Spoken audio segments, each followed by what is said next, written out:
What is up, YouTube, Facebook, Twitter, Twitch, Apple, Spotify, and everyone tuned in on the Texas Sports Unfiltered app? Welcome in to another edition of Bucky and BK, live on Texas Sports Unfiltered and on the free TSU app. Today is Wednesday, February 19th, 2025, and the Buck and I are with you for the next 2 hours. On today's show, are the Longhorns close to hiring a running backs coach? Plus, if you could add one team to Texas football's annual schedule, who would it be? We've got the latest from the bracketologists. Will Texas basketball make the NCAA tournament? We've got some NFL offseason nuggets to discuss. We've got some Major League Baseball offseason nuggets to discuss, and plenty of fun stories as well on a very frigid Wednesday morning here in Austin, Texas, USA, America. Good morning to everybody tuning in, and good morning to you, Buck. How are you, my friend? I'm doing good, man. It is cold, to say the least. I mean, very, very cold. It's like go outside, do whatever you have to do, pick up the mail, get back inside, because it's not the day for hanging out. This isn't a golf day. This isn't, this is go walk the dog and then run back in the house with the dog. The dog may beat you in, because it is absolutely freezing and the wind doesn't help today. It is here. It's going to be here for the next couple of days, so get kind of used to it. Hopefully you get out there and, winterize the house, open up the cabinets today. Don't even wait till tonight, because it's cold enough in the 20s or 30s, feeling like 20s or teens right now. So if you're up early, before you head off to work, open up those cabinets a little bit and keep that house warm. I mean, I'm upstairs and that heat rises. And of course, my dumb ass right now has the door shut instead of having it open slightly to get more warm air up here. But this is generally a place it's warm, but I can feel even by the windows. Like I'll have the blinds up and getting the sun in here. Not this morning. It's cool by those windows, and I can feel those windows shake a little bit. So I've got them all down right now, but it'll be okay. A couple of days of this and say goodbye to this madness. According to the never trusty Apple weather app, the current temperature in Austin is 24 degrees. The current feels like temperature in Austin, 5 degrees. Oh, that's what it is. It's 5 degrees then, because this sure the hell feels like it. I don't think I've ever seen that in Austin. I don't think I've ever seen a feels like 5 in this city. I've seen it in my life. I've been a part of it in my life. I don't think I've ever experienced that here in the 512. Yeah. Have you?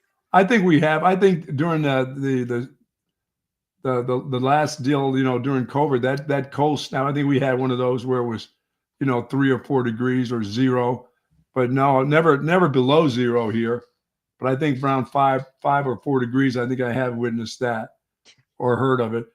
But it just feels like it. It's not truly that, right? Oh, wind gusts up to 35 miles an hour right now. So this is not a golf day? You think like a golf day. They have a frost delay this morning? Well, it depends on which way you're hitting the ball. This could be really helpful. Those 35-mile-an-hour winds, if they're at your back, you could hit some of the best drives you've ever hit. I can't even bend over to put the tee in the ground. Oh, my God. We had a little precipitation, so be careful out there. Some of the spots out there as you're driving could have a little water, well, it's not water anymore. My cat's dish is frozen. Dog's bowls are frozen, and they sleep in the garage now. And dude, my 10-year-old dog right now, generally he's up and running around out front. He hadn't moved. He's like, I am not getting out of this spot. No, this is one. If you can work from home today, work from home today, because there's no doubt about it. There's no reason to be out there. This is where you always hear that, oh no, you can't get sick. The cold isn't what gets you sick. This cold will get you sick out here. If you're not dressed properly out there and you're out there too long, plus you can't be out there too long. I was out there yesterday afternoon still doing some stuff, with my gardens and covering up some stuff, because even this right here, just even the things that, like, being a lettuce rancher, I had to cover that stuff or it's gone. It's a goner. It's not coming back. It's just gonna freeze, and you don't get it back. The roots still don't make it. So I had to cover all my stuff yesterday, and it was okay. The wind was blowing a little bit, but it wasn't bad out. And even at 5 o'clock, it still wasn't bad. I don't know when this When did this come through? I mean, you were out this morning. Didn't you go work out at like 4 a.m? No. I went and worked out at 4 p.m. yesterday. 4 p.m. yesterday. You're not working out at 4 p.m. What was it like then? So when I walked into the gym, I would say I got there around 4:15, and it was probably upper 50s. Sun Still was okay? out, weather was fine. I'd say I was there for an hour, maybe an hour and 15 minutes. So I left around 5:30, excuse me, and it had dropped 20 degrees in that stretch. And I actually checked my weather app. I was like, damn, it's cold. It was still 52 at that time. So it had only actually dropped like 7 or 8 degrees, but the feels like temp was already 38 because the wind was howling and it was starting to rain a little bit. And just in the span of like an hour, and obviously it progressively got worse. They had to cancel the Texas baseball game last night, which sucked because there were a bunch of people who already went to the dish and got told they had to leave the dish. Like, it just gradually got worse. I don't know when it got this bad. I'm sure we were asleep when that happened, but it was already starting yesterday, kind of later afternoon. Yeah, it's not. I mean, I can't even imagine being a baseball player, much less a fan, just sitting there doing nothing except for holding these warm nuts in my pocket. That's about it, and having myself some hot chocolate. I'm not a hot chocolate guy, but it would have been just holding it in my hands or coffee in my hands. I can't imagine watching a baseball game. I don't recall watching because I play like little league, pony league baseball, and I don't ever remember. And I played back in Pennsylvania. I don't even remember being really in the cold. I'm not a cold weather baseball guy at all. That's why I couldn't imagine why at Arlington they always used to complain about, it's too hot up here, the heat's too much. I'm like, that ain't nothing compared to if you're going to go play in the cold. I play it. I don't care if it's 1,000 degrees, more so than 24 degrees wind chill. That's awful. Yeah, this is what make you quit baseball right here. Yeah, it's pretty soft by Texas and Houston, don't you think? What? No, that's soft. Get out there and play. It ain't raining. It ain't snowing. Go play. Play ball. It's the homo. No. It's the 50-year anniversary of the dish. Go play. Yeah. Speaking of 50 years of the dish, when I played here, and I think it was 74 when I played at Boston College, and we played here 74, 75, we drove on I-35 from the airport, and I saw the dish, and I thought our team thought the dish was the stadium. The football stadium? Yeah, we thought it was compared to, you could see it from the highway compared to where we played in. Yeah. It looked like it was unbelievable. And then we saw, DKR, and it was like, oh my God, what is this thing? That's the place right there. Man, oh man. That is funny. All right, before we dive into the sports and plenty of other stuff we've got planned today, Buck, how about the soldier shout-outs? Good morning to the soldiers at Fort Cavazos, Texas, the soldiers in the state of Texas, and all those that fight for us each and every day. Thank you for your service. We do appreciate it, to you, your families. We appreciate it. And do be safe out there, please. Yeah, and good call by you and good call by the Coda texters. I'm definitely being a prisoner of the moment. Someone texted in a screenshot of the weather. And February 20 of 21, it's 5 degrees at one point. I don't see a wind chill on this picture that was sent in, but I assume if the actual temp was 5, the wind chill was a few degrees colder than 5. I remember that one of those days being like 4 degrees, 5 degrees. That was the one where my fingertips. I just went outside just to walk from here to the shed and do something. And by the time I walked from over there to back, my fingertips were like frozen. Was that when we slept? I don't think you were a part of this, but a few people slept at the radio station. Was that 2020 or 2021? I think it was 21. Okay. That was the deal where people were sleeping at the station. No. I'm here to tell you, they did not pay me enough to do that. I couldn't. No, I've done that one time, and that's when I was with Bob Cole. I think I stayed overnight at a hotel that was close to the station. Yeah.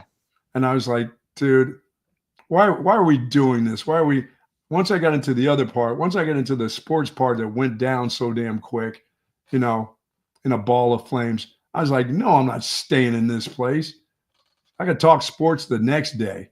Yeah, I'm not laying on the floor. People were laying in the, that couch that everybody had, some of those young guys were bringing girls back there and banging them on that couch back in the day.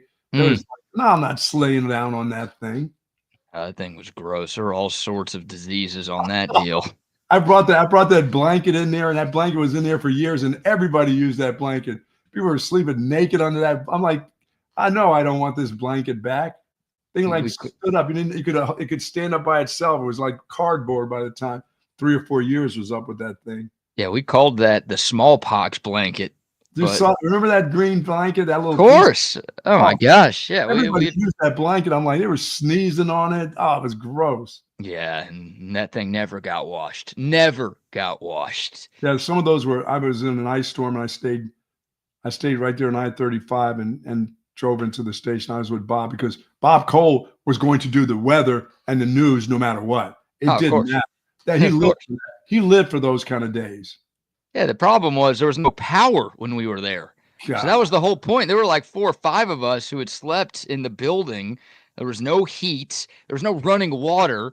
So there were 4 floors, and there were men's and women's bathrooms on each floor. By the time the power came back on, I mean, all of the toilets were destroyed. Oh. I mean, and then we're just like, all right, someone's got to be there when the power goes on because someone's got to go on the air because it's a radio station. And we're just there for days on end doing nothing but twiddling our thumbs. I had brought a bunch of alcoholic eggnog. I was pounding that in the building the whole time. Oh, Bob wanted to be, we have to be here for the people, for the news. I'm like, yeah, okay. Yeah, and we did a good thing. Like when the power did come back on, we were able to help some folks around Central Texas by like basically being the middleman, getting people who were willing to drive and bring supplies to people who didn't have them. We're able to coordinate and get people what they needed, but it was a mess. Thankfully, we're not at that, and it seems like we're going to go through this winter without anything close to that. But and when you step outside today, if you do, it will remind you of that. Oh, it will. It is. I went out, like I said, to my dogs are in the garage, and they looked at me like, dude, you got this thing up just a little too high. Put that garage door down. We're not going out. We're not trying to escape or anything else. And it was cold, and the bowls were frozen, but I'll put the heaters on them tonight. I didn't even put the heaters on the dogs last night. I'll put the heater on tonight. My one just turned 10 years old, and he's like, now the dog that I generally have to take to the vet once a month to get a shot, I can't get him up in the car, the Great Pyrenees. He looked at me when I put him on the leash to bring him, and generally he likes it because he knows there's other dogs there and smells, and he'll try his best to get up in that. And then the vet started to come to the car and give him the shot with his butt in the car. But the other day he goes, no. So I had to get the syringe and bring it. And my wife gave him the shot for the first time. She did a good job. There you go. She's been in the medical field, so she was used to syringe, doing all that stuff. I couldn't do it to him because I don't want him looking back at me going, okay, next time I feel this pinch, somebody's getting bit. I'm just not going to do it. So you let your wife get bit, but not you? Oh, no. I had the dogs. I had him looking at me, talking to me, and it was just a little pinch. He didn't even jump. He just that big dog can't even feel that. Me, I hate needles. I had enough needles. When I had my stroke, I had 11 spinal taps, and they stick the needle between your spine. I can still hear that sound in my ear, that injection. I got 11 of those. Never. I don't like needles. You know what? I can take them because I've had so many of them, but I'm like you. I look away now. I don't look at it. I used to look at it and see like getting blood and see that thing fill up. I just turn my head away now. I don't want to see it. Yeah, I don't blame you, man. That's where I'm at. But man, it is a good day to, you and I talked about where am I going to get my chili from? My wife made chili and she was okay. I'm not going to say it was the greatest chili of all because that was her first shot at it, but her lasagna is great. So I need her to get the lasagna made. So I can have about 25 of those in the freezer ready to go. But what I need to go to chili, but I'm thinking, do I go to Chili Parlor? I mean, is that the only place? That's the only place I ever hear. Jim's has the chili, but dude, that stuff is so greasy there. I've had it before and it's almost too greasy for me. And I put a bunch of crackers in it and make it into, all piled up like a pie, but somebody else does good chili somewhere here. Yeah, we'll take suggestions. People can chime in on the Coda text line and on the YouTube, Facebook, Twitter, and Twitch live chats. Let the Buck know where he should get his chili. Don't say today. Wendy's. Yeah, why not Wendy's? Come on, get it. I know. Little extra protein with that finger in there. I know Wendy's does. You know what? I shouldn't. I should just go ahead and go to Wendy's and get me a large and warm that. Get 2 larges and warm them up. I've never gone wrong with Wendy's. I really haven't. I know. Once I heard, that's just a leftover hamburger from the night before. They just pile it up and make chili. Please don't tell me they really do. Tell me they have separate meat for the chili. That they buy separate meat, and this is for chili only. This isn't part hamburger, and we shove it away after the hamburgers don't sell. That's not what they do, is it? I have no idea. Okay. That's somebody in the fast food industry tell us. I almost said fat food industry. That's pretty accurate. Telling slip of the tongue right there. Yeah, I've talked about it before. Like, I won't eat fast food seafood. I also am very scared to eat fast food chili. But you'll leave Wendy's. You go Wendy's. I don't think I've ever had Wendy's chili. What? I think I've had everything on the Wendy's menu except for chili and salad. Everything else I've tried at least once. Are you going to tell me you've had a Wendy's baked potato? Of course I've had a Wendy's baked potato. Really? It's good. And I double-checked to make sure there ain't no funny business going on in there. I'm always like, who's working today? Is there like a senior citizen black guy who's working back there? If he is, I don't want any part of this thing. But I have had the Wendy's baked potato. It's solid. Like, I've never had one. I've never had one from Wendy's. Yeah, it's good. I'd really like to make my own. Our guy Jay Willems from Sue Patrick says it's left over for weeks at Wendy's. Oh, come on, man. I don't know. I don't want to believe that. I want to believe that they do separate meats for chili.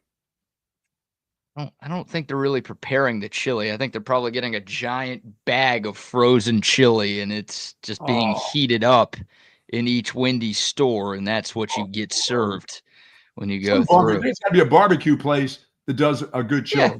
Yeah, I'm sure. I like good sports bars. I know Cover 3 used to do chili. I don't know if they still do. But it was pretty good. I had that back in the day a few times. I would mention them, but again, I'm not 100% sure they do, so I don't want to send you there and then you get turned away. You know what? HEB has a good clam chowder. Oh, there you go. They have New England clam chowder. They do a good job because all you have to do is stick that in the microwave, maybe add a little water, stick it in the microwave. Is it fresh or is it in a can? It's in a cardboard container. It's not in a can. We don't do can. Yes. It says New England clam chowder. For you chowder heads out there. Yeah, I'm sure they're bringing it in from New England every day. Oh, no, only McDonald's brings in the fresh stuff for Maine.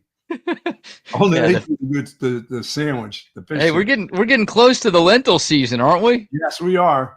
About to be your fillet of fish time at McDonald's here. I wish and somebody, you know what? I can get away from McDonald's too during that season. If some place had, I always thought that, you know what? When I lived in Champaign, Illinois, they had a place that every Friday, even when it wasn't the lentil season, they would serve a fish sandwich and fries with a big old pickle. And that place every Friday, BK, there was a line to get to that fish sandwich. It was on a nice bun. It was like cod, fresh cod. But people on Fridays would pack the place for that, to get that and fries and just a pickle. And that was it. What place? It was a place downtown Champaign, Illinois. Okay. But they don't have a place that just does that. I know they do a bunch of churches try to get you to come there on Friday. I did that 2 years ago, and it wasn't fresh. You know what it was? It was a catfish sandwich on a Friday. I'm like, I want to eat catfish. Come on, man. I'll eat my own shit. I don't need to eat a fish that eats someone else's shit. I want the fish cod from Maine. I guess I'll still have to go to McDonald's. They do the best. They have the best fresh fish. Blake says Bill Miller's Fish Friday is damn good. That could be an option for you here in a few weeks. Okay.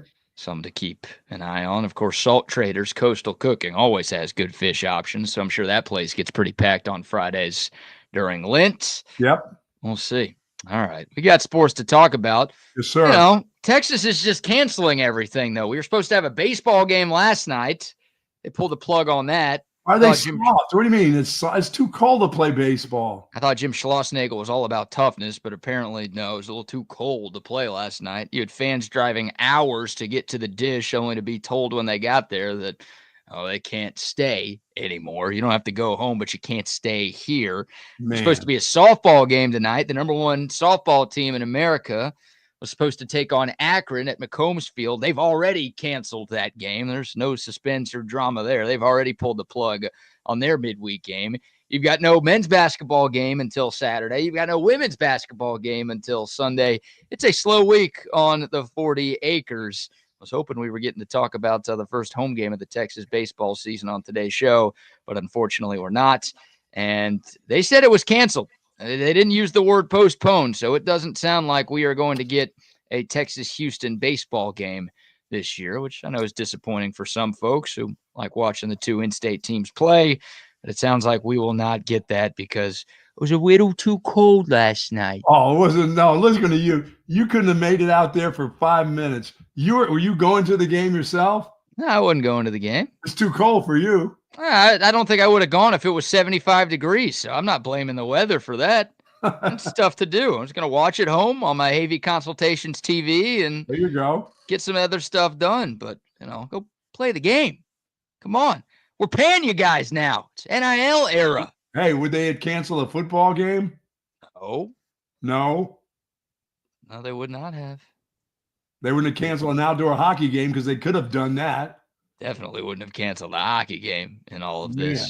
So I'm being selfish. I wanted to watch Texas play baseball last night. I wanted to talk about that today. So I'm mad that they pulled the plug because there was no rain and there was no snow. So it was cold out there. Whew. But yeah, they didn't want any part of that. I will say this, Texas football, according to Pete Nakos of On3, the Longhorns are getting close to hiring a new running backs coach. Okay. We've got a couple of finalists, according to insider Pete Nakos, again, of On3. He mentioned 3 names yesterday that are apparently near the top of Steve Sarkisian's short list. So I want to talk about all 3 of these names and maybe get your thoughts momentarily on what these guys could bring to the table if they were hired in Austin. We'll start with E.J. Barthel, who is the running backs coach at Nebraska right now. He's been with Matt Rule for a while, was with him at Temple, was with him in the NFL when Rule was with the Carolina Panthers. He's now in Lincoln. He's been a running back coach at a number of different colleges. He's also been a recruiting coordinator as well, which I think is the most appealing part of EJ's resume. He held that recruiting coordinator title at Penn State back in 2017. And if you're looking for a Texas connection, or at least a connection with somebody on the current Texas coaching staff, E.J. Barthel was the recruiting coordinator at Rutgers in 2013 and 2014. That was when Texas offensive coordinator Kyle Flood was the head coach at Rutgers. So you've got the ties to the current staff. You've got experience as a running back coach in both college football and the NFL. You've got recruiting coordinator experience. Seems like this guy checks a few boxes. Are we pilfering coaches from Rutgers now? Is that where we are? Well, he was at Rutgers a decade ago. Okay, one of his stops was Rutgers. Now, they did just hire a DB coach from Rutgers. I mean, what are you trying to do here? I don't know. I don't know. And also poaching a coach from Nebraska in 2025. You wonder, does that make a lot of sense? And I looked, Nebraska did not have a great season at all. They really did not have a great season running the football in 2024. They ranked 92nd in the country in rushing yards per game this past season. Now, they were a little better than that 2 years ago. They were 34th in the country in 2023, and they had this same running backs coach. But, yeah, I mean, it's not the sexiest name. But, again, you've got recruiting coordinator experience. You've got NFL and college coaching experience. That's what E.J. Barthel brings to the table. I like the recruiting part of it for him.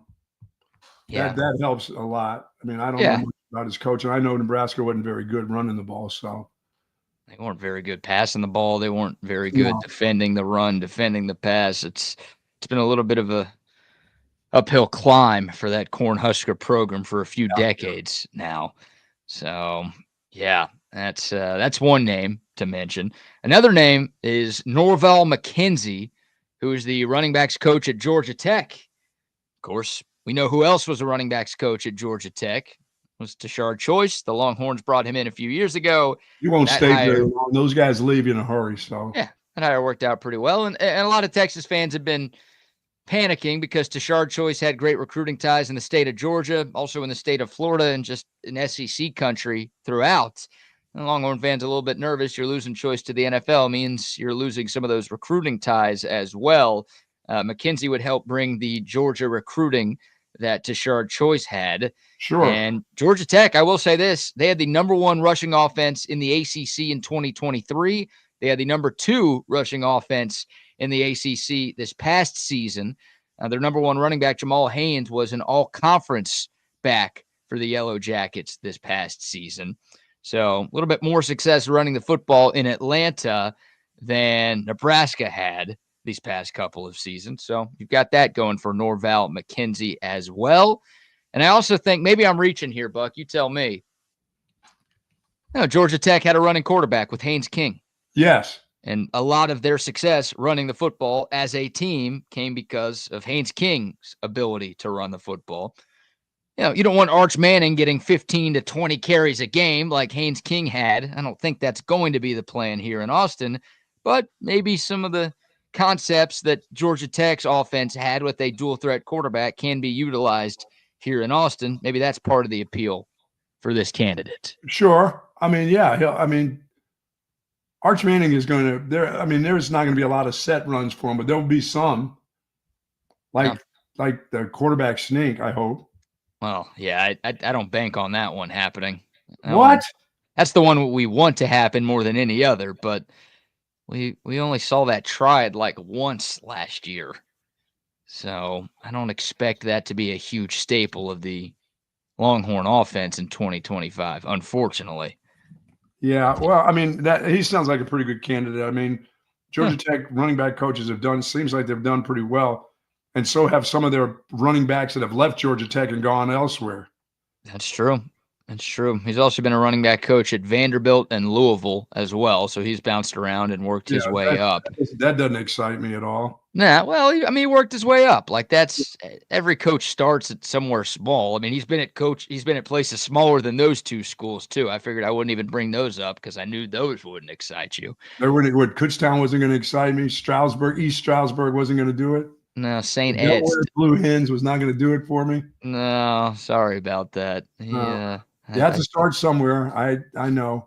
Yeah. Started at Dartmouth.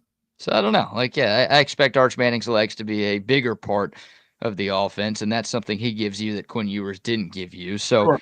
Look, Texas's running game has to be better than it was this past season because they ranked in the 70s in rushing offense per game. That's unacceptable. I get it. C.J. Baxter got hurt. Christian Clark got hurt before the year. How will it be better when you lose that an All-American left? I mean, how will that running game be better than it was last year? I don't see that. How Jaden Blue is gone. I don't know how it gets to be better. It's got to be better. I would hope if you could keep it the same, you better be better in the passing game with your quarterback, and he better be. Well, yes, he's going to be a part of your run game because he's going to take off and he's going to get you yardage. He's going to add to your yardage. But I don't know if this team is going to be better in the run game with their offensive line.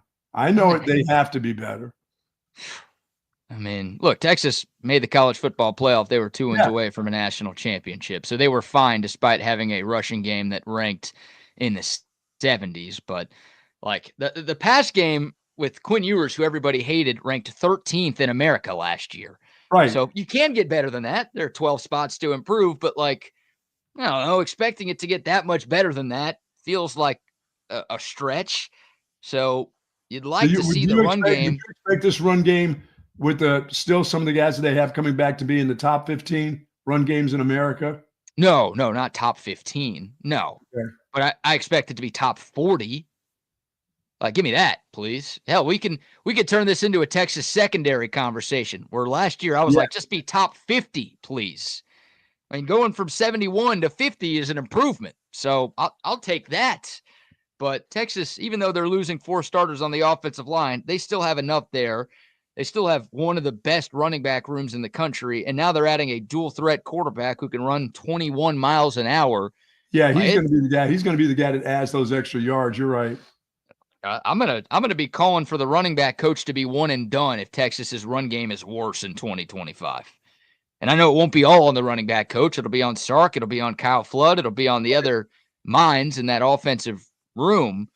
But they've got to be more consistent running the football. And I know we saw like the great game against A&M, the great game against Clemson. We like, saw some in a row, some games in a row where they looked fantastic. And they were late in the season, so that maybe Right. changed people's minds about what this run game was. But there are way too many games, obviously, in the losses, all three of them, but also in some of the wins where it's like, what? Why is this run game as bad as it was?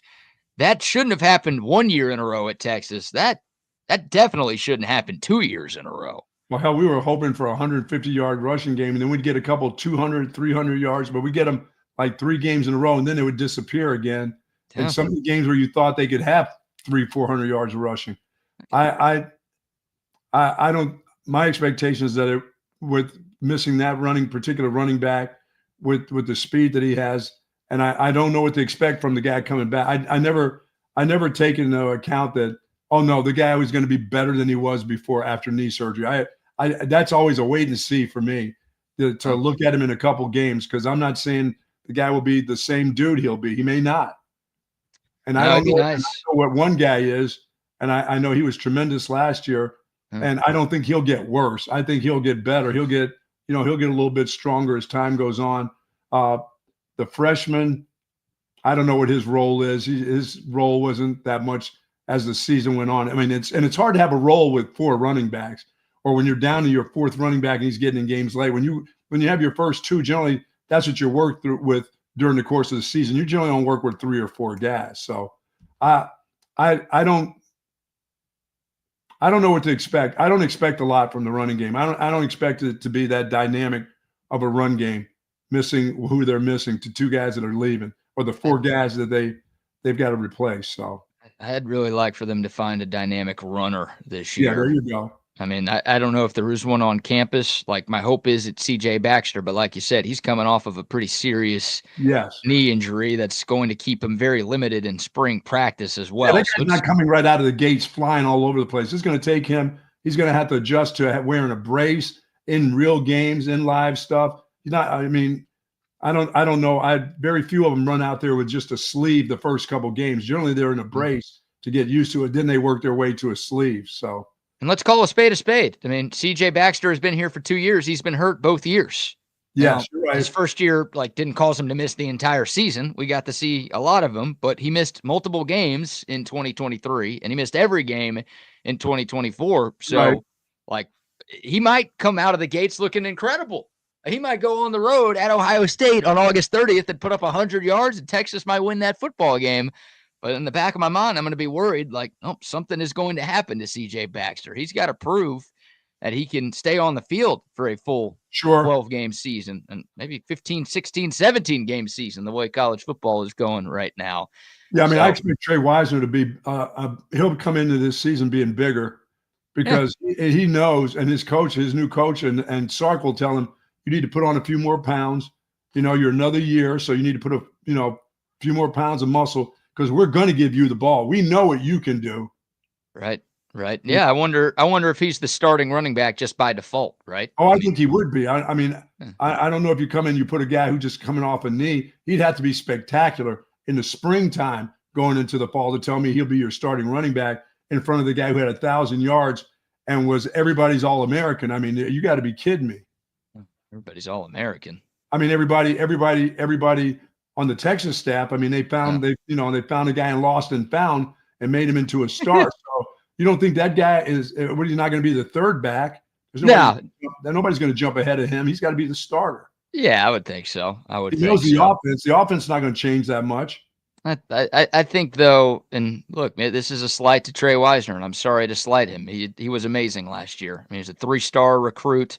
Yes. He was the 28th ranked running back in his class coming out of high school. He's already done more than I think most of us ever expected of him. He's already been a star to me. But, CJ Baxter's the number 1 recruit. Jarrett Gibson was the number 3 running back recruit in their respective classes. Don't you feel, and look, potential is just that, potential. If it always goes untapped, then it doesn't mean shit. But don't you feel like the ceiling for Baxter and Gibson is higher than the ceiling for Wisner. Like, I don't know if Trey Wisner is ever going to be like a Jonathan Brooks or a Bijan or a Deontay Foreman, where it's like, this guy is one of the best running backs in America. Well, I tell you this, I've seen enough from Gibson to tell me he's still got a ways to go to be what Trey Wisner is. He's only going to be a sophomore. He's got a lot to go. They liked him early. They didn't like him enough late. They didn't like him in key situations. He did get some first downs. He put the ball on the ground a couple times, but there was nothing in his game that told me that he doesn't need a lot more improvement to even be where Trey Wisner is for me. I agree. Step ahead of him. And the guy coming off the knee, that guy was fast. He was strong. He was big. And all he's done is lift weights right now and get his knee ready. He should be ready to go. But once again, I just when it comes to live play and you've got a brace on your knee and you've got to get used to it for the first couple of games, unless you told me that guy got to spring practice and he was just ready to go. There was no brace. He just had a sleeve on. I don't think they're going to do that with him. No, that'd be silly to do that with him. With his injury history, and you don't want to rush him for. It's going to take him a few games to get going, but I think Trey Wisner is going to be the starter there. But you know what? He's fine, and if he's gotten stronger, a little bit bigger and stronger, he's fine. He does a great job. He made doubters, because I was one of the doubters. I didn't know if he a 3-star guy could play like a 5-star. He could have been in a lot of people's backfields last year in this country. No, 100%. Had that guy rush for him, 100%. Yeah, I'm happy he's back, man. He was huge for Texas last year. And I don't know how many teams across college football have a 1-2-3 punch that's as good as Wisner, Baxter, and Gibson. And plus you've got Christian Clark coming off of an injury, and you've got a couple of freshmen coming in as well. So I got to see if there's like you said, is there a dynamic freshman that gets the ball in his first, couple spring carries, and you say that's a guy right there. That's a dude. We said that about Baxter, and he was a dude. That was a big guy with a lot of speed and stuff. So he may come back to. Young bodies like that, they heal up and they do look a lot. It's a lot different from back in the old days. You get a knee injury, you're done, and you hope to be 75%. These guys heal up pretty well. And they get their flexibility and their mobility back, and they can be specialists. And I expect for him to be good. I just don't expect for him to be good right away. Yeah, that's fair. That's very fair. And considering who the first opponent is, that makes it even more fair. Yeah. It's good. After the Ohio State game, Texas gets 3 home non-conference games against weaker opponents. So that should be enough time to get CJ Baxter and everybody else up to speed. Obviously, we're hoping Texas walks out of Columbus with a win and they could start 4-0 heading into SEC play. But yeah, it might take CJ Baxter a little bit of time to get back to 100%. Hopefully they're slow playing his rehab. It sounds like they are. Sure, whatever they can to get him. They got a young guy. Gibson needs all the work he can get this spring. Really, he's got. I just when Baxter's back, he's your short yardage guy. He's a big, strong guy. He's going to be the guy you turn around to and said, "Hey, give me a yard." If you're not going to do quarterback sneak, hand it to that guy behind your best offensive lineman and go. Let's just pitch it back again. Oh no, let's never do that again. Ever. Let's see stubborn Sark. First and goal from the one. Sark can show up in the first quarter of a game with no score and want to toss it back. Okay, we'll punt it away then. That's fine. Or we'll fake the punt on somebody and throw a pass, but he can be stubborn early in a game when there's nothing going on, but he can't do that late in the game when you got to win the game. That's not the one you want to do. No, I'll lose my mind if that happens again. As soon as you see the first toss sweep, you're going to go out and you're going to go crazy. Oh my God. Short yardage situation. If they pitch it backwards this year, I might start booing at DKR. I might start doing it. No, he's got to have a picture of his face in the mirror after he did that when he got home that night. Took a picture of what somebody took a picture of what he looked like talking to himself in the mirror. Like, did I really do that?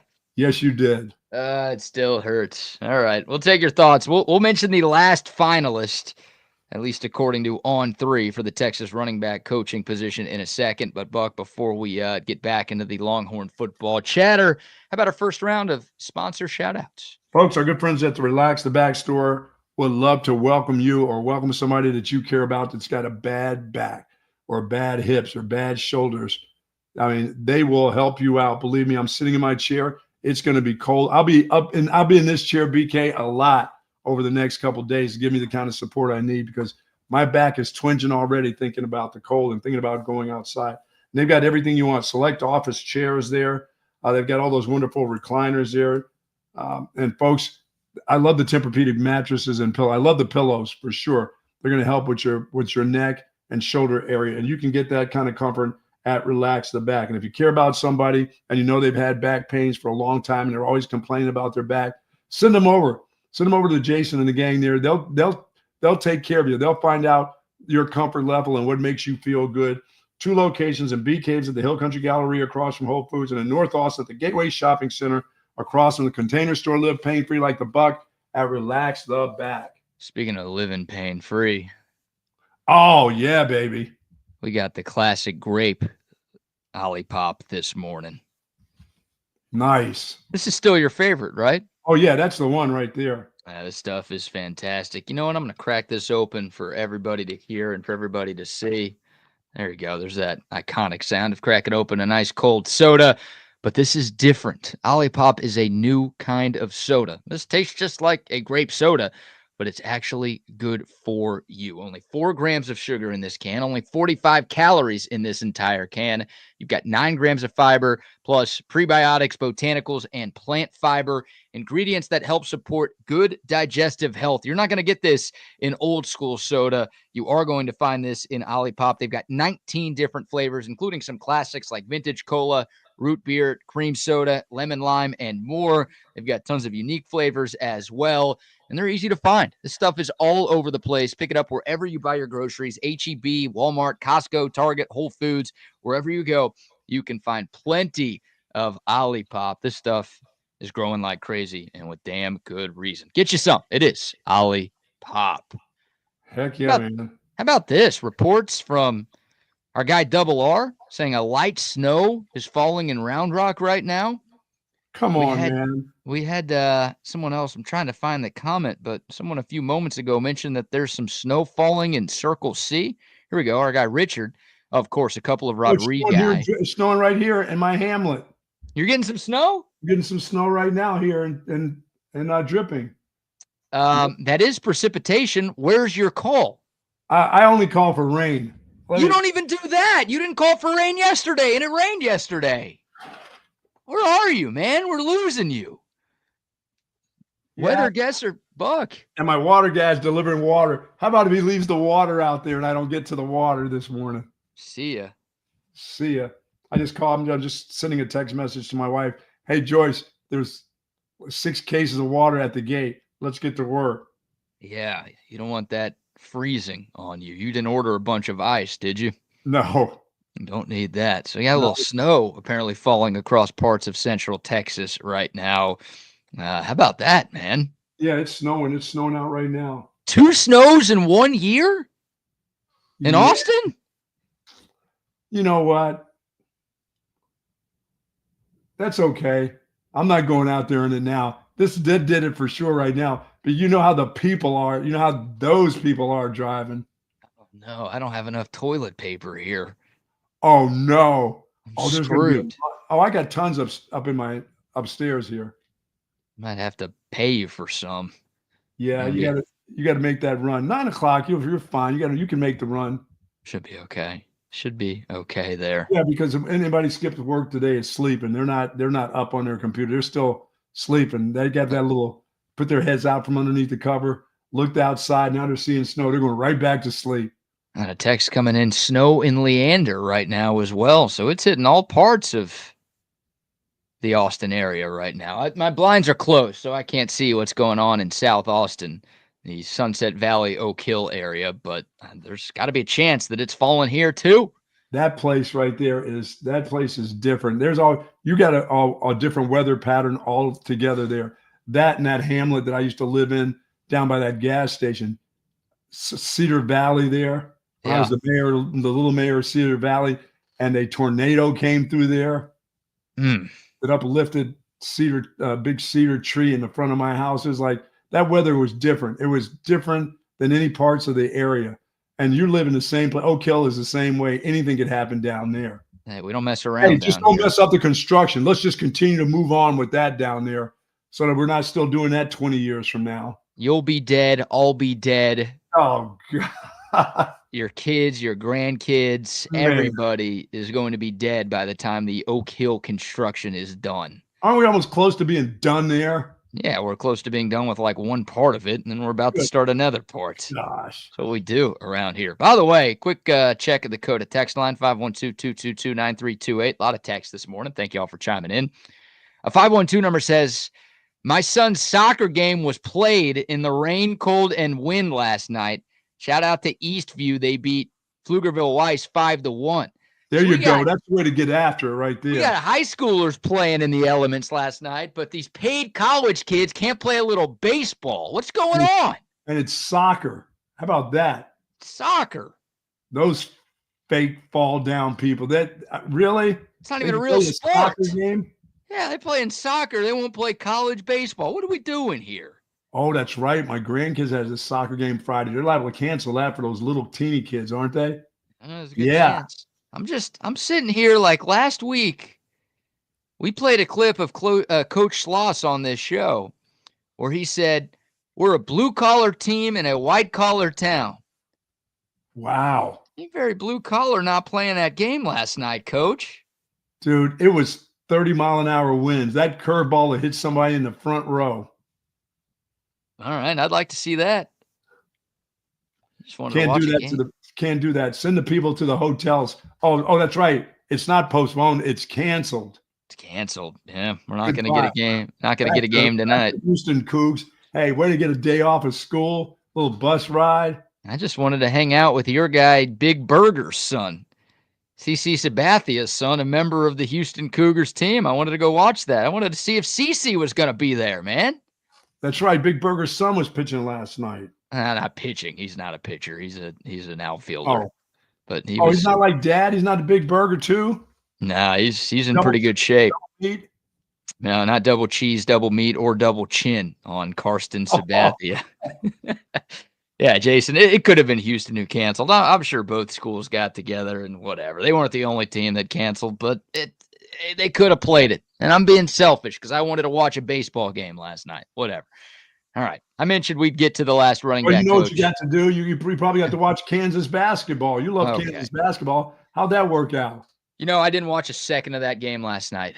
Did you know what was getting ready to happen? Could you? I didn't think it'd be that bad. I mean, nobody thought it would be that bad, right? If you did, you should have gone to Vegas. You would have been a billionaire if you took BYU minus 30 on an alternate line. Wow. Yeah, that was nuts. We'll get to that in a second because everyone's dancing on Kansas basketball's grave this morning, and rightfully so. I promise I won't shy away from talking about it for 2 hours. And there is a way that this could help Texas. Very slim. Really? Very slim. Very, very slim way. But we'll talk about that in a little bit. I do want to mention Keenan Hall as we wrap up the Texas running back coach conversation this morning. That's the third name that was mentioned in this On3 article that was posted yesterday about finalists for the Texas running back coach opening. Keenan Hall is Baylor's running back coach. Yeah, they've had some success at that position. That guy's done a good job with some of the young guys that he's coached over the last couple of years. Now, he's only been at Baylor for 1 year, but to your point, they had a freshman. Yeah, they had a freshman running back break a freshman school record with 1,028 yards. Yes. That was Bryson Washington. He missed 2 games. He missed the first 2 games of the season and still went for over 1,000 yards and 12 touchdowns in his first year of college football.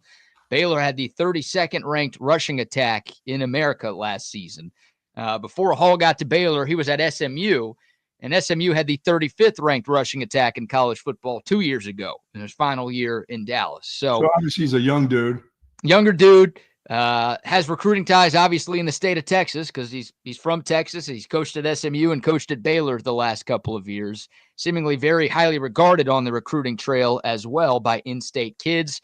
We talked about how 4 of the top 5 running back recruits in the class of 2026 are Texas high schoolers. Yes. So bringing somebody who's already recruited those guys at SMU and Baylor and somebody in the state, bringing him to Austin might not be the worst strategy for Steve Sarkisian. Yeah, and he's liable to come here and stay for a while too.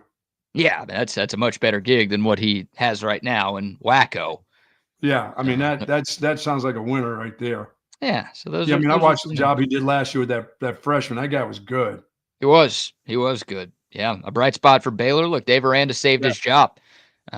Things weren't going well in Waco, yeah. and Baylor would hate to lose that guy right there, yeah, that would hurt. That would and I'd hurt. like to steal him away from them. Well, we're stealing coaches from Tech. We're stealing coaches from A&M. Why not take one Rutgers. from Baylor? Hey, Yeah, we're taking from Rutgers. Might as well take one from Baylor. take it from Rutgers too. Yeah, really. Oh my gosh, no! When Mark Orfe told Greg Schiano that he had gotten an offer at Texas, Schiano's like, "Oh shit, you better leave." Yeah, no kidding. What are you sticking around here for? Did you say Texas Tech? Oh no, the University of Texas. Oh no, go get it. Oh, that's not even one of those you talk to the head coach. You just said you just tell your wife, hey, we're about to pack up. We're going to move to Austin. You don't even have to tell Shiana. You just got to say, Coach, I'm going to take the job at Texas.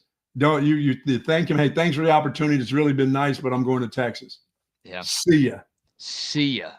Nighty night. Yeah. That's how it probably went down. So those are your three names right there that Pete Nako's mentioned. A lot of people have talked about Rashad Samples, the former Texas assistant who's now Oregon's running backs coach.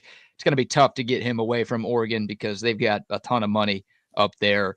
And he also has an assistant head coach title that he cannot get at Texas because Jeff Banks already has that here. So Rashad Samples would be my top choice. I think it'd be most people's top choice, but he's going to be tough to get. Carlos Lachlan, the Ohio State running back coach, is another name that's been mentioned.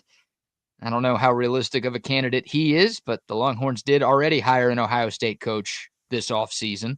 That should help. I mean, if they're truly after that guy, that should help. You know, that guy's got some skins on the wall. And then Chris Gilbert, the internal candidate who is part of the recruiting staff at Texas right now. He's a great recruiter, longtime high school coach here in the state of Texas. So he's doing a great job as an assistant in the recruiting game.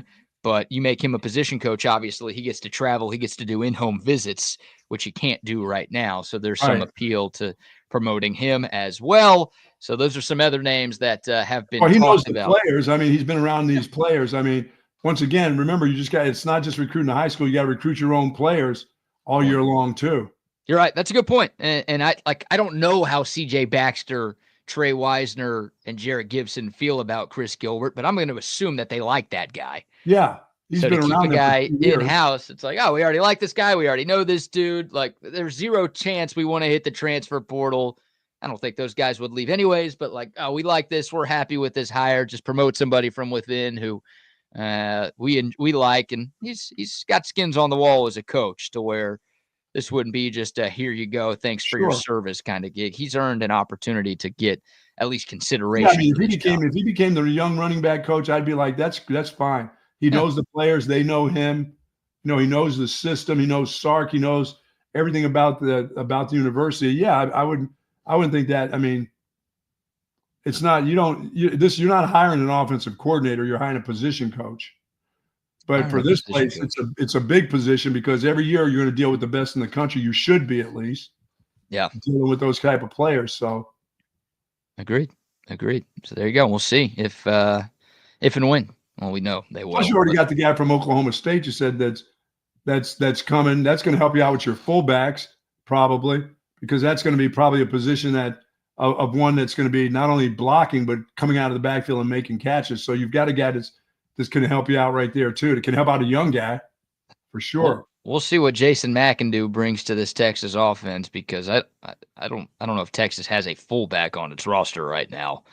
I mean, they've got tight ends who could maybe play H-back, and maybe you could line them up in the backfield from time to time. But I'm not even sure they have that. Like that's all. I think of Gibson as a round-shouldered fullback type of kid to me. Anyway. Oh, calling him fat? No, but he's the guy who looks like he can be the bigger of all the backs right now. A round-shouldered fullback? Yeah, I mean that guy can be 225. He was listed at 205 last year. He could put on 20 pounds in the next couple of years and be a nice fullback, a nice lead guy, a guy that can do counters, go in motion, slide out of the backfield, catch the ball. Only thing about him, I don't know how he catches. They didn't throw a lot of balls to him.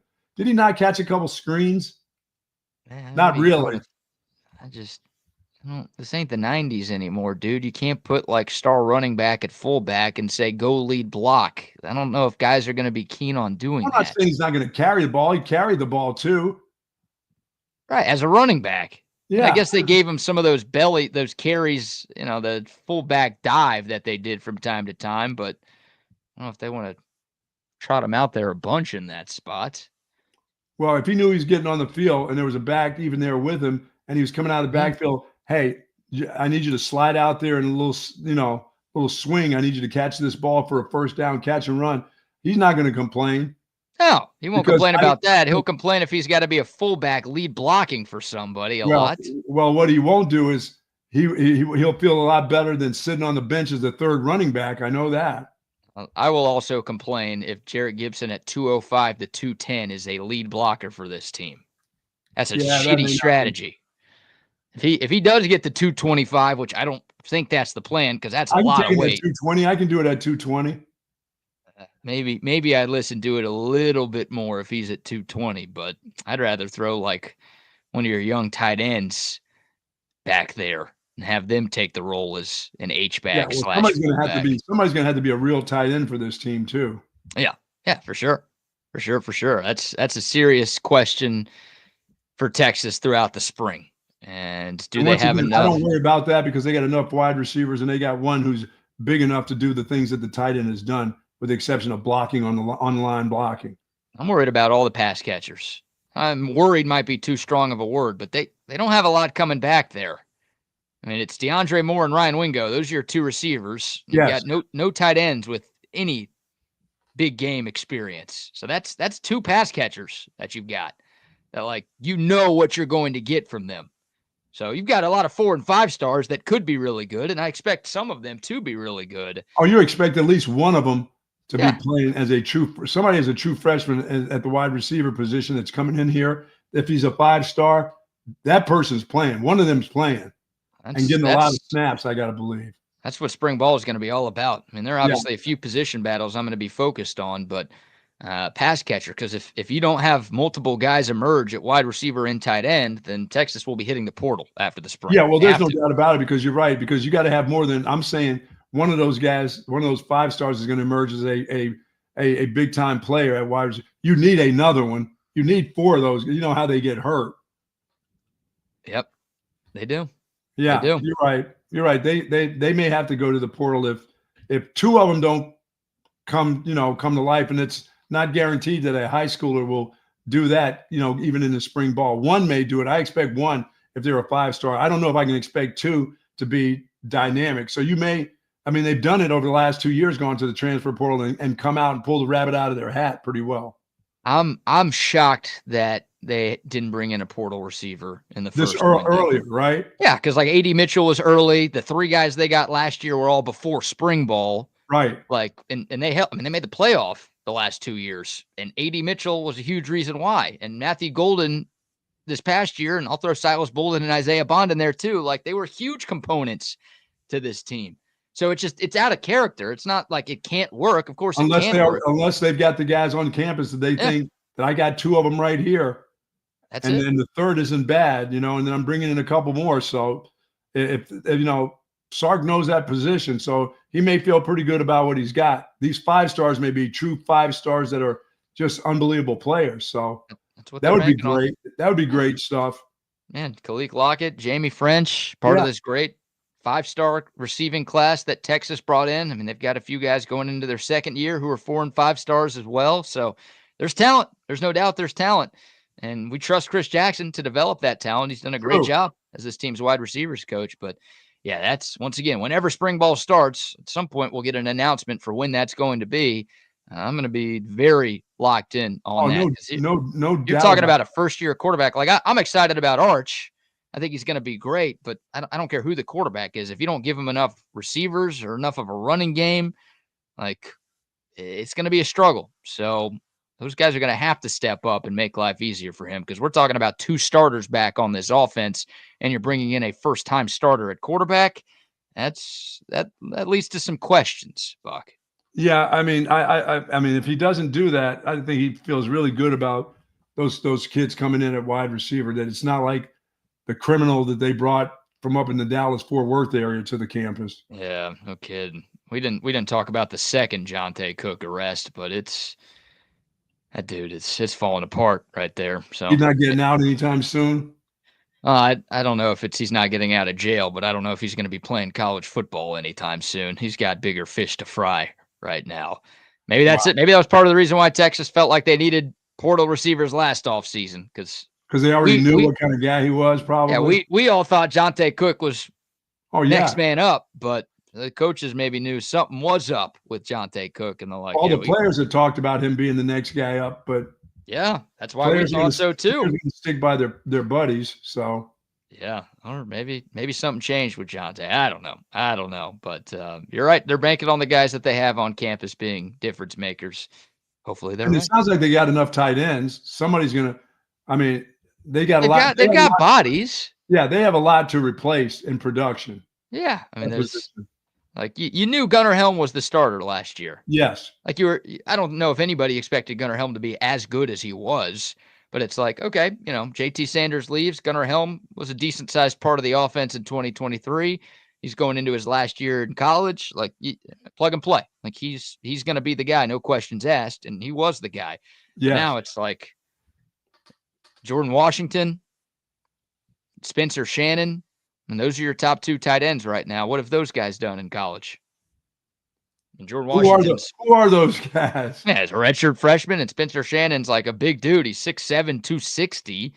He'll be more of a blocking tight end. And my God, if you can get that guy to have some soft hands, then what a weapon he could be at that size.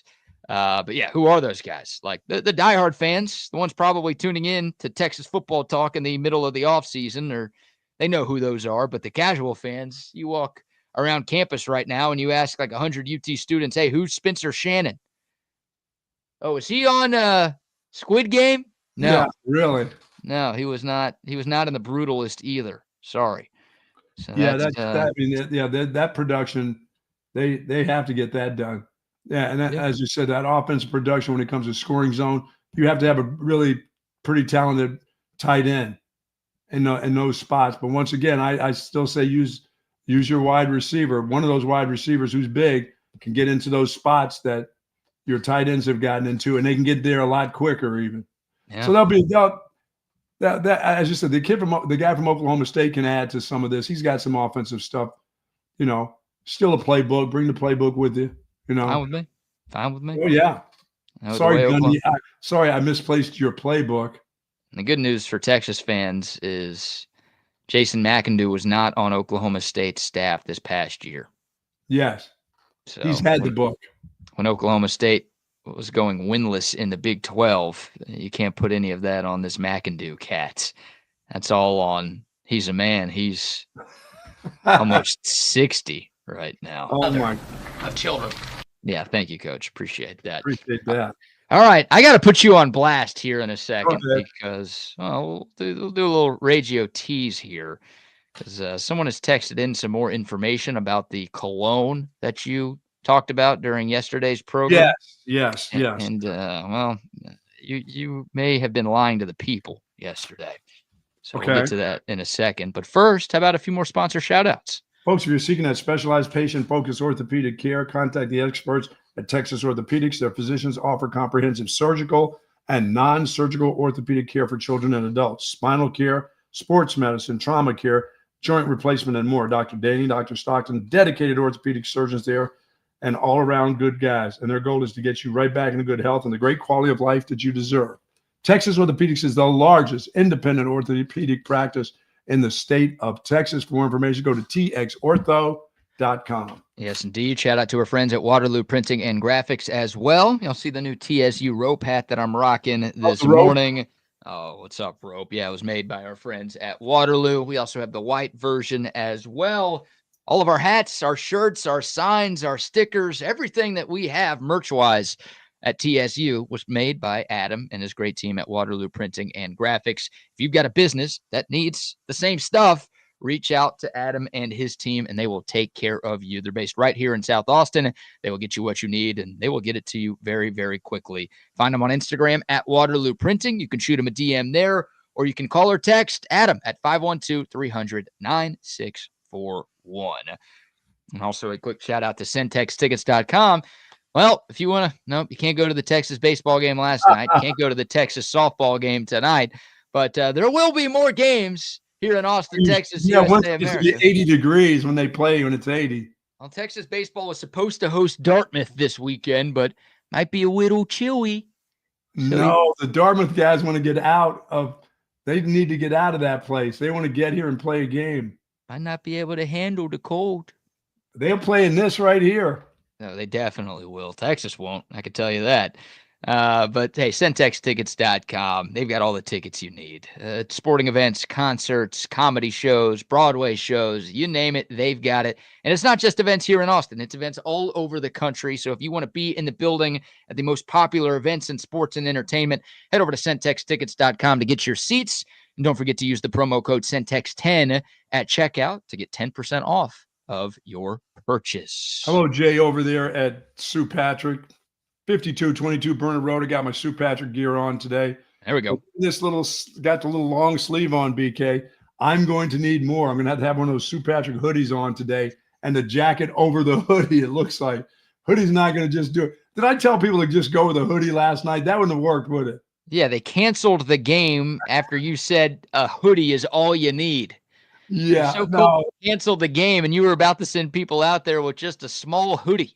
Light hoodie on, a little light shirt like this, but you can get all of this gear at Sue Patrick's, folks. 5222 Burner Road. Go there for yourself, or you can go to SuePatrick.com for more info on all the wonderful items they have at Sue Patrick's. I love that place. Yes, indeed. I think you said it. Free shipping on orders over $49. We'll say it again. So, look, go see Jay and Sue and Corbin and Shelby and Amber and the entire gang over there. But if you want to stay at home because it's cold, just buy stuff online. They'll take your money online. They won't say no to that. Get that soap powder over there, too. Smelling good in my house. Oh, that Tyler Campbell detergent. Yeah, that's good stuff right there. That's good stuff right there. Now, what are they on me about? What are they talking about, my water goddess? So let's go back. I'm going to go downstairs in my car and come back here in 2 minutes and bring you that little water goddess just to show you. Let's go back to the conversation we had yesterday where you brought up Mando. Sorry, you Mando wearers. The full body deodorant that has taken over society. Don't use it. Don't need it. And that turned into my slits, crevices. Your slits, creases. Your pits, your clit. You don't need anything down there. Don't need it. No, that's good. But that like a dirty old 70-year-old man, still 69. Still smell like a dirty old man. That's all. Very nice. So that turned into a conversation about just hygiene and cologne and, what we do to take care of our bodies to make sure that we're smelling right when we're out amongst the people. And I talked about my little cologne collection that I've been working on over the past couple of years. Oh, they must have been after you about your 50 bottles hidden in the closet of JD's, Cool River, whatever, Old English. Look, if you want to get on me for that, that's fine. I mean, everybody collects something. That's something that I've been collecting over the years, and I think it's something that benefits other people because I'm smelling good whenever I walk out of my place. Yes. So you're welcome for trying to make the world a better place. I'm making a difference right there. All right. Now, you talked about you're not a huge cologne guy, but you wear some sort of roll-on. Yeah, it's a little teeny little roll-on that I get at Whole Foods. And you called it that the hippies wear, yes. And you've called it a cologne, correct? Like a roll-on cologne. It's just a little roll-on. I don't know if it's cologne. It has a fantastic smell. It makes me smell good. It fits me. And I called you out, and I insinuated that this sounds like perfume that you're wearing because you're buying it at Whole Foods, number one. Number two, the name of the fragrance is Water Goddess. Yes, and they have a bunch of things that have goddess, and they have different, they have different fragrances in that same little deal. I don't get the Arabian horseradish smell that they have one of those either.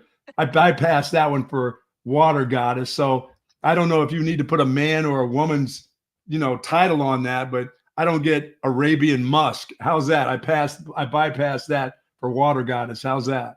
Never heard of Arabian horseradish, but I think I would pass that one up too. Thank you. Do they even have horseradish? Oh, they have some part of the world. They got like Johnny Rose, Amber Rose, or something smell. They have all kinds of different smells. So Sandalwood, oak tree blue. I don't do those. I like the water god. I like the way the water goddess smells. I was very confused by the name Water Goddess because that gives perfume, doesn't it? If it was Water God, I'd be like, that's a cologne. And then Water Goddess is the perfume version of what you're wearing. And you were adamant yesterday that no, it's not perfume. It's not perfume. Whatever. It's just cold water goddess. It ain't a woman's thing. Yeah, Well, I mean, dude, when it comes in a little thing this big, it's not perfume. I buy perfume for my wife. I bought it for Christmas, and I went by the old standby of Chanel No. 5 because you can never go wrong with Chanel, period, for a female, no matter what the age is. So, and I saw what that little box like that cost, like $75. I mean, it was a box like that. This thing right here is about $12, and it lasts me for months on end. So it's the power of the Coda text line, right? Oh, boy. Oh, and you can depend on these people. Always. These people have never let us down. Okay? No. Someone texted in a picture of a Google search of this Water Goddess fragrance that you've been purchasing at Whole Foods. Absolutely. We'll screen share it right now. There it is. Can you read that for me, Buck? Read the title in blue. Water Goddess Columba made perfume, a fragrance for women. And you did just confirm that that is what you have been purchasing. I think that's the one. It looks like it's in the same. The bottle isn't as wide as it even looks on the pictures. It's thinner than that. Maybe you get a smaller bottle.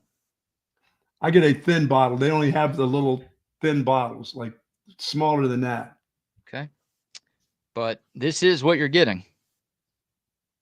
Okay, what is it? Pros and cons. What is that?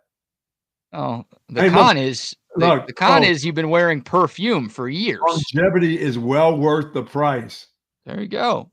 Lasts 4 women hours on my skin. That's great. Warm but fresh. Yeah, it's fresh. Let me tell you, yes.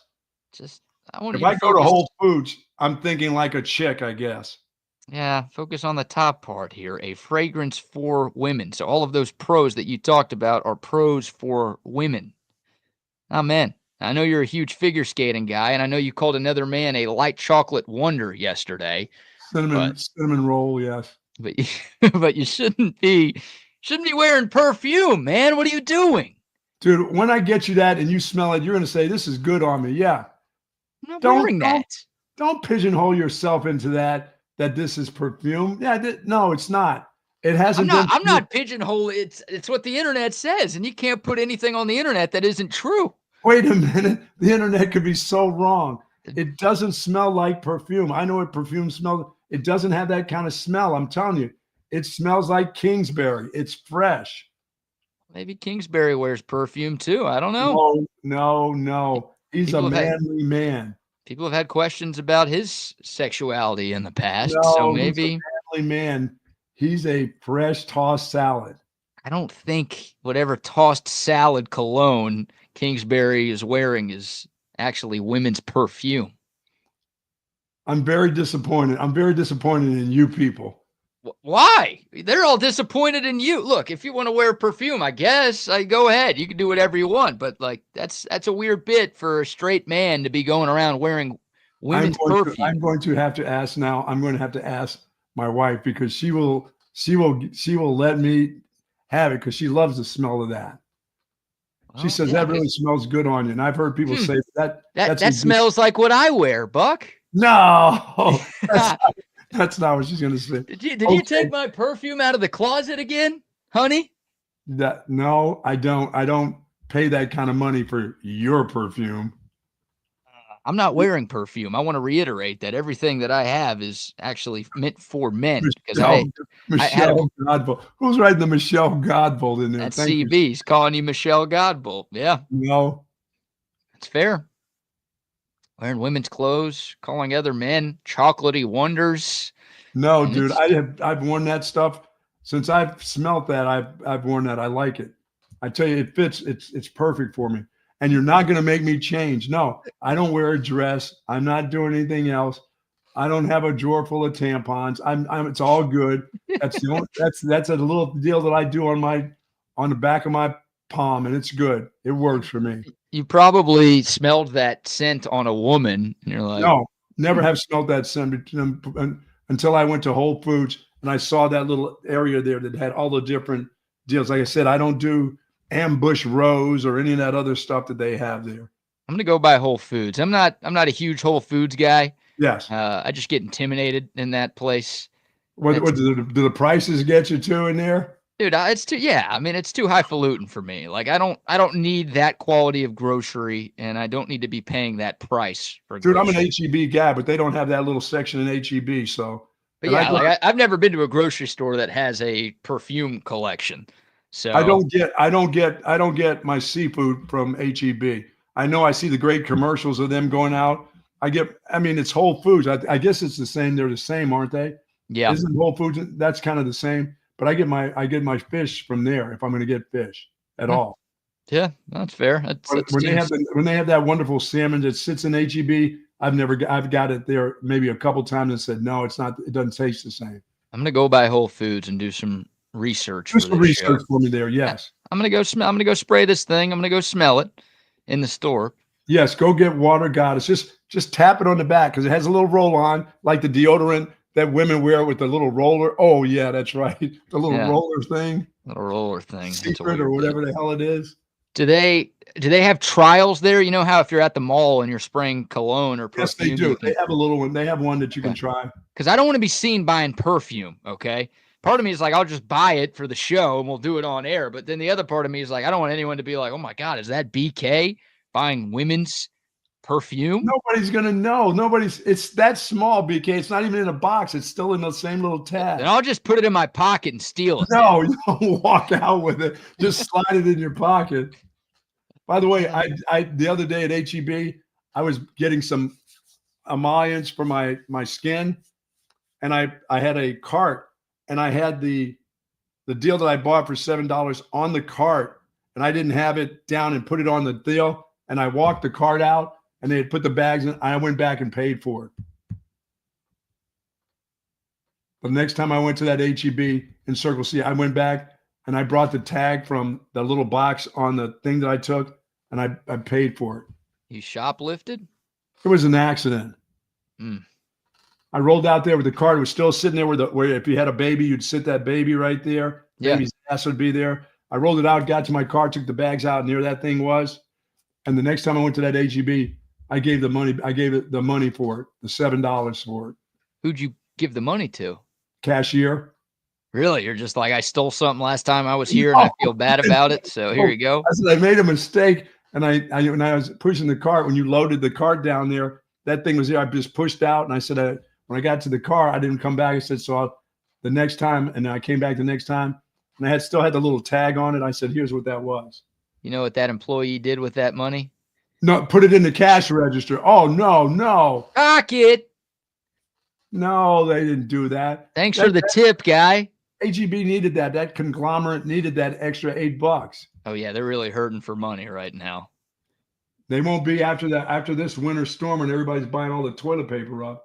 No, they're charging $22 for a 3-pack of eggs right now. So, no, I don't see many people. I still see people buying eggs. I saw a guy get a whole 18 egg loads in there. No, and I didn't see anybody ask for one egg. Like somebody said, like you said, go and see what they say when I put one egg up on the roll. No way. Dude, that might be the thing to steal right now is a carton of eggs.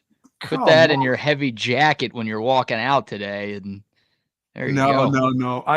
Hey, go to the farmer's market. Help out the farmers. The local farmers. By the way, that I just found out what I paid for the eggs at the Burger Center market. Yeah. I paid $8 for a dozen. That's about what you're paying right now at the grocery store. Is it really that much? I think 7 or 6 or something, isn't it? I think in Austin, in certain parts of the country, it's more than $8 for a dozen eggs. I think in this part of the country, it's a little less. I'll be honest. Like I've been milking the carton of eggs that I've had in my fridge for a couple of weeks. I'm like, do I really need eggs with this? I can have breakfast tacos without eggs today. Like I'm saving them. Probably going to expire by the time I use them. But I get in an the effort eggs to there at the save. farmer's market. I am now getting the bacon there too. That There you just, go. and that kind of bothers me that, you know, I know people know how to dress, you know, those animals and all that stuff, but I can't imagine like my next door neighbor cutting open a pig and then giving me the pieces to it. I like to take that. I like to see like real professionals do that. I don't want to see my neighbor out there with a saw and, you know, a Oh, machete hacking up a pig okay. and saying, okay, this is nice and clean and fresh. I don't feel that. But I get it from the farmer's market, you I don't know. want to. I don't want to see anybody doing that. I want it to get done by someone who knows what they're doing. I don't And want you to know, watch. you like to see it packaged from HEB stuff, right? You don't mind paying for Yeah, that. yeah, like the vegetarians and the vegans are like, just go watch what they do to those animals. No, I'm not gonna watch that shit. I'm not going to. Like, it's probably not gonna stop me because the meat is too good. That's what she said.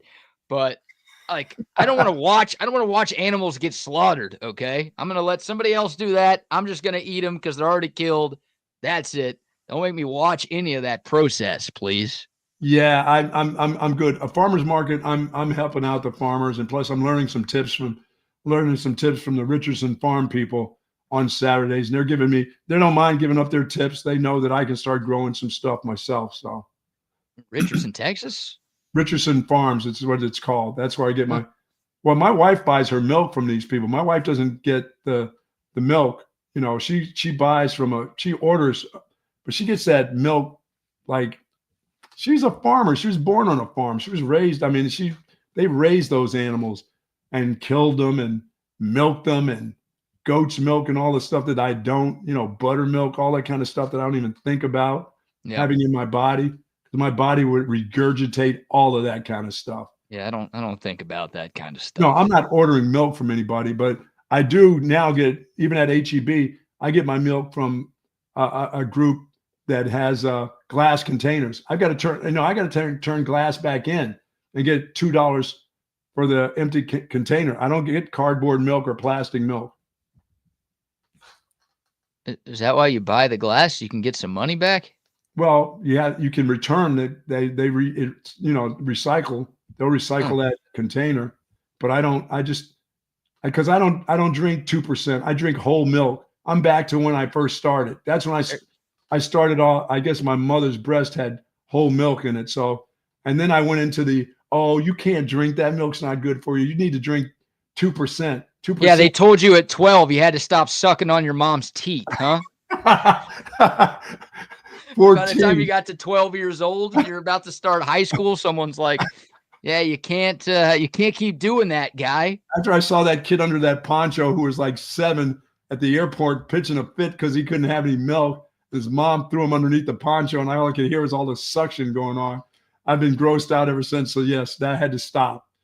So I just but I do it in the glass containers, and I got to return those. That's what sucks. Got to clean them up and then take them back. We have lost it. See what happens, Texas baseball, when you don't play when you That's should? true. This is on you for not playing last night. We're now talking about slaughtering pigs and 7-year-olds sucking on their mama's you-know-what. What is happening here? Yes, and I did go to the HEB at Nutty Brown, BK. Now I have gone into that, so I've been into that new one now. What a monster that thing is! I mean, it's like being in SeaWorld. The thing is huge. I mean, how do you get lost in those places? I don't know, man. It's like IKEA. They're gonna have to start putting like arrows on the ground to get you around. Yeah, by the way, can't go to IKEA. I get sick in there. I got lost in there. I couldn't find the exit in that place, It's and I had terrible. to sit down. I got dizzy, and I had to sit down. Just follow the arrows. I don't know, dude. It just takes you back around. You just go around and around. Just follow the arrow. I did that. I followed the arrows, and I said, "Hey, I was just in this section like 10 minutes ago." I followed the arrows there. I stopped in IKEA and had to sit down for like a half hour, get my bearings. I was so dizzy in that place. Just like I lay think on that's a what bed. started my amnesia going into. I won't go to IKEA. I won't go in that store anymore. You just like lay on a bed for a while until somebody I, found you. I just sat there. I sat in one of their chairs right there at the table, and I sat there for like a half hour, caught my breath, and I finally went out and exit. It was in the back of the store, and my car was parked in the front. And I've never gone in there since. This is like 8 years ago. I won't go into one of those stores again, Not ever. that. The first IKEA I ever went to was the one down in Houston off of 10. Yeah. That was the first one I've ever gone into. And that was a little confusing, but it wasn't as bad as the one up in Round Rock. That's the one that I went into that I quit. I gave up. Those stores suck. That's fantastic. Yeah. IKEA's still around, even though you could buy all that stuff online now. Those stores are still kicking. Oh, my goodness. And they got the Swedish meatballs at the restaurant there. Never will eat at one of those either. Apparently those are really good. Yeah, I might just go in there for a quick bite, but I don't want to start the maze because I'm not sure I can get out of there. Dude, you don't want to. You get sick. Yeah, it's a mess. All right. I'm not the only one. I've heard other people who've gone in there and they said, I get too dizzy in there. I can't do it. I said, well, I don't get dizzy anymore because I don't go in it. I just bypass. So I said, hey, if I got a kid or for instance, I need to go to IKEA, will you go in there with me? I'm like, no, I'll wait in the car like a kid in the car. Back in the old days when the old man used to say, hey, you take care of these kids. He'd go into the store and I'd have to sit there with my brothers and sisters. And he said, and don't touch anything. Oh. And the minute that dude went in there and shut the door, they were hitting all the buttons, the radio and everything else. Yeah, don't touch anything. Yeah, tell a group of eight kids. You're going to tell one kid you can't tell that to. 8 kids? Don't touch anything? Yeah, that was like the day my old man killed a rat. And he thought he killed a rat and threw it in the can and told my brother, don't you go in there and mess with that. And he knew exactly that dude stuck his finger in there and that rat grabbed him with his teeth by the fingers and ended up at the hospital getting all kinds of shots. Not only did he get bit by the rat, my dad beat his ass so bad for sticking his finger back in there. You're talking about the double. I'm like, man, why do you want this again? About this from Jake. Hide and seek. Oh. It's a good game to play. A little hide and seek at IKEA. Oh, my God. Could be fun right there. I'll tell you what, if I ever get a job there, I'm going to pick the tape up off the ground and just reorganize it to where it sends you in a circle the entire time. Dude, that place is ridiculous. They can do a better job, than that. Yeah, of course. Of course they can. But they're too far gone. I mean, it's a successful business model that's worked for years, so they're not going to change it up now. Well, somebody's telling me IKEA's meatballs are awesome. The food in there is good. Dude, people love the Swedish meatballs. That's not what they're known for. They're known for all the furniture and all the stuff that takes forever to build yourself, but a lot of people make that a part of their IKEA stop. Getting some of those meatballs. Yeah. Well, haven't tried them, so I can't speak to them. What about the United Nations of Costco? Yeah, that too. It's kind of a similar concept, right? I mean, you're just buying different stuff, but you're in a big box store and you get hungry. You're walking around there for a long time doing some shopping, so you get a little hungry. They've got good deals on good enough food. Stop by and grab a bite. My plan is in March is to get into the United Nations, get that film talking to people there and have lunch and actually talk to the people there. Yeah, I'll go with you. I'll go with you to film that if you actually want to. Yeah, I'd like to do that with the people. I'll have some pizza. I'm not eating that hot dog. Sorry. Not doing the dog, but I'll do a slice of pizza, talk to the people, ask them where they're from, how they got to our country. I mean, I got a lot of questions. They're gonna think you're an ICE officer, dude. I got a lot of questions for those people. Does everybody own a restaurant here? I mean, what's the deal? Do you need all of this paper?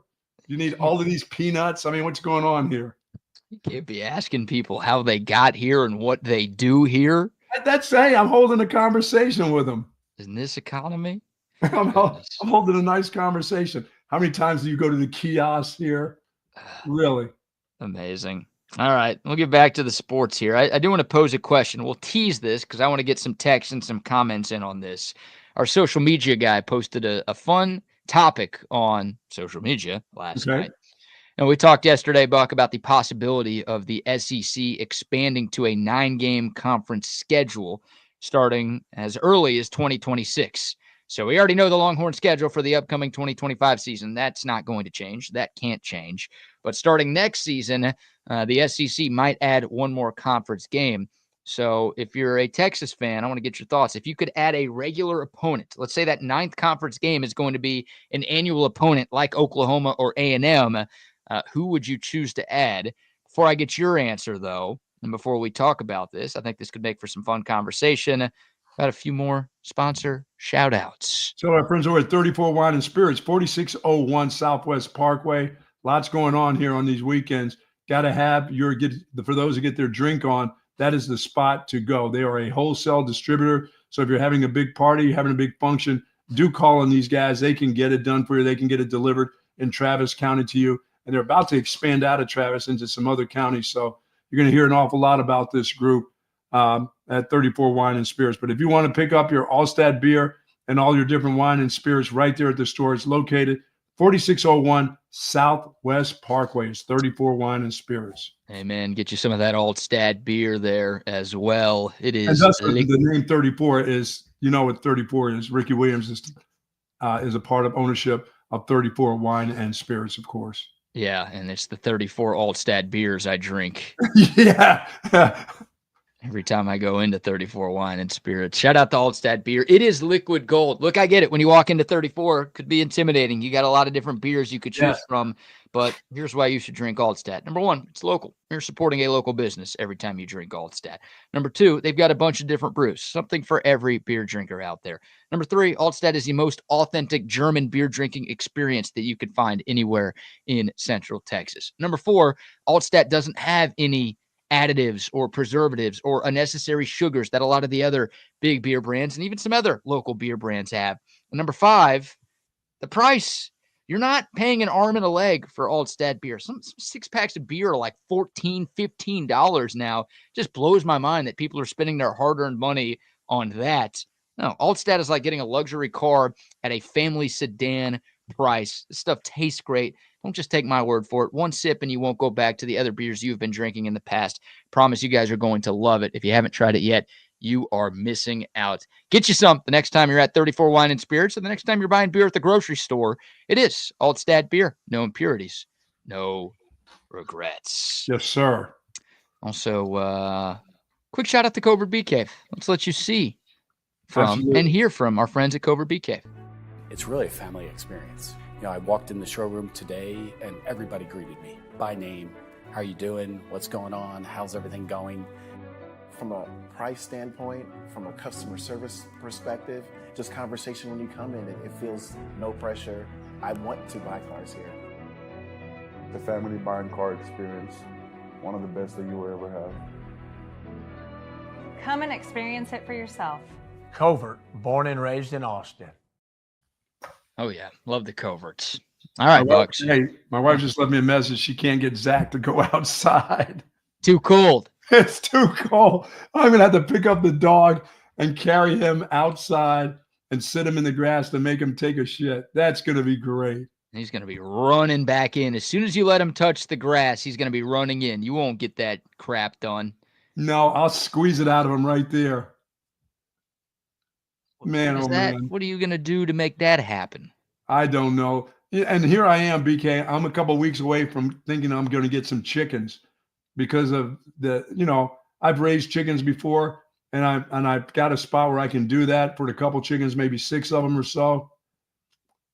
Dude, and then you got to worry about this weather. I've got to have a heater. I'm too old. Just go ahead and pay the extra couple bucks, Buck. Just keep going to the farmer's market. I don't be sticking my hand into the chicken's hut where there's some rattlesnake. I live out here, all these stones and stuff, sticking my hands in there. And next thing I know, I come back, snakes biting me, trying to pull me into the chicken hut. I don't know. I'm going to talk to my wife about that. She goes, that's going to give you something to do. I'm like, I got this golf tournament. I got it. I tell her, I said, I have a job, by the way. I have a job. I do have things to do. Ooh. And doing some chickens, bringing some chickens into this after having these dogs. Once my dog dies, I'm going to slowly start letting things just, my 10-year-old dog dies. Then this other mutt that I have, eventually he's going to go. There's not going to be, somebody said, aren't you going to get another dog for your young dog? I'm like, what are you, crazy? Can't go anywhere as it is. I am lost. You're all over the place there. I don't even know where to respond or how to respond. Isn't it time for me just to live a little bit? Well, you talked about squeezing your dog to death. You talked about handling cocks from your neighbor's place. Oh. I'm not entirely sure where to go with any of that. Yeah, time to live a little bit. Thank you, all BK. Right. Thank you. Yeah, you've got my permission to do that. I'm sure that will carry weight around your house. Only thing I'm not doing, I'm not stinking thinking. So not good. stinking thinking or drinking. Everything is good. Headed for my 24th year. Keep doing that. Keep doing that. Well, if All I right, don't do that, I can't do anything else. So it's true. That's a good point. We posted this on Twitter at about 8:40 last night. A simple question.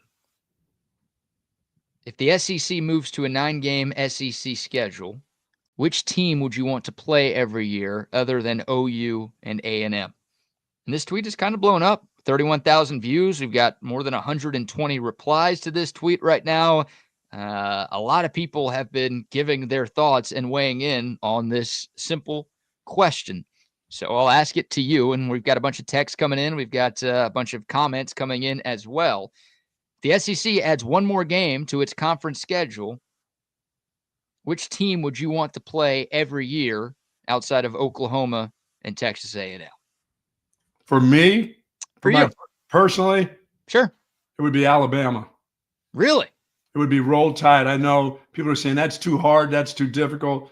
Play Arkansas. I mean, yeah, if you want to keep that whole Southwest Conference thing going, it would be second would be Arkansas, because there are going to be times where they really suck, and it'd be nice to just play them and beat them, instead of having to worry about going there and playing them and being in a dogfight even when they suck. But I would like to, for the fans, not just for me, I'd like to be playing Alabama every year if I could. Just because of the pageantry and tradition? Yeah, absolutely. You know who their coach is right now, don't you? Yeah, I know. I know what's going to eventually happen there. They become Alabama again. Yeah, but I'd like to be playing. I just think for school wise and for the, for the game of football wise, it would be Alabama. But there'll be, but if you're going to throw it into the A&M Aggie tradition thing, it would have to be Arkansas. Yeah, that was the most common answer that we got last night. But the amount of people who didn't pick Arkansas kind of shows what the rivalry is in 2025. I think if you asked this question like 30 years ago, hey, there are 3 teams you have to play every season. Who are they? Be no-brainer. It'd be Oklahoma, Arkansas, and A&M. You'd have to play those 3. Plenty of stories, and those people have plenty of stories that they could tell you back from those days.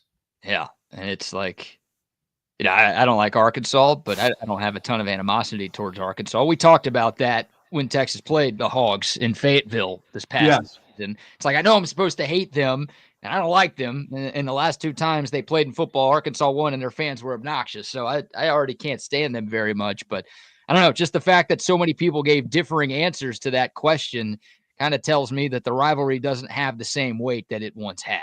Now, maybe it comes back if they play each other every year for the next 3 decades, then maybe it gets to what it was in the old Southwest Conference days. But right now, it's not there. There are a lot of people who'd rather see somebody else every year than the Hawks right now. And you're one of them. Arkansas was your number 2, but you said Alabama's your number 1.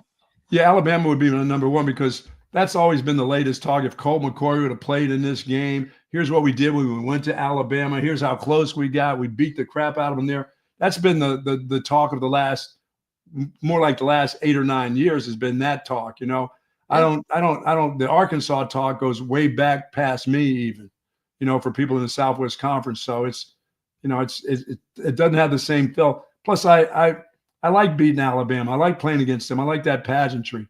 Sure. That whole Arkansas pig suey bunch doesn't do very much for me. The big question here would be, what are you looking for in this extra game?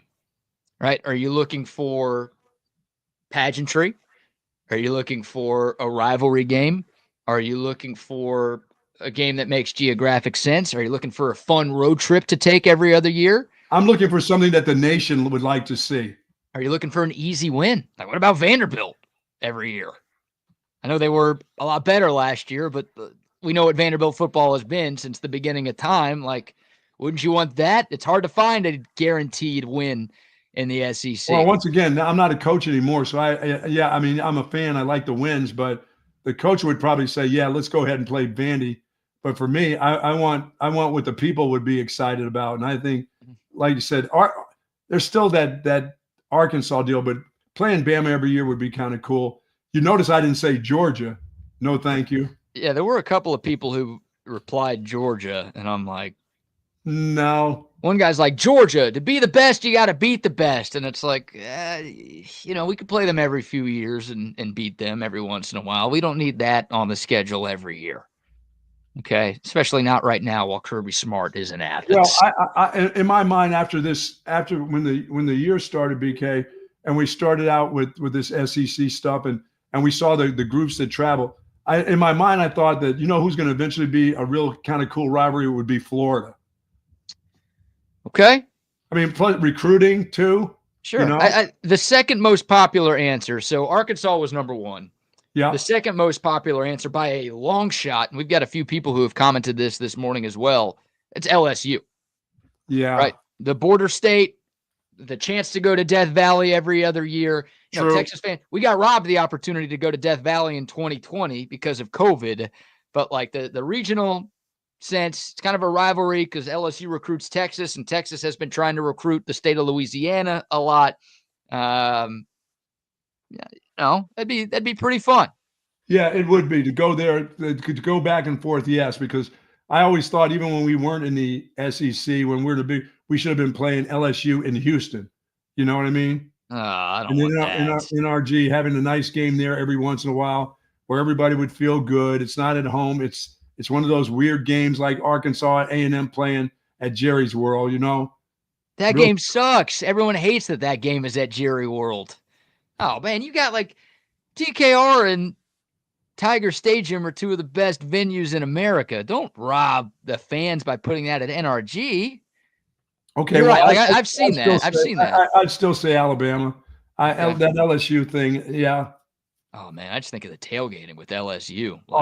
When they came to town in 2019, that scene was incredible all weekend long, really all week long leading up to the game. Just don't want to be playing him every year because what's his name eventually is going to get fired if he doesn't turn it around. Then they'll get somebody that'll be able to coach that kind of talent and look the hell out again. Well, you also have to be worried when we're doing our pregame shows that their fans are going to be peeing all over the floor. Oh, of course. I figured that would be your biggest concern. It's like the entire city is just going to reek of urine because all those floor pissers from Louisiana will be in town. Yeah, we don't need them in this town. We need to go there all the time, play away game. We don't want them in this town. They don't know how to hit the toilet, those people. Those people, they don't. Yeah, LSU would be a lot of fun, man. Another popular name was Tennessee, the Battle of the UTs. Play them every year to kind of get to lay claim on who the real UT is that year, because that's something that people care about way too much, but they do care about it. And that fan base is pretty obnoxious, so getting to shut them up every 365 days wouldn't be the worst thing in the world. Yeah, eventually Florida will be starting to get good and stay good for a while too. They'll have their years where they're on. I thought the Florida fans when they came here were despite their team not being very good, were good fans. If we can get Aiden Warner at Florida every year, then I would happily play Florida every year. And third string Yale transfer, go ahead and bring that guy to Austin. Yeah, Arkansas would be number one on the list still with the Olds. But then it would be, to me, Bama. I know that you're trying to get a win too. You're really not trying to get your ass beat in. Look, I would pick Oklahoma if I'm looking for the win, but they're already on there, so I can't pick them twice. A&M in Oklahoma. Yeah, can we just play OU twice or A&M twice instead? That would be great. Go ahead and chalk those up as W's. Sign me up for that. A&M twice, some kind of classic game early in the season, then get them at the end. Beat them twice? Yeah, how much fun would that be? Start off their season with an L and then let them get some momentum against everybody else, and then they have to lose to Texas again. I don't think the state of Texas could take that. No, I don't think. I mean, we see it twice in basketball, men's and women's. We see it twice in volleyball and other sports, but those sports also have more than 12 games in a regular season. And I wish it wasn't the SEC because I would still like to do something with teams in the Big 12. I would like to rotate one of those groups eventually here.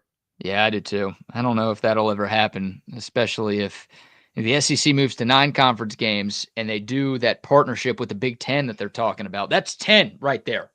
That is 10 of your 12 regular season games that are occupied by very good teams in the 2 best conferences in the sport.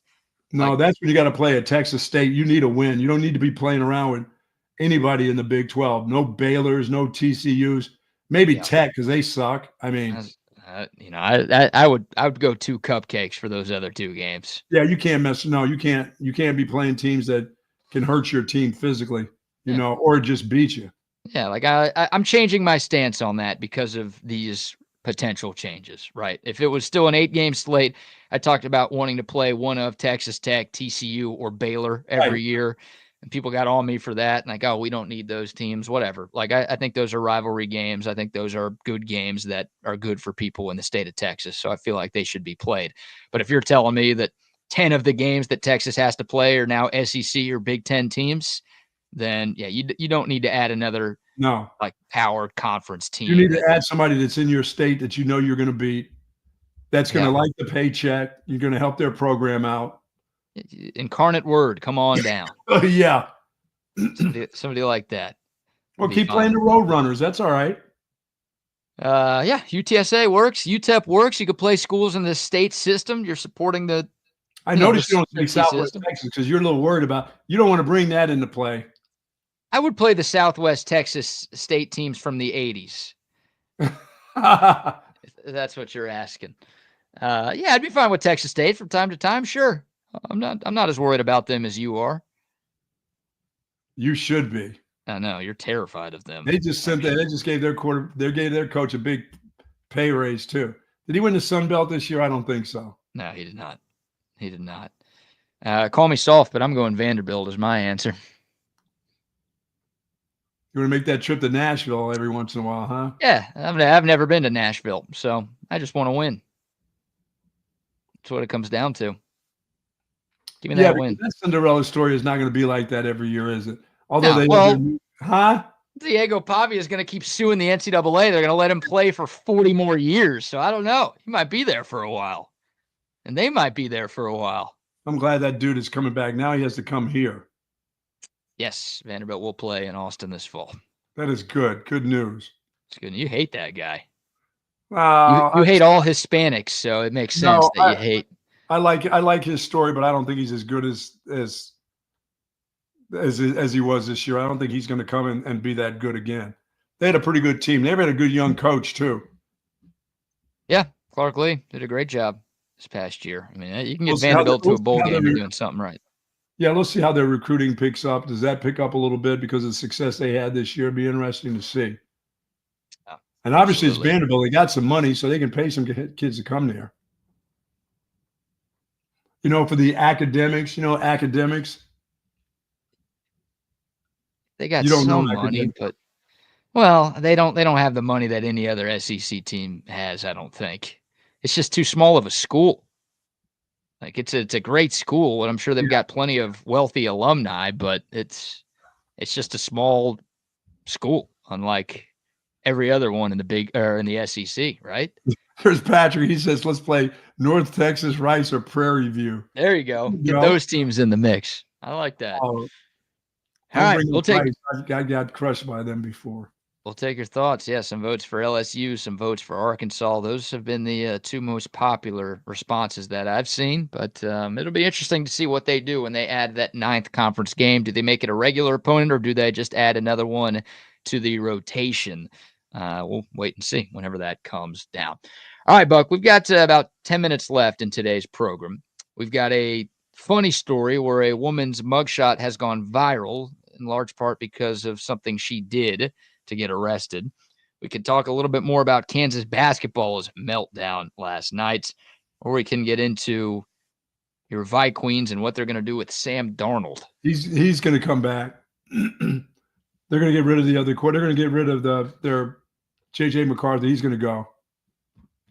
They're going to trade him? Yeah, they're going to trade him and get some stuff for him. Sam Darnold's going to come back, I believe. They're going to sign him to a long-term contract? Yeah, I mean, it's not like Sam Darnold's 35 years old. But it's also not like Sam Darnold is good. I thought he had a pretty good year last year. He had a great year last year. Okay. Do you think he can win a Super Bowl? Yeah, I think they can get better. I think that team can get better under Sam Darnold. I don't know. I mean, they were 14-3, Buck. They can be better than that? And in the two biggest games of the year, the regular season finale and in the They couldn't playoff game, protect that dude. No, they couldn't protect him. They've no, got he couldn't throw. I'm gonna say don't get rid of Sam Darnold. Get rid of your young guy that you're looking at these young draft choices that are coming up now. I mean, you put that guy there with the 2 or 3 guys that are coming out this year. You can get something for Sam. You can get something for JJ McCarthy, I believe. Yeah, I don't know if you're gonna get what you spent on him, right? I don't think you're gonna get that. You never do. It's like the used car bid. As soon as you take it off the lot, you're not getting what you paid. As soon as you take it into that surgery room after that knee's been repaired, that's going to be different. Right. Yeah, I don't think. I mean, look, it's a tough decision. If the GM gets this wrong, he's going to lose his job. It's that simple. And Kevin O'Connell, the head coach, might lose his job as well because he's the quarterback guy, so you assume he's going to have a lot of say in whatever decision does get made here. And no, we can't play the University of Phoenix. No, can't play him, or ITT Tech or LaCordon Bleu. I don't think. No, you can't do that. St. Ed's would be interesting. Wow. But yeah, I mean, it's if you trade JJ McCarthy and he's the guy that you thought he would be, you spent a top 10 draft pick on him. You thought he would be great. And I think the plan was for him to start week 1 his rookie year until he got hurt. If you get rid of that guy and he turns into a really good quarterback in this league, then guys are losing their job. If he turns into just a really good quarterback, then Sam Darnold is going to still be okay because if he doesn't get you to the Super Bowl, he's just going to be a really good quarterback that just can't get to the Super Bowl. Well, he hasn't been that until last year. Like he was always a really bad quarterback, and then he got put in a great system. And look, he'll still be with that system. He'll still have Justin Jefferson. He'll still have those same guys. But you do wonder if he'll regress to what he's been over his whole career, because more tape for Sam Darnold has been bad than good. And you also wonder if teams figured him out. Like, was there something that Sam Darnold put on film that the Lions in Week 18 and the Rams in that wild card playoff game figured out, and now every team is going to do 7 guys after him every time. Just bring them. Well, then if Sam Darnold can't fix that and he's seeing ghosts again, then I don't know. I think they're going to get rid of him. I really do, and I think they should. It's a big risk. Of course, it's a big risk, right? You're relying on a guy you've never seen play an NFL snap coming off of a serious injury. Yes. But Sam Darnold can't win me a Super Bowl. He can't. He can't do anything more than he did last year. And again, he was great last season, but he lost in the first round of the playoffs. I think that's the ceiling with that dude. I think McCarthy might have a higher ceiling, maybe a lower floor, but a higher ceiling. I'm taking my chances on that guy. And I'm either franchise tagging and trading Sam Darnold. That's what I'd like to do to get something in return for him. There's obviously some risk there too, though. If you tag him and nobody wants to trade for him, then you're stuck with him for one more year.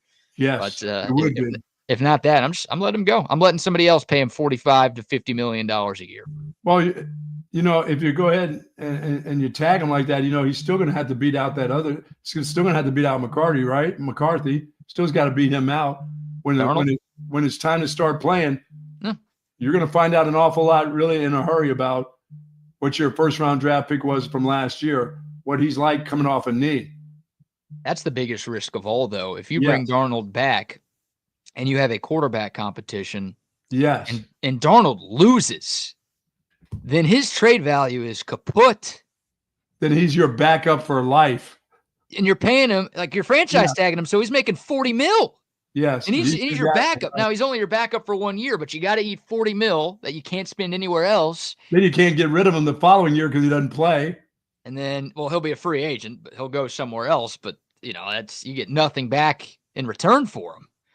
So that's the worst scenario is if you tag him and you're like, we want to do a competition. No, if you tag him, if you plan to keep him, you tag him or you give him a long-term deal, then he's your guy. And you either trade J.J. McCarthy or you give him the Jordan Love treatment where it's like, no, this is our dude for the next 2 or 3 years. You're going to sit on the bench, and sorry about that. But I don't think they're going to do that with him. You don't think Sam Darnold's not Aaron Rodgers. You understand that. And you could argue the Packers held on to Rodgers for too long. But Sam Darnold has another great year like he did last year and still just didn't get it done, maybe win another playoff game, but still doesn't get you into the Super Bowl. I mean, would that be fair to say that he's still been those 2 years have been pretty successful? Sure. But then what do you do next offseason?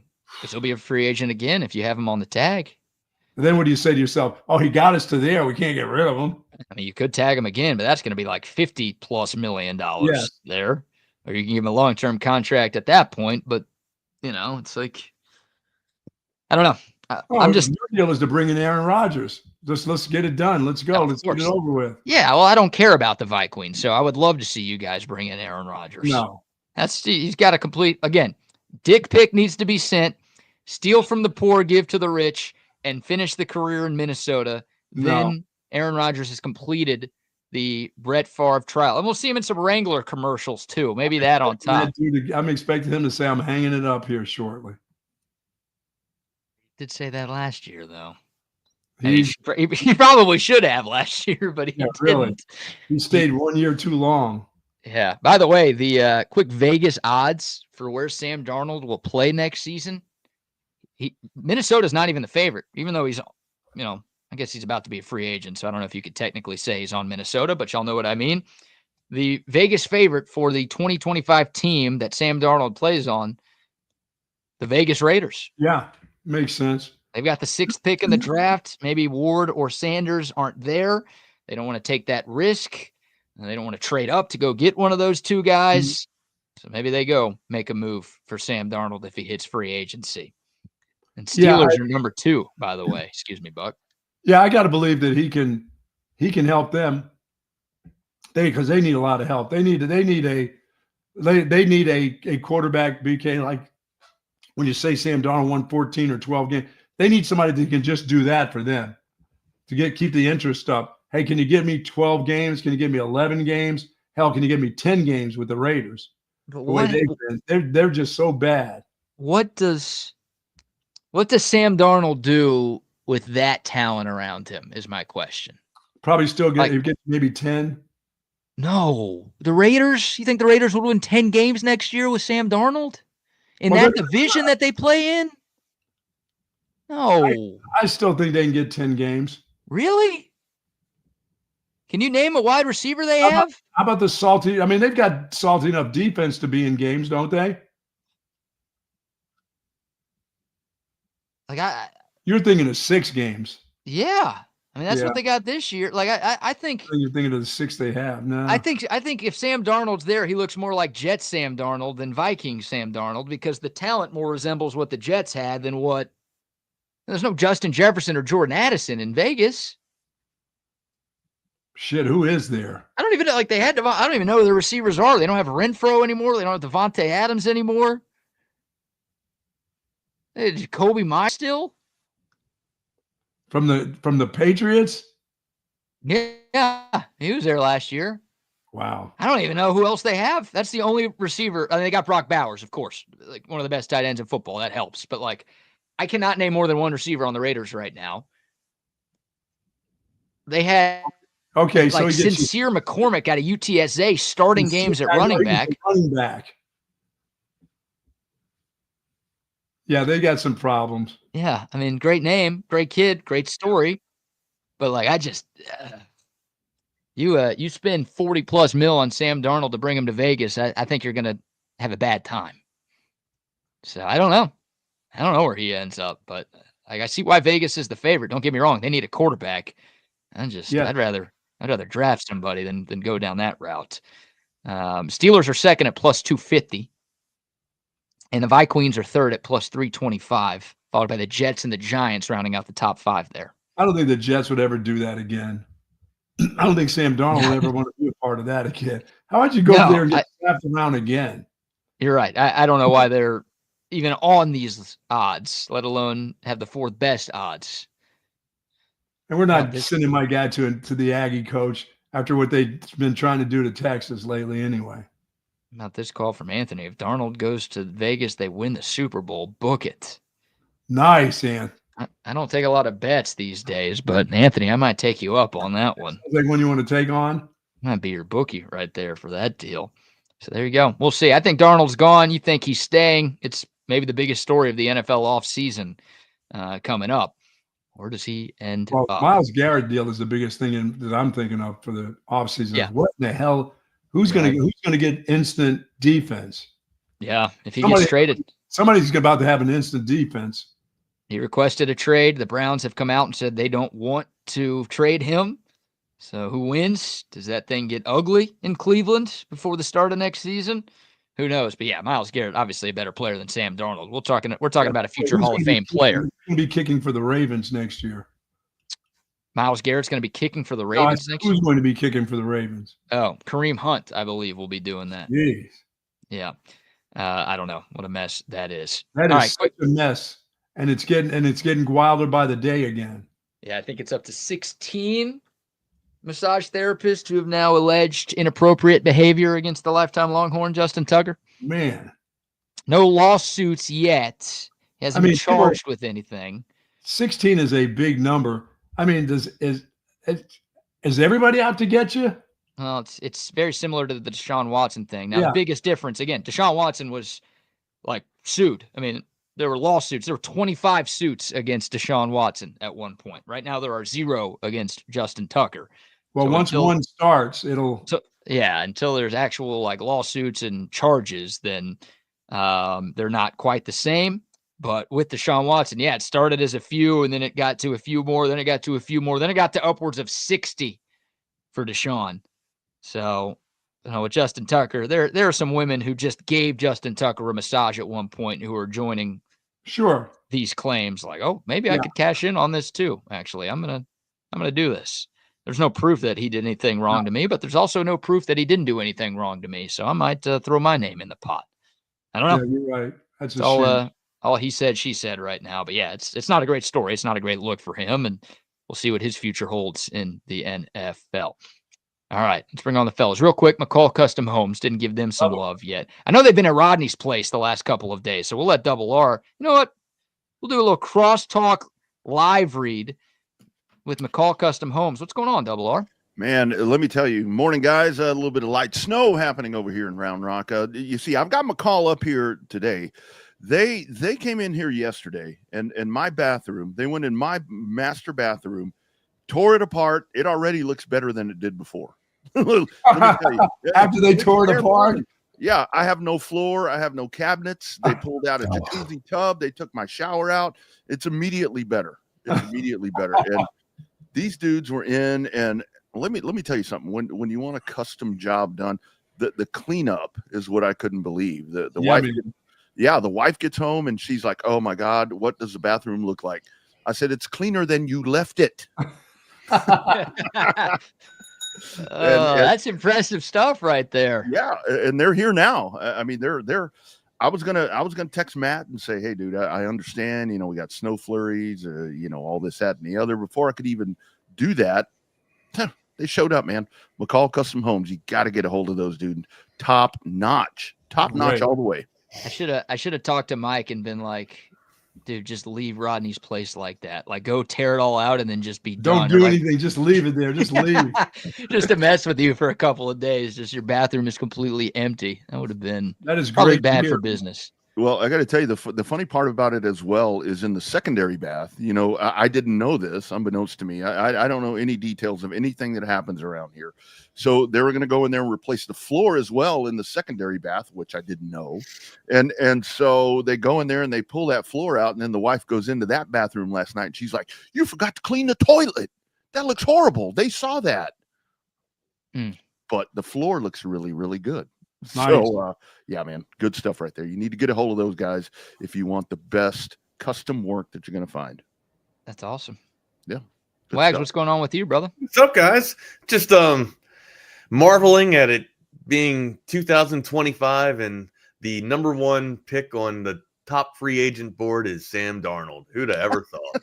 No kidding. Who is there a moron out there that called this? Hey, you were high on Minnesota last year. I'll give you some credit, Wags. I was high on Minnesota because Sam Darnold was in the right spot. Sam Darnold is not going to be in the right spot if he goes to the Las Vegas Raiders. He's not going anywhere, Wags.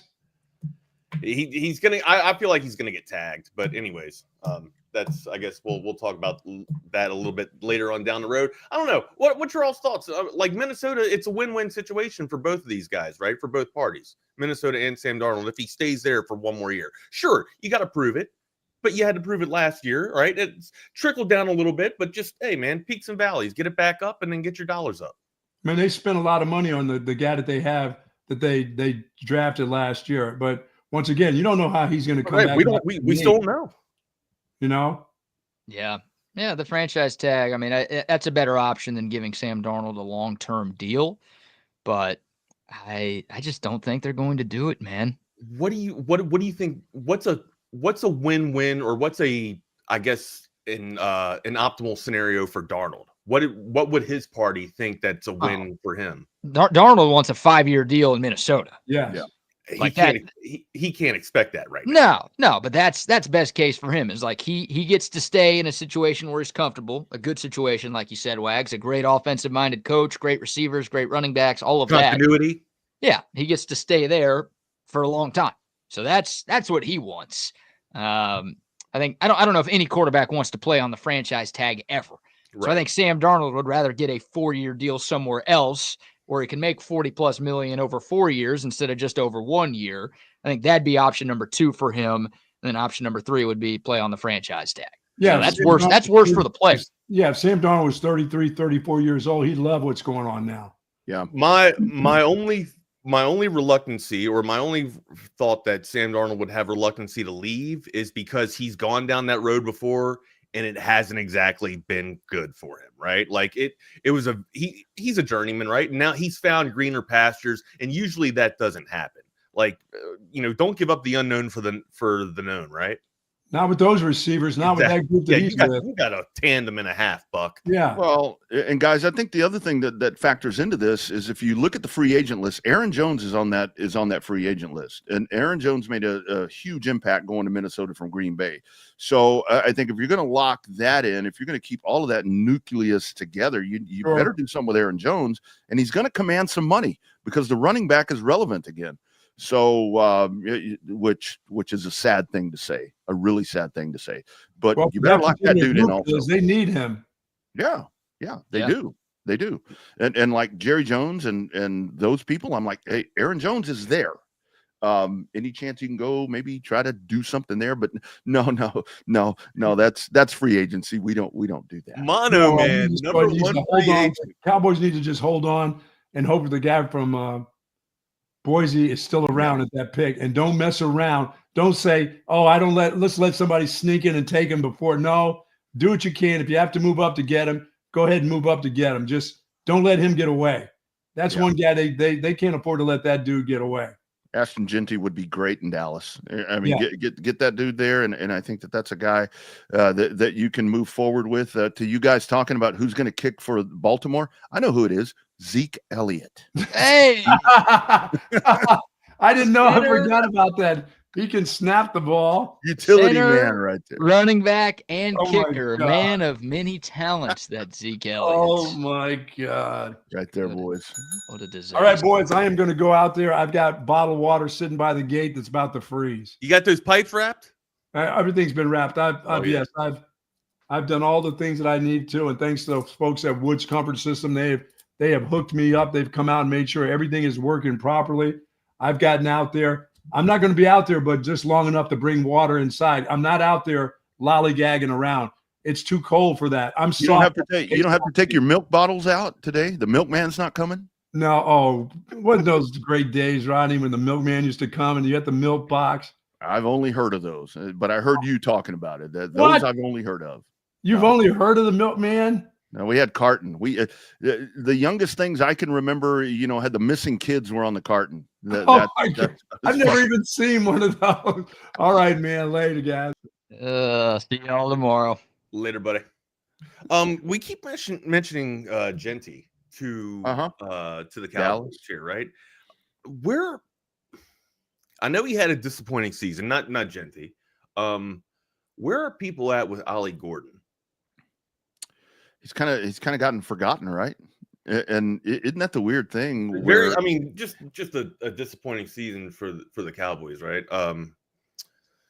Or for Oklahoma State Cowboys, and then also couple that up with the Dallas Cowboys. You thinking maybe Dallas could have him on their I guess radar. I mean, hell, you just said it. Kind of people are forgetting about Ollie Gordon.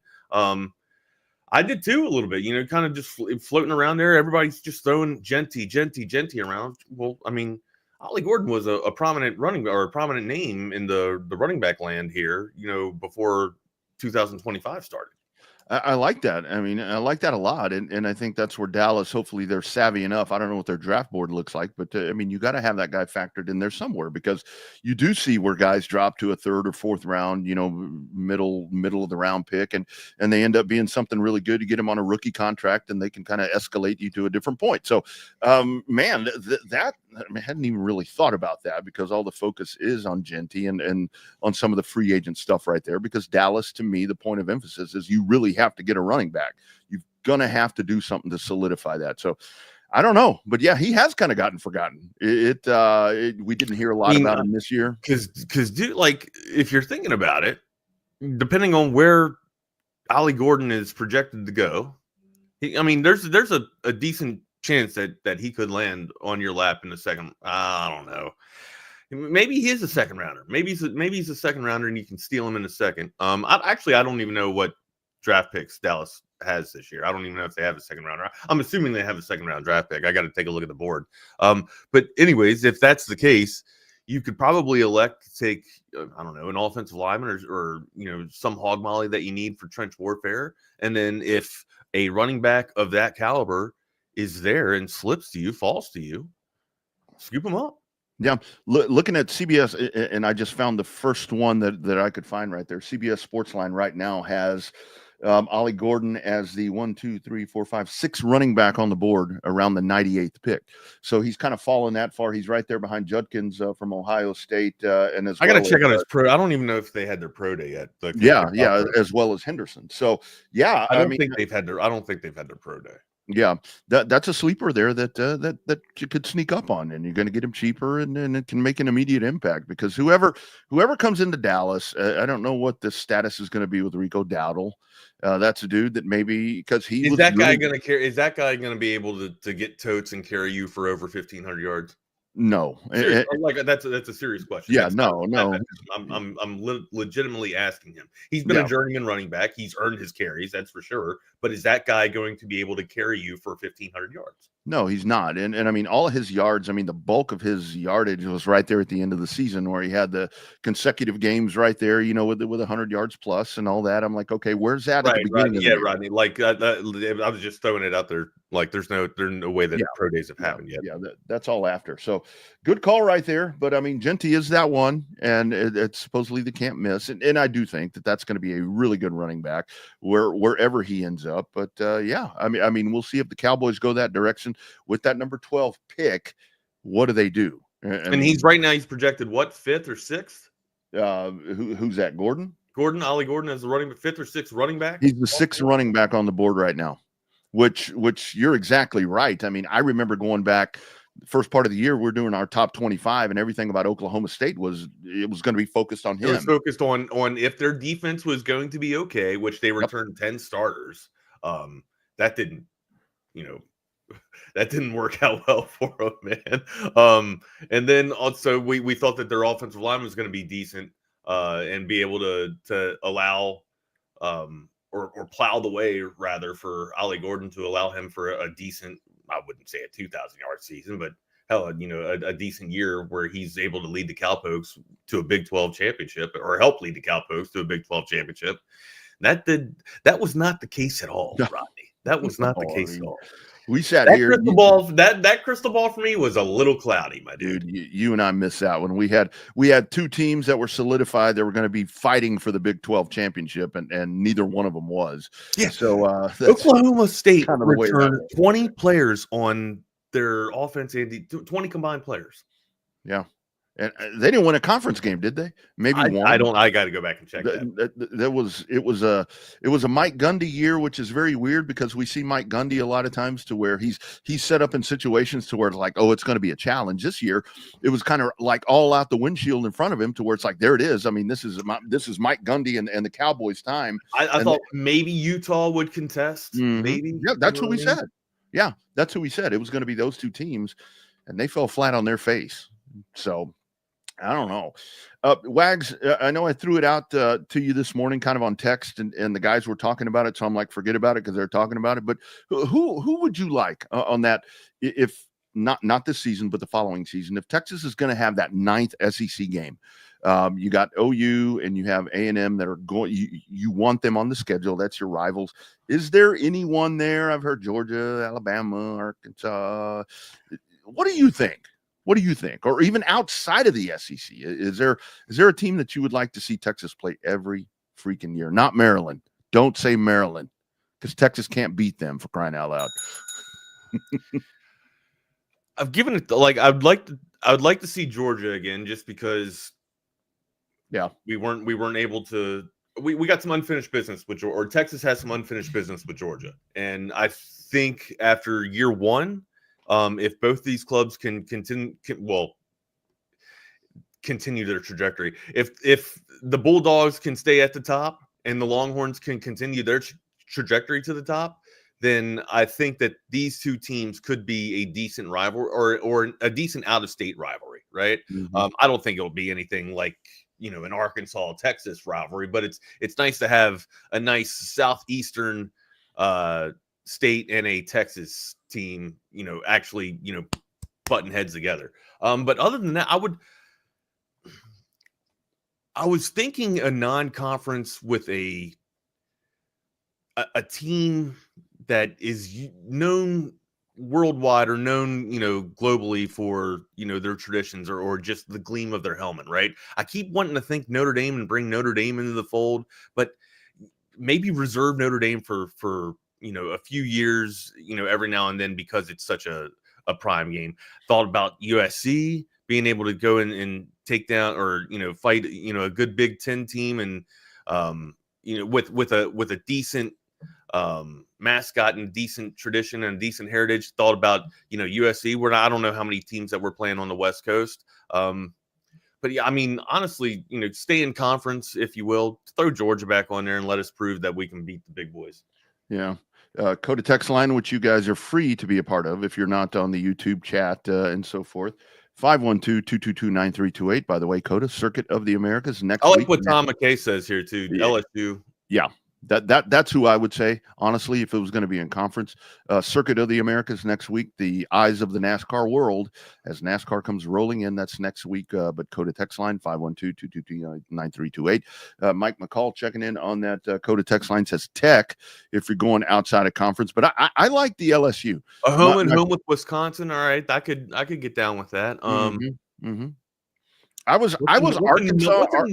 What's another college town, a really good college town that you would go to, or you would want to? I got to tell you, I know they're in the Big 12 still, but if you have never made a trip to Morgantown, West Virginia, maybe it was for our younger days, right?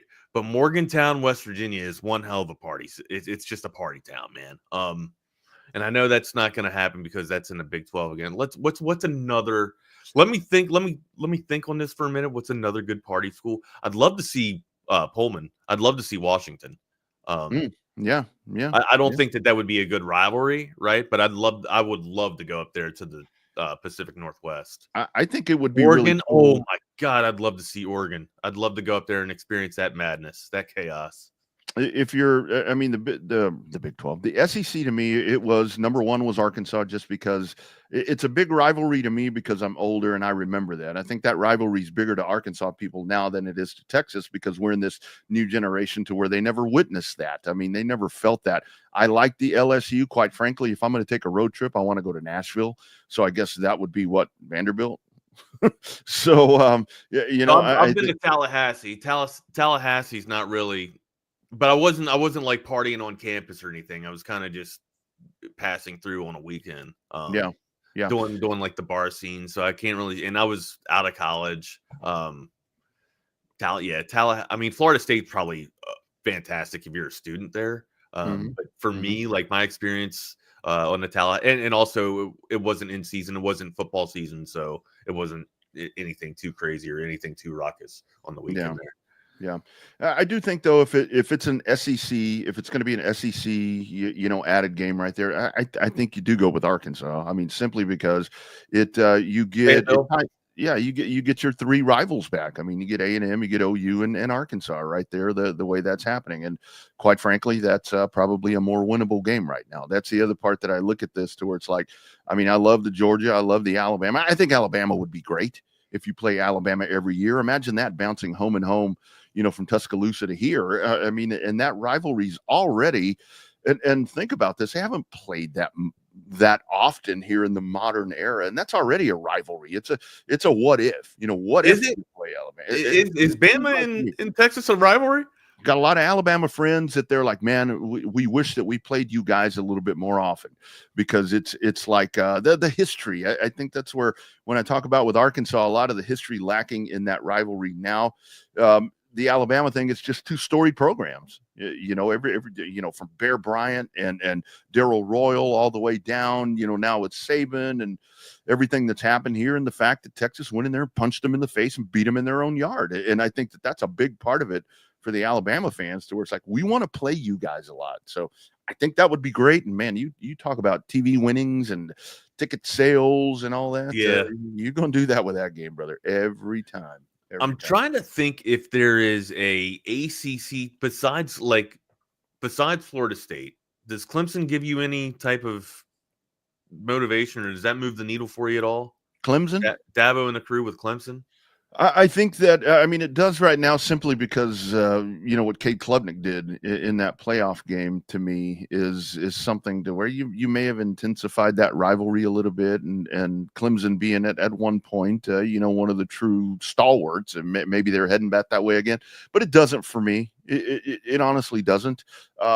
Mike mentions it on the text line again. If you want a true outside of the SEC, if you want to add a game that you're going to play every year, Nebraska's not a bad one to put in there, because that's two storied programs. That's Tom Osborne. That's back to Darrell Royal. That's Freddie Akers. I mean, that's where you get those guys. And Nebraska, we've had some really nice matchups with Nebraska.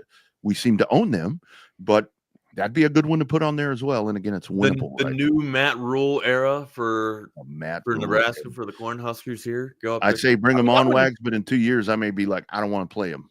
So I don't know. Yeah. So see, Jake just brought the school up that I was thinking about for the ACC. Miami. Yeah.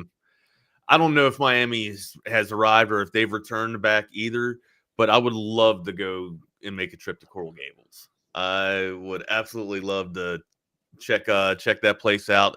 I heard it's a scene. I heard Miami in itself is a scene. If I was starting my life over again, man, I would love to check out the University of Miami and go to school there. That would have been a fantastic experience, I think. Texas was a great experience. But yeah, I'm curious. I'm interested to see what's going down at the U. Private school too, right? Private's tough to get in. Very tough to get into. Yeah, so. Private school. Longhorn and Lubbock on the Coda text line makes a good point, because this is where we're sitting here and we're just chopping this around with the non-SEC schools, who you want to play. But it's like we're all about rivalry and everything. But the whole thing is this comes down to you want to play schools where it's going to be recruiting purposes and so forth that are so important. And this is a good trio right here. You mentioned Clemson, you mentioned Florida State, and Miami, and those are the hotbeds right there to where you want to get in and play those guys, because it is. I mean, I think it's imperative, if you're outside of the state of Texas, to get into that Georgia market. You got really good 5-star athletes that are sitting over there in Georgia. Jordan talks about them all the time. I mean, Georgia Tech. I mean, this goes back to the Georgia thing, to where Georgia and Texas as a constant sitting SEC game would be massive in a lot of different ways. But it's interesting. We'll see if they toss that around. And what I think is going to happen here, Wags, is if the SEC adds a 9th conference game, if there's going to be that other standing game, how long before you just extend the entire schedule? You're going to add another conference game. Well, we need to add another non-con. And we're going to be playing more college football, expanded college football playoff. This thing is going to kind of turn into the NFL light, brother, if you know what I'm talking about. Oh, it's a moneymaker, right? It's a money driver. No, when I feel like that's kind of what we've been talking about the past year and a half is the expansion of college football and where they're going, the route that they're taking. Speaking of expansions and speaking of changes in schedules and stuff, I've seen a few people ask, "Hey, man, you're not enjoying, loving the new format, but not exactly a fan of. Love the extended hour, love the early hours, but not exactly a fan of the midday mashup." We're seeing all this stuff. We're appreciating all your all's feedback there. And again, remember, things are constantly changing here at Texas Sports Unfiltered too as we continue to grow. So, I would expect, in due time, once the roster gets full again.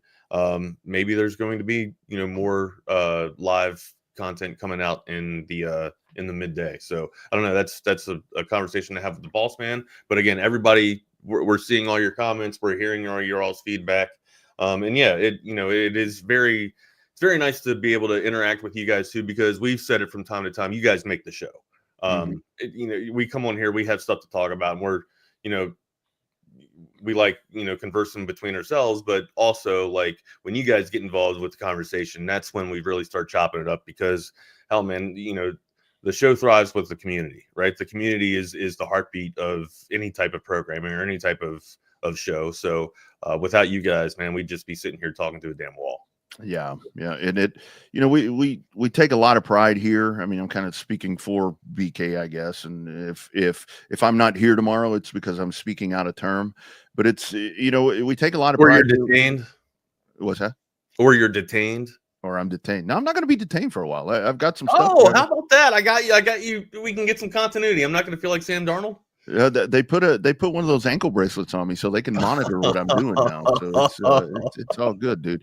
With TSU, we take a lot of pride in our, what we say, local hosts, whether it be Wags and I, the morning guys, and then, Jordan and his crew that come in after us, and Patrick, I think, is just an added bonus right there. Obviously Zip and Che, that are there in the now a little bit later after lunch. I mean, we take a lot of pride in that. And the midday, what that is, I mean, that's just a little bit of a buffer right there to give another. Who gave them Zip and Che? Me. Honestly, I think that happened one time. I was doing a show where I may have been under the influence and I mispronounced it, and somebody called me out, and I'm like, I'll just leave it like that. It was one of those shows we were on the road. I think it may have been New Orleans or a morning after. I think it was a morning after show, but it's going to continue to evolve, and we continue to refine and polish, and we're just happy that all of you guys have been along for the ride. And we know it's a little bit of a change, a little bit of an inconvenience, but I will say for the earlier start, if you look around, and again, there are some terrestrial radio stations that are providing Texas content right now. They start early. And if TSU wants to be in the mix right there, we've got to kind of go blow for blow with them. So that's just kind of my thought. That's where I'm speaking out of term. So anyway, but we'll see. But yeah, SEC, a 9th game, that interesting, but that's TBD, ever evolving, brother. So Jeff Custer says that Bill Self is going to be Bill Self's going to be the next head coach of the Texas Longhorns. Well, if they keep having nights beat like by they had 34. if they have nights like they had in Provo last night, then it's possible. The Jayhawks, I mean, nobody really showed up for the Jayhawks last night. I think Dickinson was their leading scorer. Yeah, Dickinson was their leading scorer, and he hasn't exactly been, great himself the past couple of games. I mean, look, people mentioning Provo's odd things happen in Provo from time to time, right? And if this happened at the Fog, then we'd be having a serious conversation. But I mean, some teams just don't show up, and some teams just don't perform some nights, right? This is one of them. Do I think that it's Kansas flailing and unraveling here? Absolutely not. Tough place to play. Maybe they just BYU, the Cougars just caught the Jayhawks on a really good night. It was the Cougars night, and it was clearly was not the Jayhawks night, as they only shot 20%, 28%. Sorry, I thought it was 20% at first. I don't have my glasses on clearly. But yeah, tough shooting night for the Jayhawks, and then of course everything seemingly going well for the BYU Cougars. Yeah, you know, 90, when you're putting up close to 100 points, Rodney, that's efficient. All right. Yeah. Alabama. It almost 28% to 38%, all 38.9%, Rodney, 40% shooting for the Cougs. Yeah, worst loss in the Bill Self era right there, and that does bring, you know, with that question, you know, is Rodney Terry going to be around next? I mean, Bill Self, I mean that happens right there. Bill Self ain't going nowhere. Bill Self is not going to leave there. I mean, it's but I mean, you get four straight home or road losses for Jayhawks. That's. Mm-hmm. That's a little bit of an issue. That's an eyebrow raiser. And you know, this is where we go back to, you know, if that's I would love to have that cause for concern being a Texas basketball fan. My cause for concern right now is the future of the program. What direction is it going to go? Who's going to lead this or whatever? Bill Self is in a position right there to where he will get that fixed. And I have no doubt. Yes, I would welcome him to Austin with open arms. I think he would do really good things here on the 40 acres with the Texas basketball program, but he's not leaving there. He's not leaving there. But it does show to where this is college basketball versus college football, to where you can go in there and have those stinkers like that, and it's not ultimately going to ruin your season.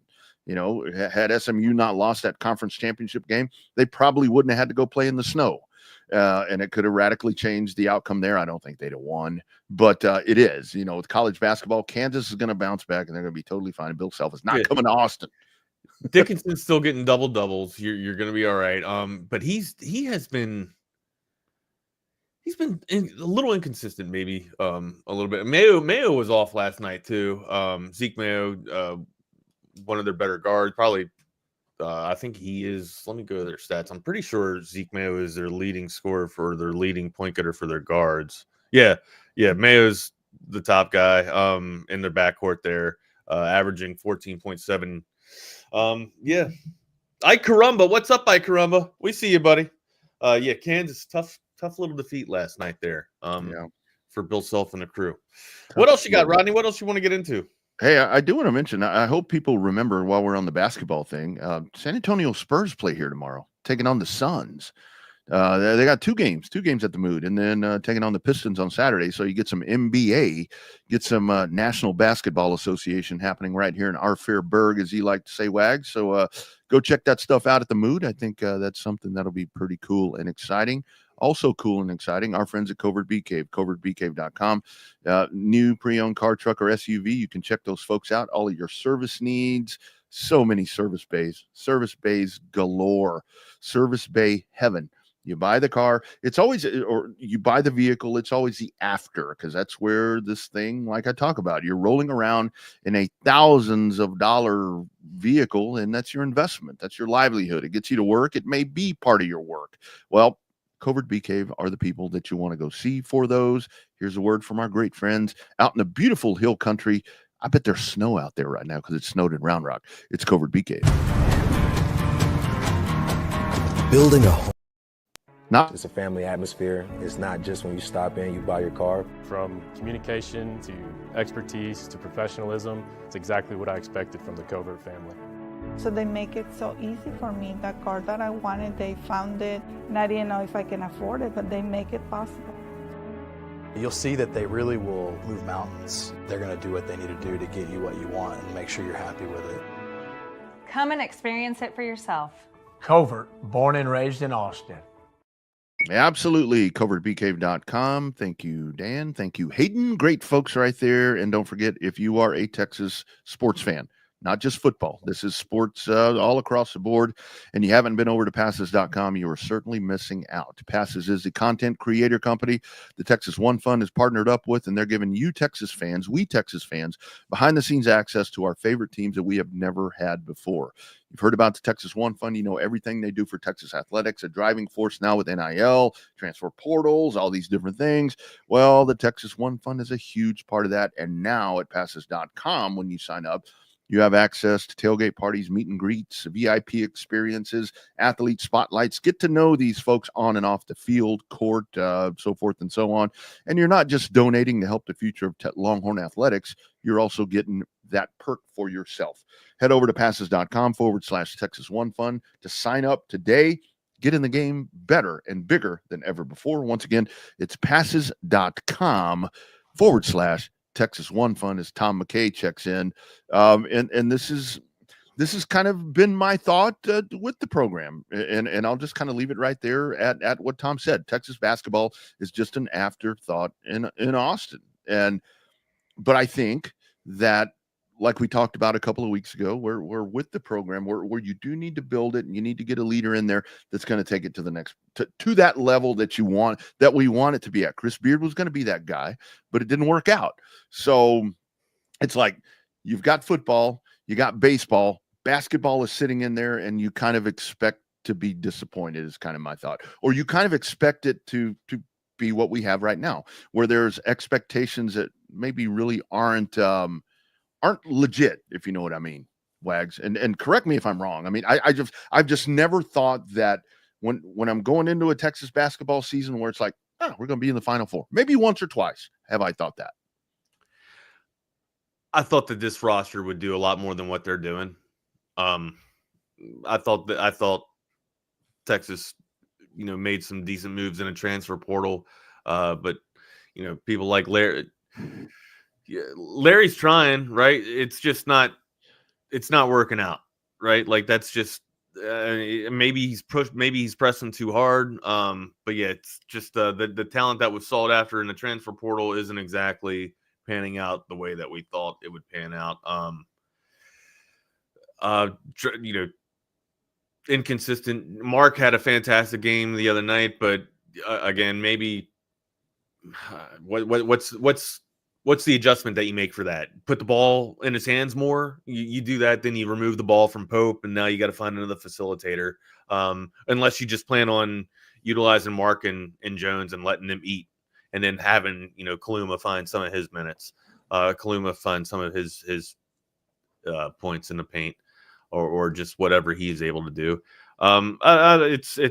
It's difficult to talk about Texas basketball, and I kind of agree with the sentiments that you guys are sharing right now. I don't think they're necessarily an afterthought. I mean, once I saw the roster or kind of conjured together this year, I thought maybe they could salvage something and get back. But then after you watch them, after they get done with their cupcake games and they start to get into a little bit of conference play, you're like, oh shit, okay, there's the real litmus test there. So I don't know. Wouldn't exactly call them an afterthought, but yeah, when you're talking about Texas baseball and Texas basketball or Texas football, how can you have basketball in the same situation or same conversation? Honestly, like let's be real. You can't have them you can't be at the same table talking about it until you start winning some hardware. But I mean, it has Texas hasn't won hardware in 20 years. So,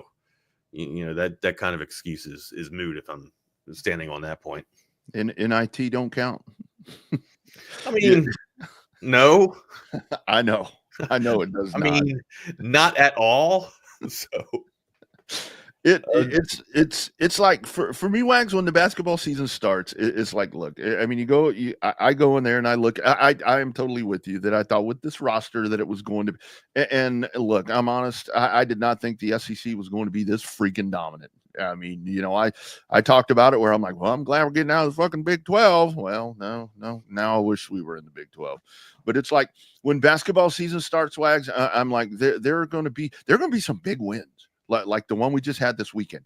There are going to be some wins where Texas comes in and they're going to. We got to be realistic about that win, though. That was a nice win. It looked great on paper. On paper, yeah. But Kentucky's reeling. Kentucky's a little banged up. Not a little banged up. Kentucky's banged up. Yeah. That's where it's like we got Kentucky at a really good time. It's a perfect time. You're going to win some games like that. But then again, and I'm like I'm saying, I'm very realistic that then you're going to have weeks like you had the week before, where you had two games where Arkansas runs you out of your own place, and then you lose to Vanderbilt, who you should have beat. And I'm very realistic in the sense, like I said on Monday, to where it's like we're going to South Carolina, and it's like, well, that's a win, that's a check mark in pen. I'm like, not so fast. I'll say it's a check mark in pencil, because that's just the way that I set my expectations for Texas basketball. Yeah, leave it to Texas to give the Gamecocks their sole victory in the conference, right? Oh God, I hope I don't speak that into existence. Let's not talk about this. But no, going back to our original conversation, what we opened up the show with on the 9th, if there is, a 9th conference game added, and where would we want to go? Yeah. And then that extending to hell, maybe even, extending outside of the conference and having a home and home with a non-con. Jake brought up Happy Valley, and I didn't give it any type of attention because maybe it's just because I'm from that area, but there's something special about where the Nittany Lions play, right? It's secluded, it's isolated.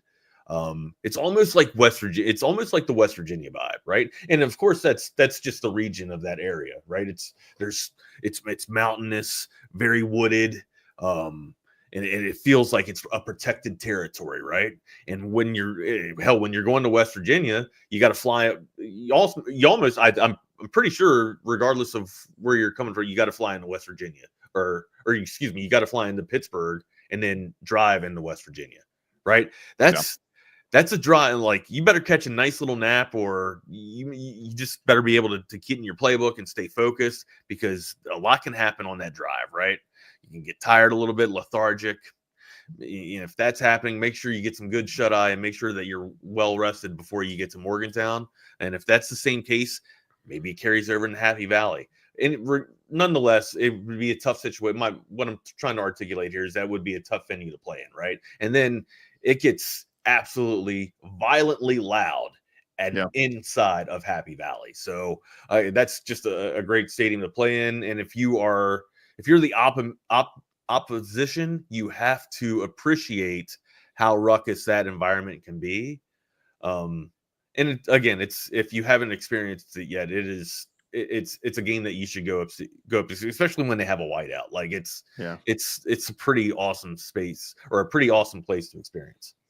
That's what's so cool about the non-con, is that you can kind of fluctuate that thing around. I mean, you've got Ohio State right now.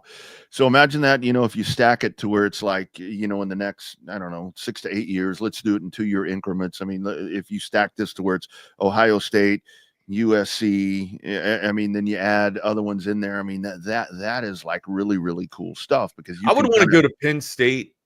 Penn State, yeah. I would want a home and home with Penn State would be a pretty special experience, I would think. I think that would be fascinating. I did go up in 2019 to Morgantown, but I mean, Morgantown, I've experienced Morgantown more than once. And that trip, the 2019 trip, was the tamest I've ever been in Morgantown. Now, granted, I'm married, right, and been married for 20 years, but Morgantown back in my heyday was an absolute shit show. And thankfully I've never had an STD, right? But that you know of.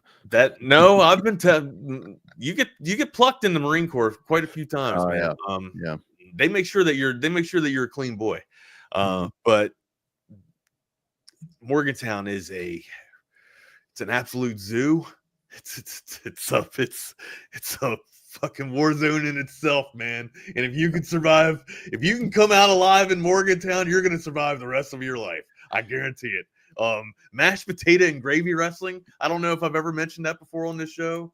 That was something that I saw when we went up one time when I went up to Morgantown, was, a bunch of girls wrestling in mashed potatoes and gravy, which is just fucking wild, man. And then we went up there one night, and some frat was throwing a party, and you get beads. Remember how prominent beads were back in New Orleans, right? Beads. Oh, they still are. Okay. They still are. Yeah, absolutely. No, I did not burn my couch, Jake, but you get beads. So everybody got 2 sets of beads, right? Everybody entered the party. You paid $10 to get in, and you had 2 sets of beads, right? Nice. Now, there was a contest going on. The lady at the end of the night with the most beads won a $500 prize. Listen to what I just said. A $500 prize. That is all. Just $500. That's it. For Now, what? For the most beads? For the most beads. Now, Nice. this was back in 19. No, this was 2001 or 2000. This was 2000. Turn of the year. All right, 2000. We were getting to be like we were at the party, and then all of a sudden I walk in to take a piss, and there's a girl doing a contest for beads, flashing, doing whatever she can to get the most beads.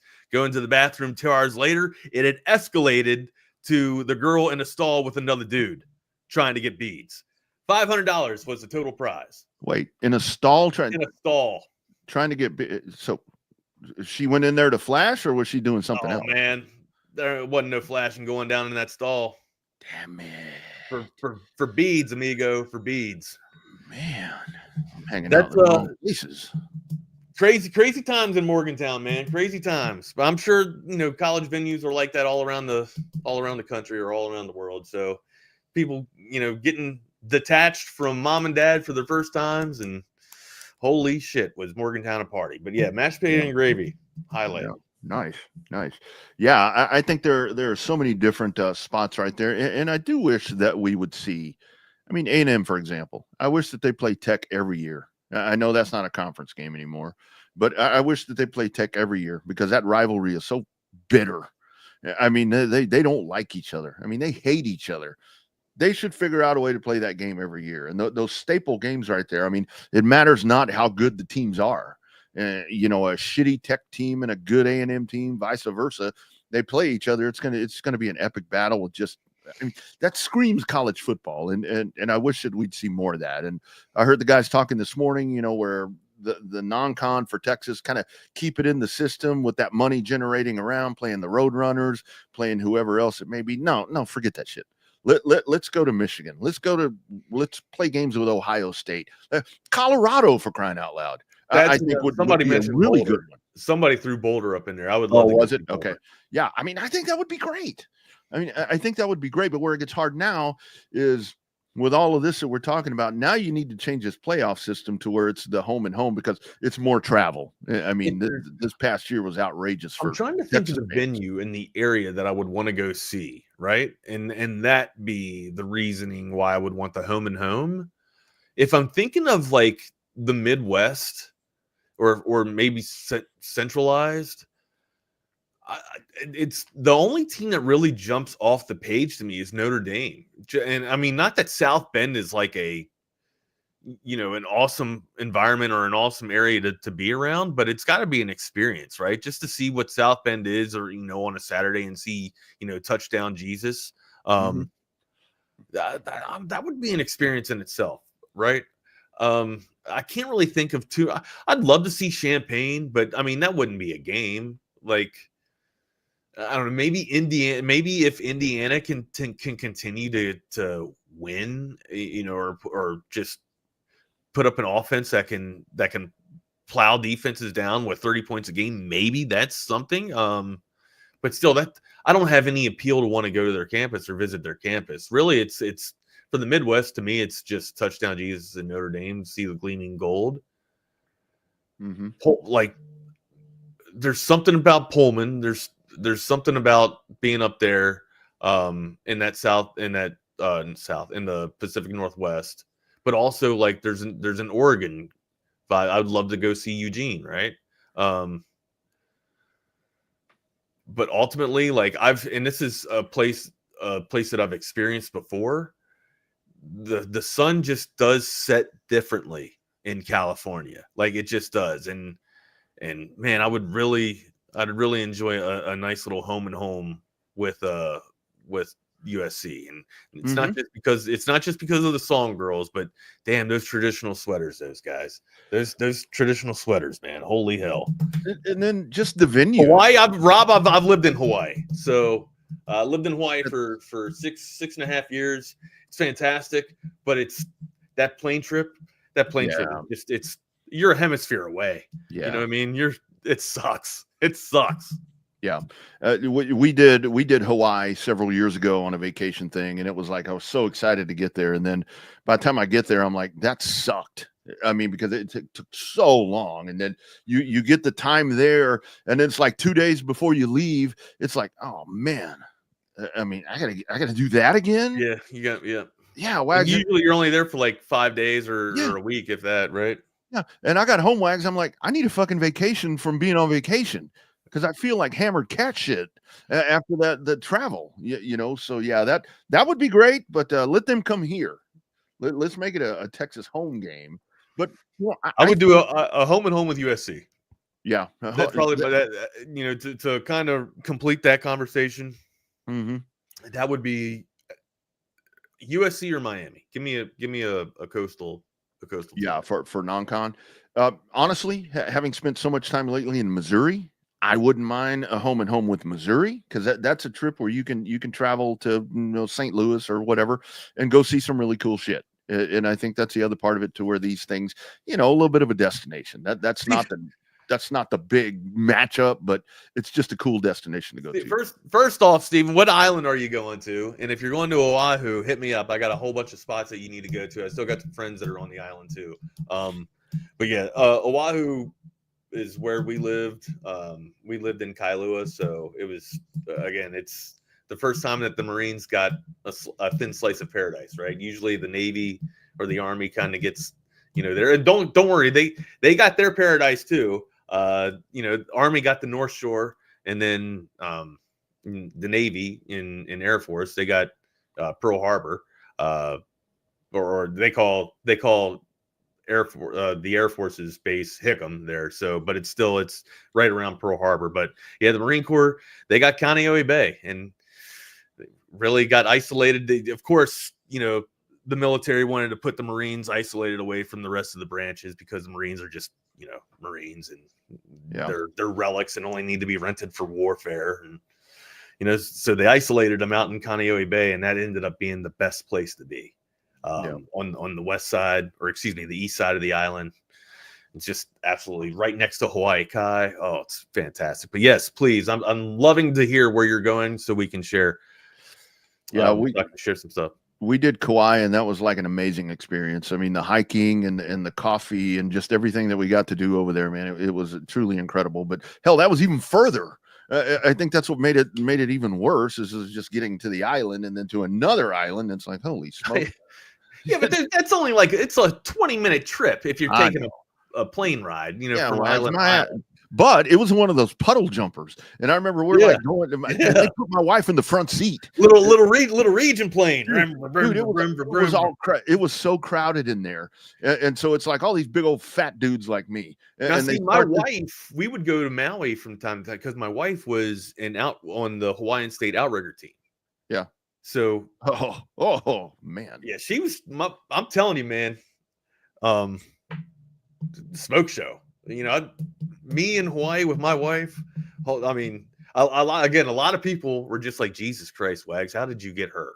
I don't know. I don't know, man. But yeah, it's our 20s in Hawaii were fantastic, amigo. Yeah. They were absolutely fantastic. But it is not a trip that I would want to go every year. Oh, I see you, buddy. You and Michelle definitely hit me up. We'll talk. Yeah, definitely Kauai. You have to snorkel. I mean that's Kauai's fantastic. It is unbelievable. You will hear your own thoughts. Yes, more than your own thoughts. You'll hear your other half of you talking to you. Yeah, and you can buy some really cool stuff over there for next to nothing. I will tell you that, because you got street vendors or whatever you want to call them, and you will get. I got the coolest ring over there, dude, for like $15.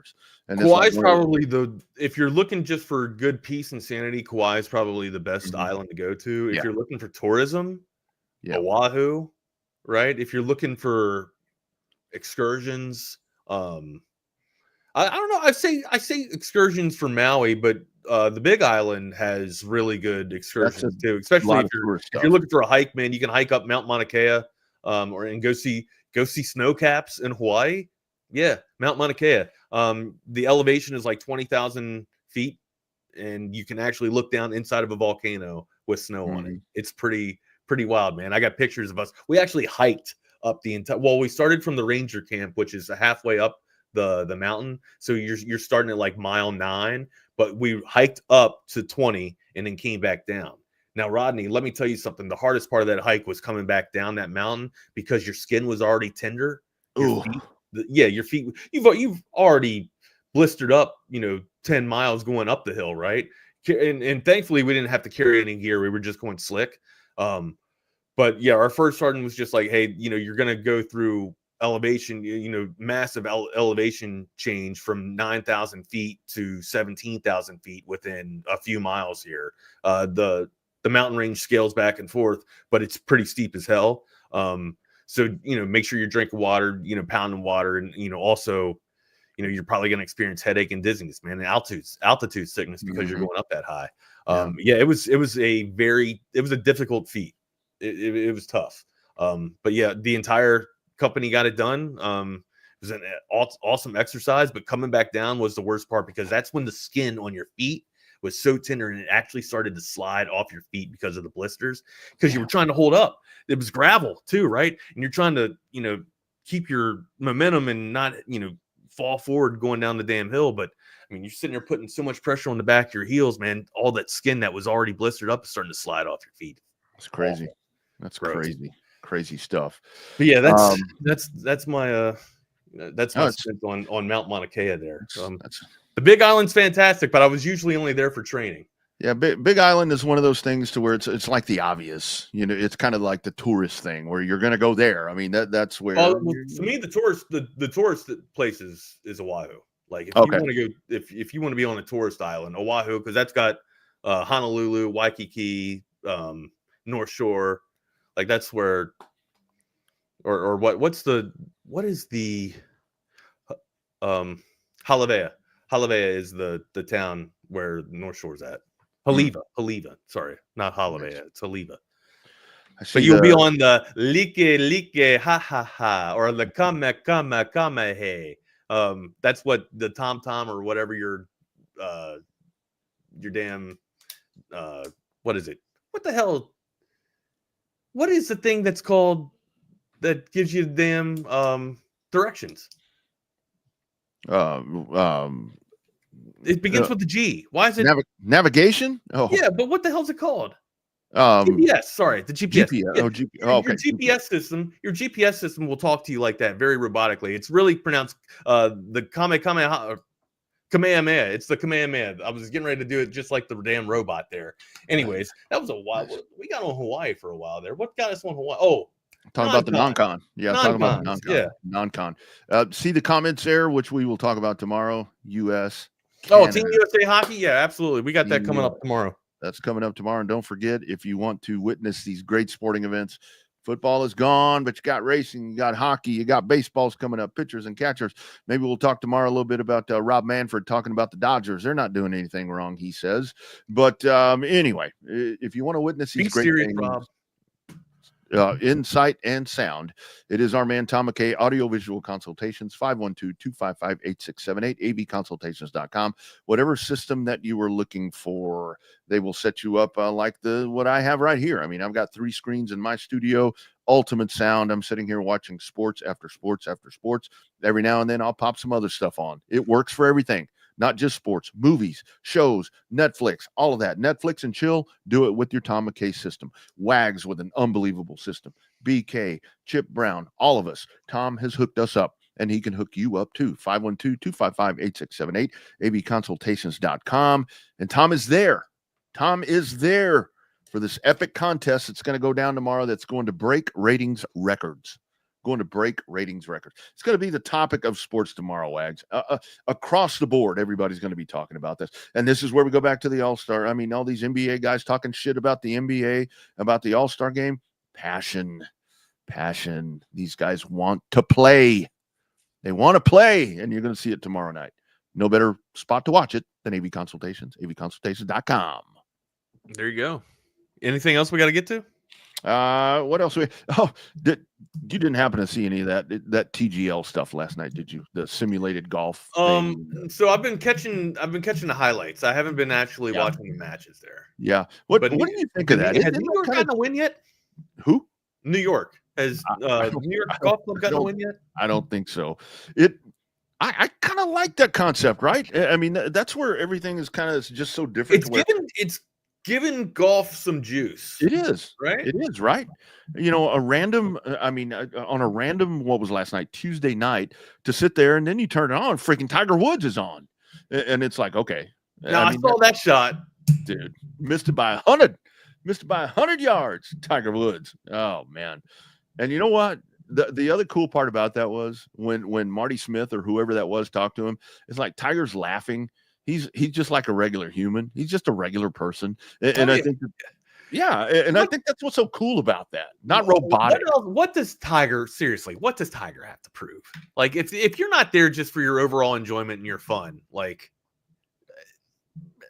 maybe we need to reevaluate the whole approach to being in this league in the first place, right? Like you're supposed to be going there and forgetting about the stuff in like the burdens in life that bog you down, right? Going out there and have fun with your boys, playing with the club there, Tiger, hell. It's just kind of something different, to where golf is so. I mean, I'm not a good golfer at all, but I like to go play. But it's just like very mundane. It's very businesslike and all this shit. And that's like when you see stuff like that, it's like, that's really cool. I mean, you start out simulated, then you got to go over there and make a putt, So, I mean, I like that. And you got music playing. I mean, it does. It kind of spices things up just a little bit and gives some of these people a personality that we don't get to see. So. Yeah, we got to get some hot stove going too, Rodney, coming up. I want to talk a little bit about Boston, what the Red Sox are doing there. Bregman, I don't know how. Oh, my guy. I don't know how great Bregman's going to be this year, but I do think that he's going to have a little bit of a reinvigoration of his career, right? I don't know how much of a resurgence it'll make, but I remember Beltre kind of being, on the lull a little bit there after, a 44 season home, 44, I think it was 44 home runs that he hit in that one year with, was it Seattle? I want to say it was Seattle, but anyways, he went over to the Red Sox, and it really kind of just put us, more pop. I wouldn't say it put more pop in the bat, but it seemed, he found his swing again there with the green monster. And I wonder if that's kind of how it's going to be with Bregman, to where he's going to, that value, not that it even increased, but I think we can all say that Bregman exactly hasn't been the player that he was 3 years ago or 4 years ago, right? Maybe it kind of jolts a little bit of life back into that bat, and see what the Red Sox are able to muster this season as they try and contend for the AL East here. And Brego has been good in that park. I mean, I think it fits LA, well. Thank you. The Angels, thank you. Or no, he was I believe he was a Dodger. That's going to be his home park. I mean, Bregman, I mean, he's been really good there at Fenway. And I think the move to second base, like Longhorn Bear says, it's going to be weird to see him playing second base. But I think I mean, you got Devers over on the hot corner. I mean, it's a good get for Boston. I think they paid too much, but that's fine. I'd rather them do that than Houston. So, and Altuve, I saw him taking some fungo out in left field. So maybe that's going to be I can't wait to see him right field this year. What's who? Mike Trout is going to right field this year. Yeah. To lengthen his career. I mean, I like the move right there. I mean, the dude's hurt a lot, so I think that's a move if he goes out there. That's the one thing I'd like to see Mike Trout get through an entire year without an injury. Absolutely. Yeah. Right. Yeah. And I think it's a great proactive move to maybe get some more out of him. But yeah, Altuve out there. Can't wait to see him climb the fence. Like I said the other day, can't wait to see that dude go up there and climb the fence. He's going to do it one time where it's going to be a highlight thing. Look at this little guy. Look at that little guy go up and steal one. Hey, what's up, guys? Take a look right there. How are we doing? How's it going, fellas? Well, what's the weather like down there in Austin? Rodney says he's got snow. I ain't seen any snow yet. Yeah, and I live in the same neighborhood as Rodney, so there's some frost on the window here. That's dandruff. I don't got that. It's cold as hell up here, though. Will, is it snowing 5 minutes away where you're at? No, surprisingly not. Yeah, I don't know what Rodney's talking about. So I will say, Wags, when I saw the snow, I had gone like this, so maybe it's dandruff. Maybe. Okay, that's maybe all right. Nasty. No, there's stuff falling from the sky over here in Dallas, but it's not really sticking to the ground. But there's some white stuff on the ground. So I don't know. We'll see. The next 2 days for me, it's all says it'll be like in the 20 degrees, but like the real feel or whatever it really feels like, it's like half of those hours it's negative degrees. Yeah. So Don't let those pipes drip. Oh yeah, that's what I'm doing. So wrap your pipes and your pets, maybe people too. Get that drippy pipe, man. Yeah. All right, hey, if you guys, PSA, if you guys have dogs that live outside, bring them in. Come on, man. All right, bring them in at least for the next couple of days. All right, hey, Will, Jordan, you guys have a great show, man. We'll talk to you soon. Be good. See you later, boys. You See you tomorrow. I can't find my. All right, Jordan. Little Wednesday morning for us. Yesterday we talked about Under Armour Dallas. Got through basically the brunt of all the guys that we saw there and the main storylines to come out of it. We've heard by someone today that it could be a big day. Someone in the Texas market, Kirk Bowles, maybe referencing the running backs coach job, maybe just a personal note for him. But it seems like every single morning when we wake up and there's no running back coach, we get a little bit more anxious. So we talked about this at the end of the show yesterday, and not much has changed since then. But our Hank South had a good amount of news on that and the movement there. So any thoughts as we now start day 6 of no running back coach for the Longhorns? No, don't have a ton of thoughts. Expected to be wrapped up, sooner than later. The dead period for the month of February is coming to an end soon, and starting, early next month, prospects will be back on campus. So that paired with the fact that, we're only getting closer to spring ball, hires got to come soon. So wouldn't shock me if it came out today or tomorrow or the day after, but I do think, by the end of the work week, I should say this week, I think they will have had, their hire, or at least I heavily assume so. If not, I don't think that's really a good sign. So, that's pretty much it for, running back coach. Yeah. Now we had some news yesterday recruiting. You spoke a little about Donovan Webb, and we'll talk about that because we didn't get to him yesterday. I had, Rodney Cleveland, who is a top 247 defensive lineman out of the state of Alabama, was one time committed to Alabama, has released a top 6 that includes Texas. It also includes North Carolina, Florida, Georgia, Miami, and I believe Auburn. So the Crimson Tide, after earning a commitment from him in late October and losing it in December, are no longer in the mix. He told someone a couple of weeks ago that he hadn't been in contact with that staff that much and that he was focused on new schools. And he has yet to travel to Austin yet to see Texas, and yet he is including them in this top 6 and says that, they're in the top 4 of, they're considered a top 4 school for him. And he's looking forward to taking an official visit. Jordan, we see recruitments like this at Texas a good amount, where there are prospects that just listen to what the positional coaches have to say. They get on the phone with Steve Sarkisian once or twice. They probably have some people back home that have, experience in Austin or experience in Texas that kind of lead them this way. But it's, for a lot of other schools, it's not a reality that you have guys ranked so high that never go to campus. And then when official visit season rolls around, they're thinking about scheduling one with you. Kind of what's your take on that and the way that Texas is able to do that?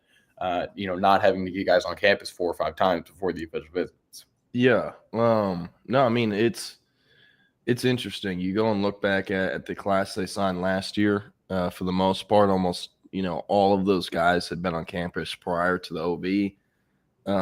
Looking through the list right now, Justice Terry, I think might be the only one that did that. Yeah, Justice Terry. Well, the cycle before, Aaron Butler, if y'all remember how that went down, how Texas didn't even start recruiting him till the signing period started. And then, he signed with Texas before he'd ever even visited. That's one, but I think he's the only one I can think of that really did that. Like pretty much everyone else they've signed had already been to campus at one point or another. But, it's interesting. Like, yes, you'll have a shot if the OV is the only visit, but, you give yourself a better shot if you can get them on campus for a spring unofficial ahead of that June OV. So with him, the top 6, like you said, Georgia, Florida, Miami, Texas, UNC, Auburn. I know for a fact he's been to all those schools except Miami, North Carolina, and Texas. I believe he has been to Miami, just don't know for sure. But I do know he has not been to either North Carolina or Texas. So, with him, we'll see what happens. This is a perfect, really any top 247 D lineman is perfect for Texas right now. Considering top 50, he's the number 3 defensive lineman in the country. I think when we say top 247, sometimes we discount these guys. He's the number 3 defensive lineman in the country. Yeah, but with him, 6'3", 305, not really. This is a super lazy way to describe him, but not really a penetrator, more of just a gap plugger. And that's what Josiah Sharma was last year. And Myron Charles is, I guess, kind of the penetrator, you could say, or the penetrator take of those two. But, Rodney Cleveland would be an amazing get for Texas. The Alabama stuff is a little weird to me, but Alabama, the state of Alabama, the highest ranked player they signed in the state of Alabama rankings last year was number 17 in the state. They didn't sign a single top 15 prospect out of the state of Alabama last year. In fact, they signed more kids from the state of California than they did from Alabama. And similar thing to what USC's been doing, they signed more kids from the Southeast than from the state of California. Make that make sense, right? So the Rodney Cleveland thing, I think, like if Nick Saban is there, this kid is already committed and is going to sign with Bama. But with it being the DeBoer staff that has not handled in-state recruiting, very well. Yes, they did land his commitment, but that means nothing if he decommits 3 or 4 months later. It's going to be fascinating to see what happens. I'm sure Auburn won't want to let him leave the state. I know he's probably visited Auburn more than any other school besides Bama. And, with Texas, they just got to stay consistent. Kenny Baker went out to see him in January. Not sure if he stopped by the school. I know they went out to dinner. It looks like they took a photo at like a sports bar or something. So, had a nice meal together. But getting him back on campus before, an expected summer OV is going to give Texas a way better shot here. Yeah. We'll move from D-line to O-line. We talked about this a good amount yesterday, but I've seen a couple things over the last 24 hours since we've talked about it, is that Texas should be lining up their best offensive line class, not only since Steve Sarkisian has been the head coach, but in general in the modern recruiting era.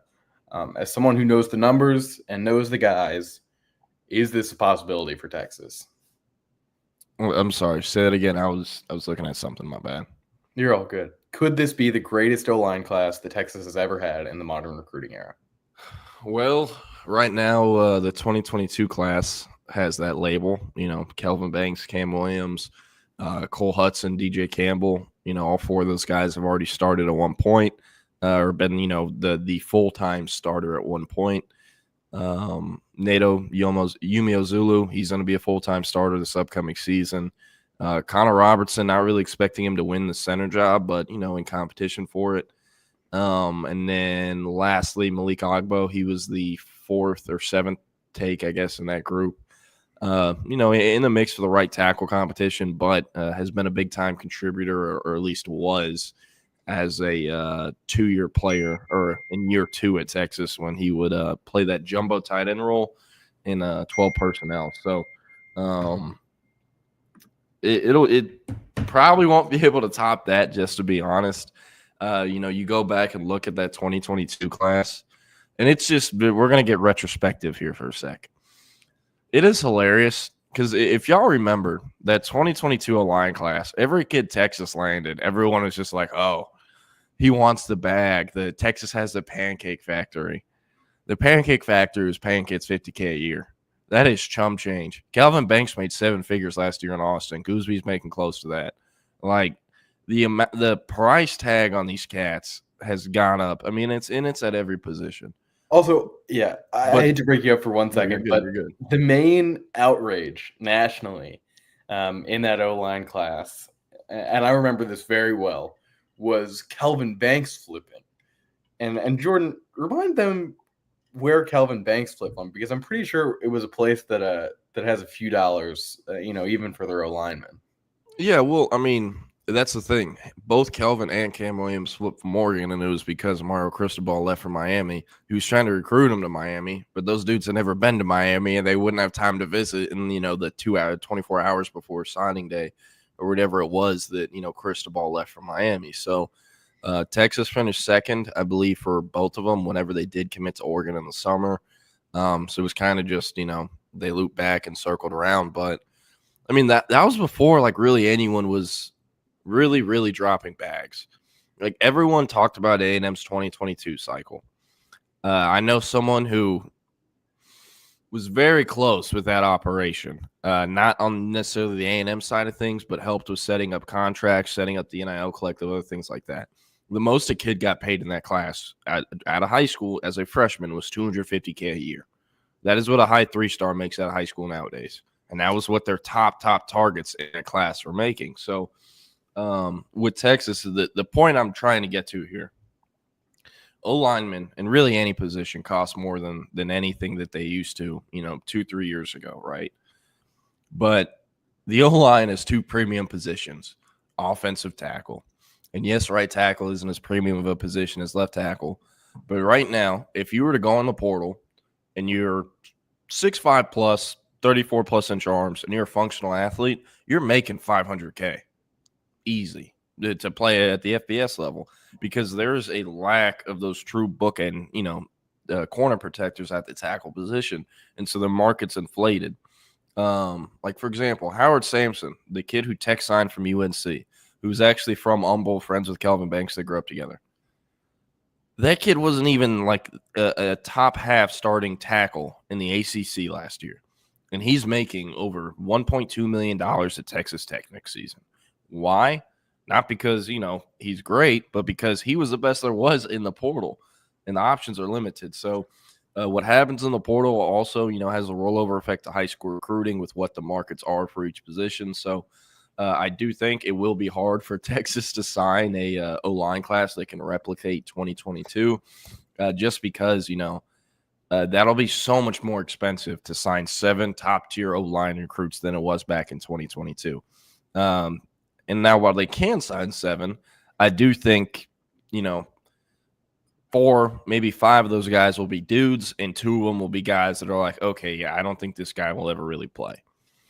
Because you look at 2022, you didn't really have that feeling for any of those guys besides maybe Connor Robertson, and his career at Texas has gone about how everyone expected, I think, is, mostly a depth piece. So with that online class, yes, they'll have a shot to sign a great guy or a great group. They already have Max Wright committed, a true tackle take. After that, I think, Felix Ojo, John Turntine, Malachi Lee, blanking on his last, Cody Green, Samuel Roseboro. Like, they have a lot of different options. And the thing that I like about them this cycle compared to last cycle, around this time last year, they were the runaway leader for Michael Fasusi. It wasn't close, but because they were the runaway leader, they stopped talking to Ty Haywood altogether. They were never really close to that one, but they stopped talking to him. And with Lamont Rogers, they completely dropped the ball there. They were still communicating with him, but eventually it went from, hey, we really need to recruit this kid. He's a priority too. Oh, we're getting Fasusi, and, we'll get him. So I guess we can only talk to Lamont 1 time a week. So that made things really difficult when you didn't get Fasusi, because you didn't have any top-tier backup options. Texas, on the other hand, has an OV setup, or in line to get an OV setup, with Ojo, Turntine, Roseboro, Cody Green, Malachi Lee, and I'm sure there'll be one other, offensive tackle Sam prospect Mutu, before then. Sam Mutu. And there's also guys like Zayden Krempin and Drew Evers who are kind of getting recruited as swing takes that could end up playing guard or tackle. So I think they're being much more proactive than they were last year in terms of, hey, let's set ourselves up for success still, even if we don't land on our top guy, because that's important. That's the difference between signing a 5-star offensive tackle and getting a Nick Brooks. That is the difference. So they'll be able to do a lot of different things, but I think they need 2 more true tackle takes. I like Max Wright. I think he's a great take to set the floor with. But I mean, if you could get Ojo and then one of any of the other names I mentioned, you'd be stellar. And then, a Krempin or Evers would be nice to have the swing take. And then after that, Nick Robertson, Toa Katoa, the other true guard candidates. So going to be really interesting to see how it unfolds. I do think we'll have at least one more O-line commitment before summer OV start. Kyle Flood usually does a pretty good job of being like, hey, buddy, we know, or I know I'm your leader, but spots are filling up, so if you want to come here, you got to speed it up. And usually those guys will commit pretty soon thereafter. That's exactly what happened with the Coleman brothers after Jackson Christian committed. So I do think Nick Robertson or at least one more offensive lineman will end up committed to Texas before OVs.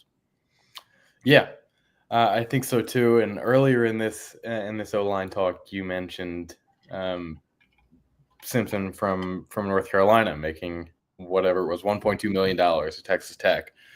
We're 20 minutes into the show, and we haven't mentioned my favorite story from the day yesterday, which is Cody Campbell, the mega Texas Tech booster, selling yet another one of his oil and gas companies, this time for, let's get the number right here. I think it's $4.1 billion. $4.1 billion. The guy is around 30. I believe he's early 30s. This is now the second multi-billion-dollar sale that he has. He already has his name on the field in Lubbock. I'm sure he'll try to buy the naming rights for the whole stadium pretty soon. My question to you, Jordan, can Texas Tech get Patrick Mahomes back now? Hey, that'd be funny. They get Mahomes to retire in his prime to come be like the QB's coach or something.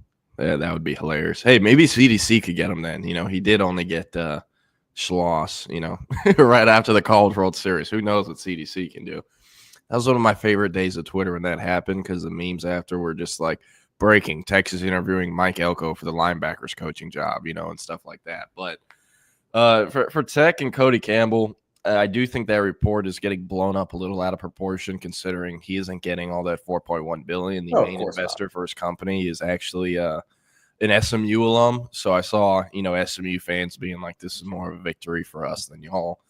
But it really doesn't matter. So with him in Texas Tech, I am sure to some degree he's probably like, damn, this turns up the pressure a lot more for me in donating, because, hey, what Tech boosters is Tech friends. Hey, what's 10 mil to you? That's a drop in the bucket. You got $4.1 billion that just came your way.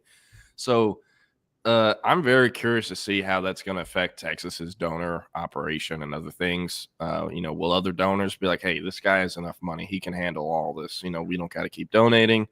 Or, is Cody Campbell eventually going to get tired of forking up money? Donor fatigue is a real thing.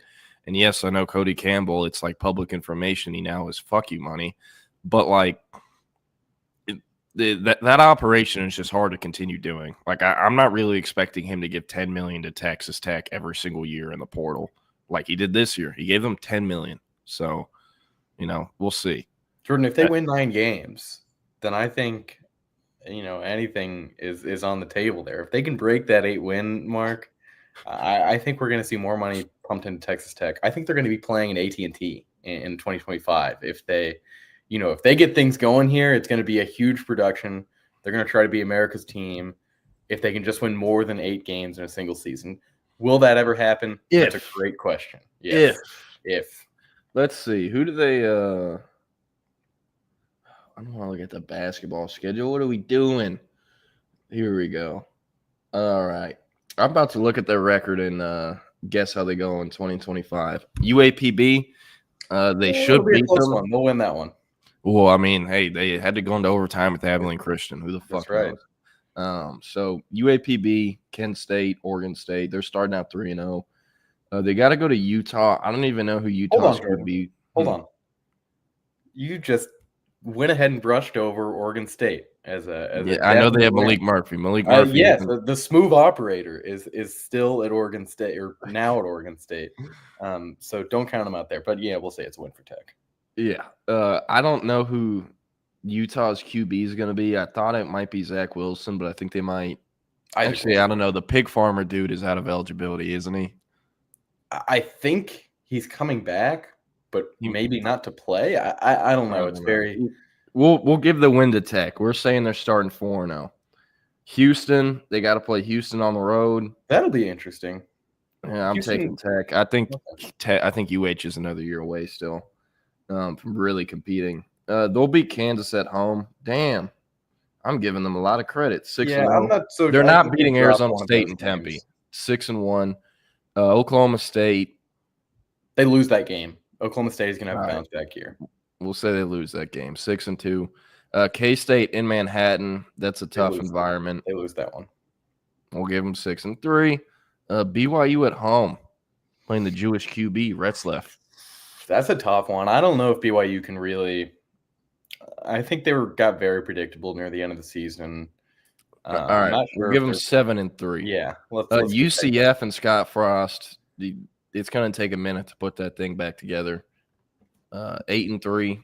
West Virginia in Morgan. Oh wow, West Virginia last to game decide of the if year. Texas Tech gets a 9-win season. Is it Last game of the year, end of November. It's going to be cold as hell up there. in Morgantown? Yeah. Oh yeah, let's go ahead and give West Virginia the win. All right, 8-4. That's 8-4. Yeah, and then they'll go play in Shreveport, and we'll put up on Arkansas or something in some shitty bowl game. The Armed Forces Bowl.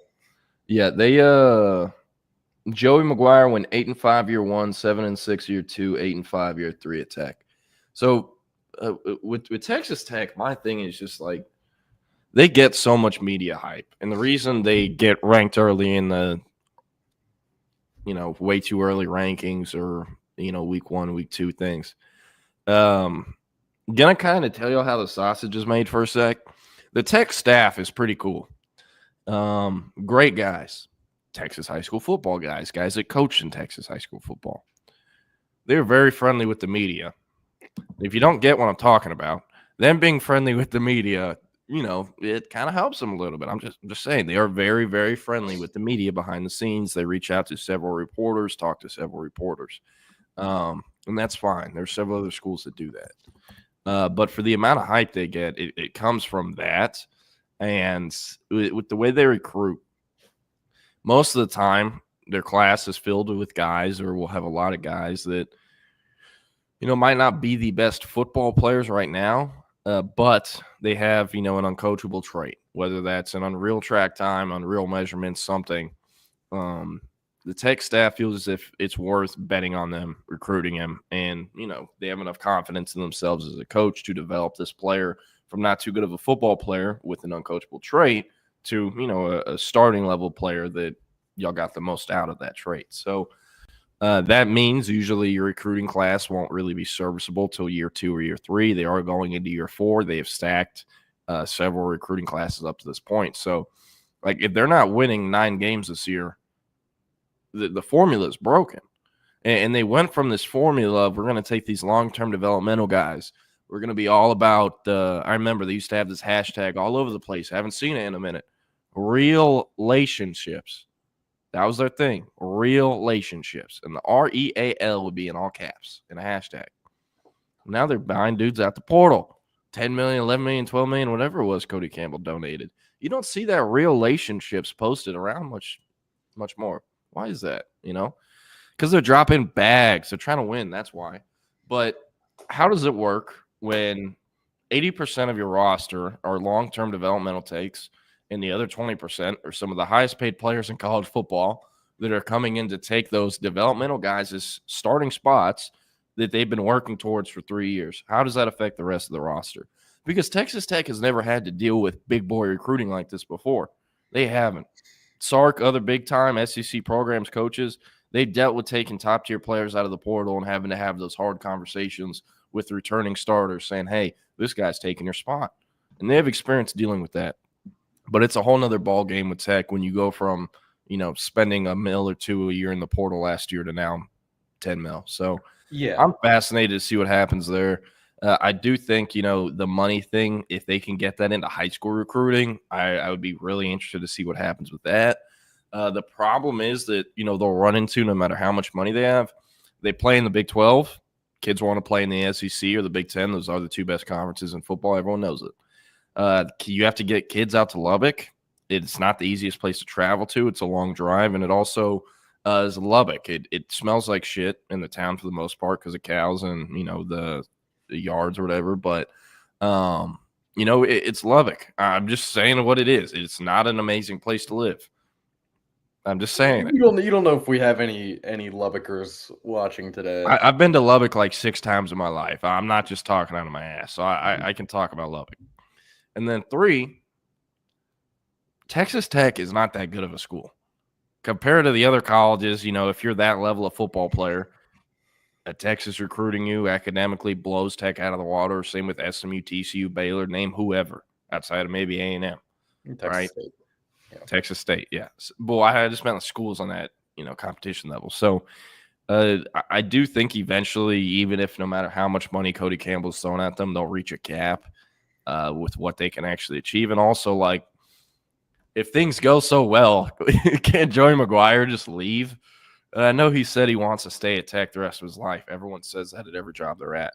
And I mean, hey, they might have a shot considering he has – a booster with more money than God over here. But Tech is going to be fascinating to see what happens this year. I do think it is a big-time year for them. And like you said, they got to win 9 games and get over that hump.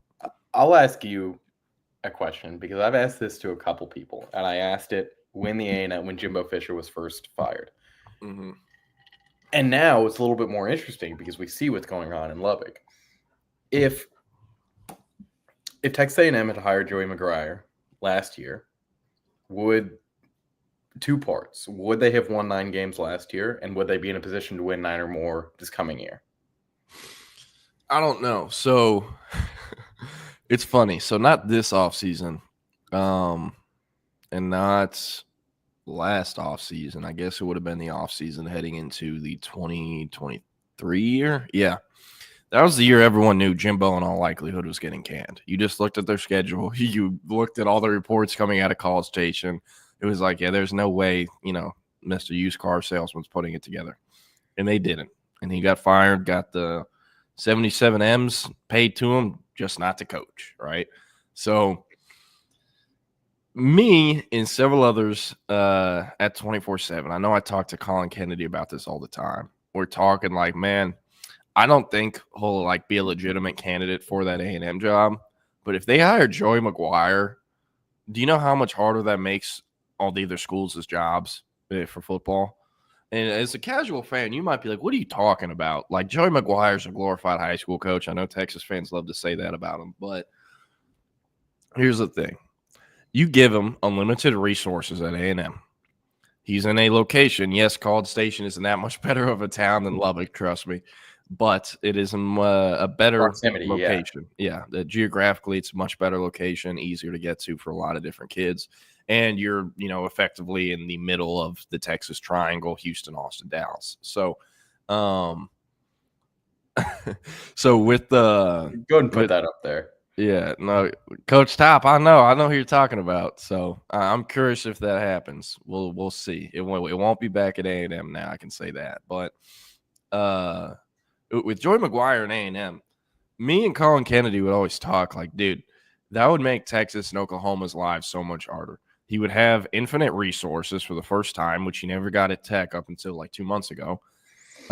He would bring over his entire staff, which, while I do think they offer way too many kids, they are first on 99.9% of any kid in America in terms of offering or, evaluating them, identifying them first.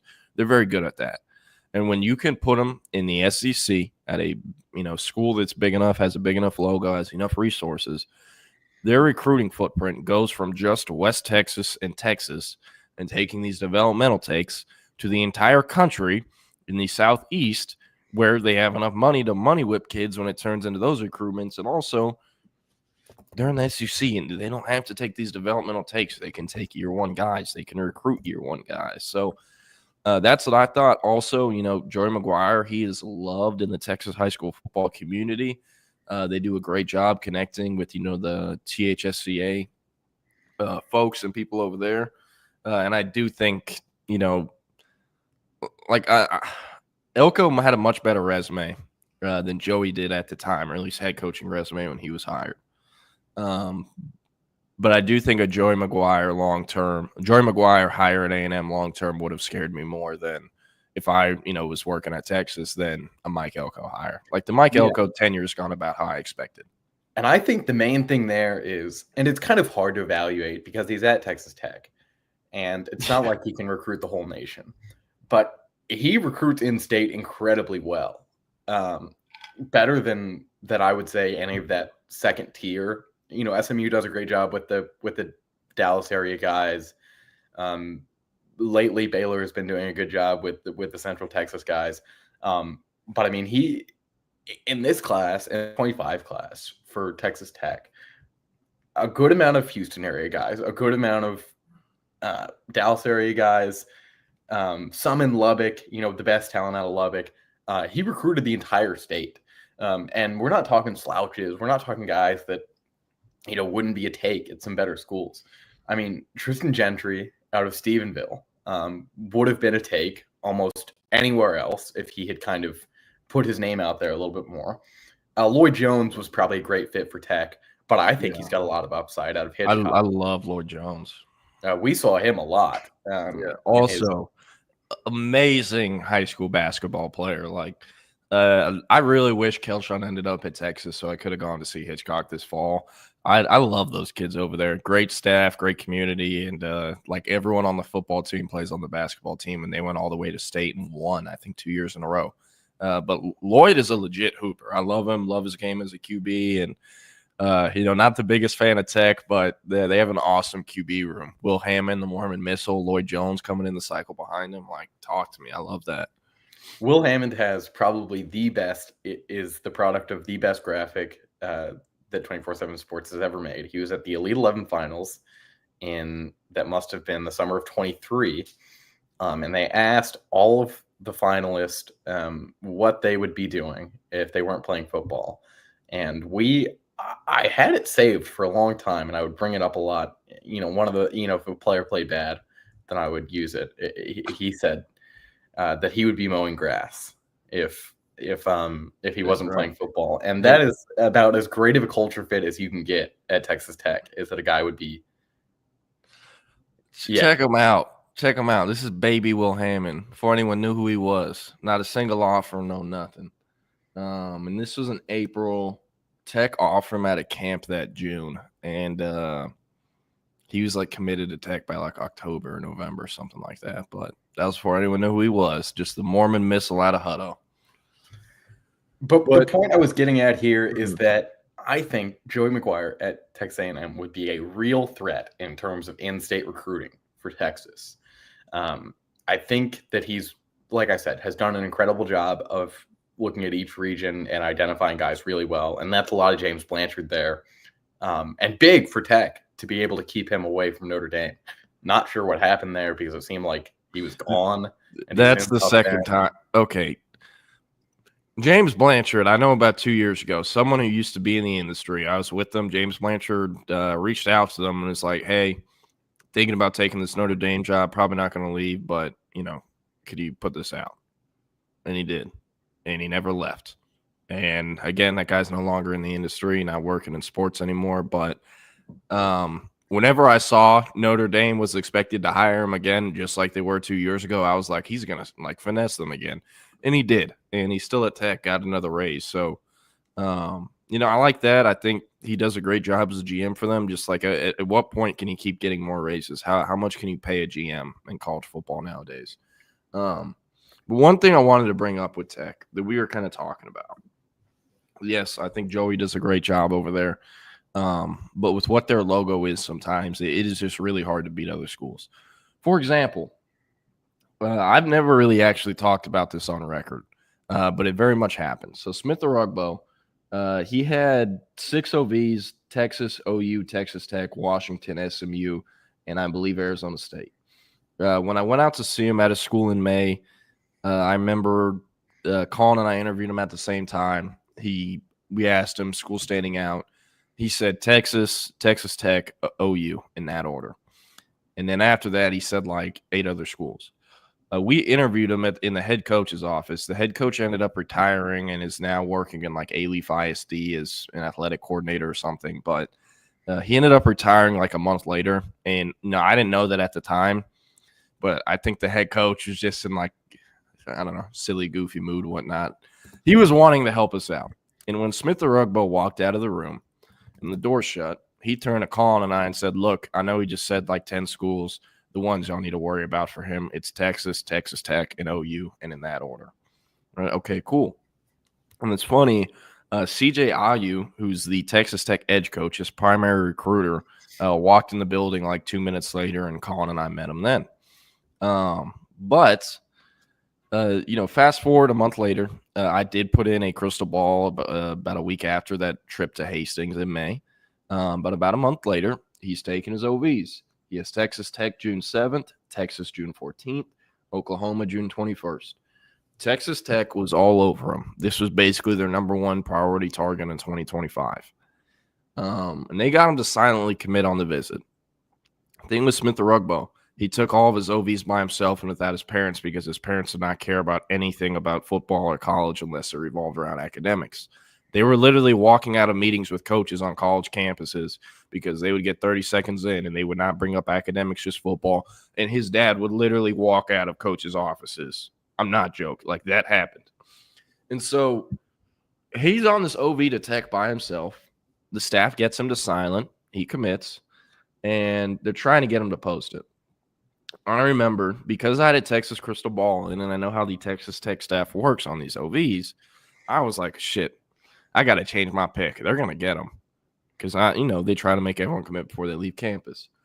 It's Sunday. He's still on campus. I hit up Smith, and I'm just like, hey, dude, I know you silently committed. Are you going to post it or are you going to wait and still take these other OVs? Like, what are you thinking?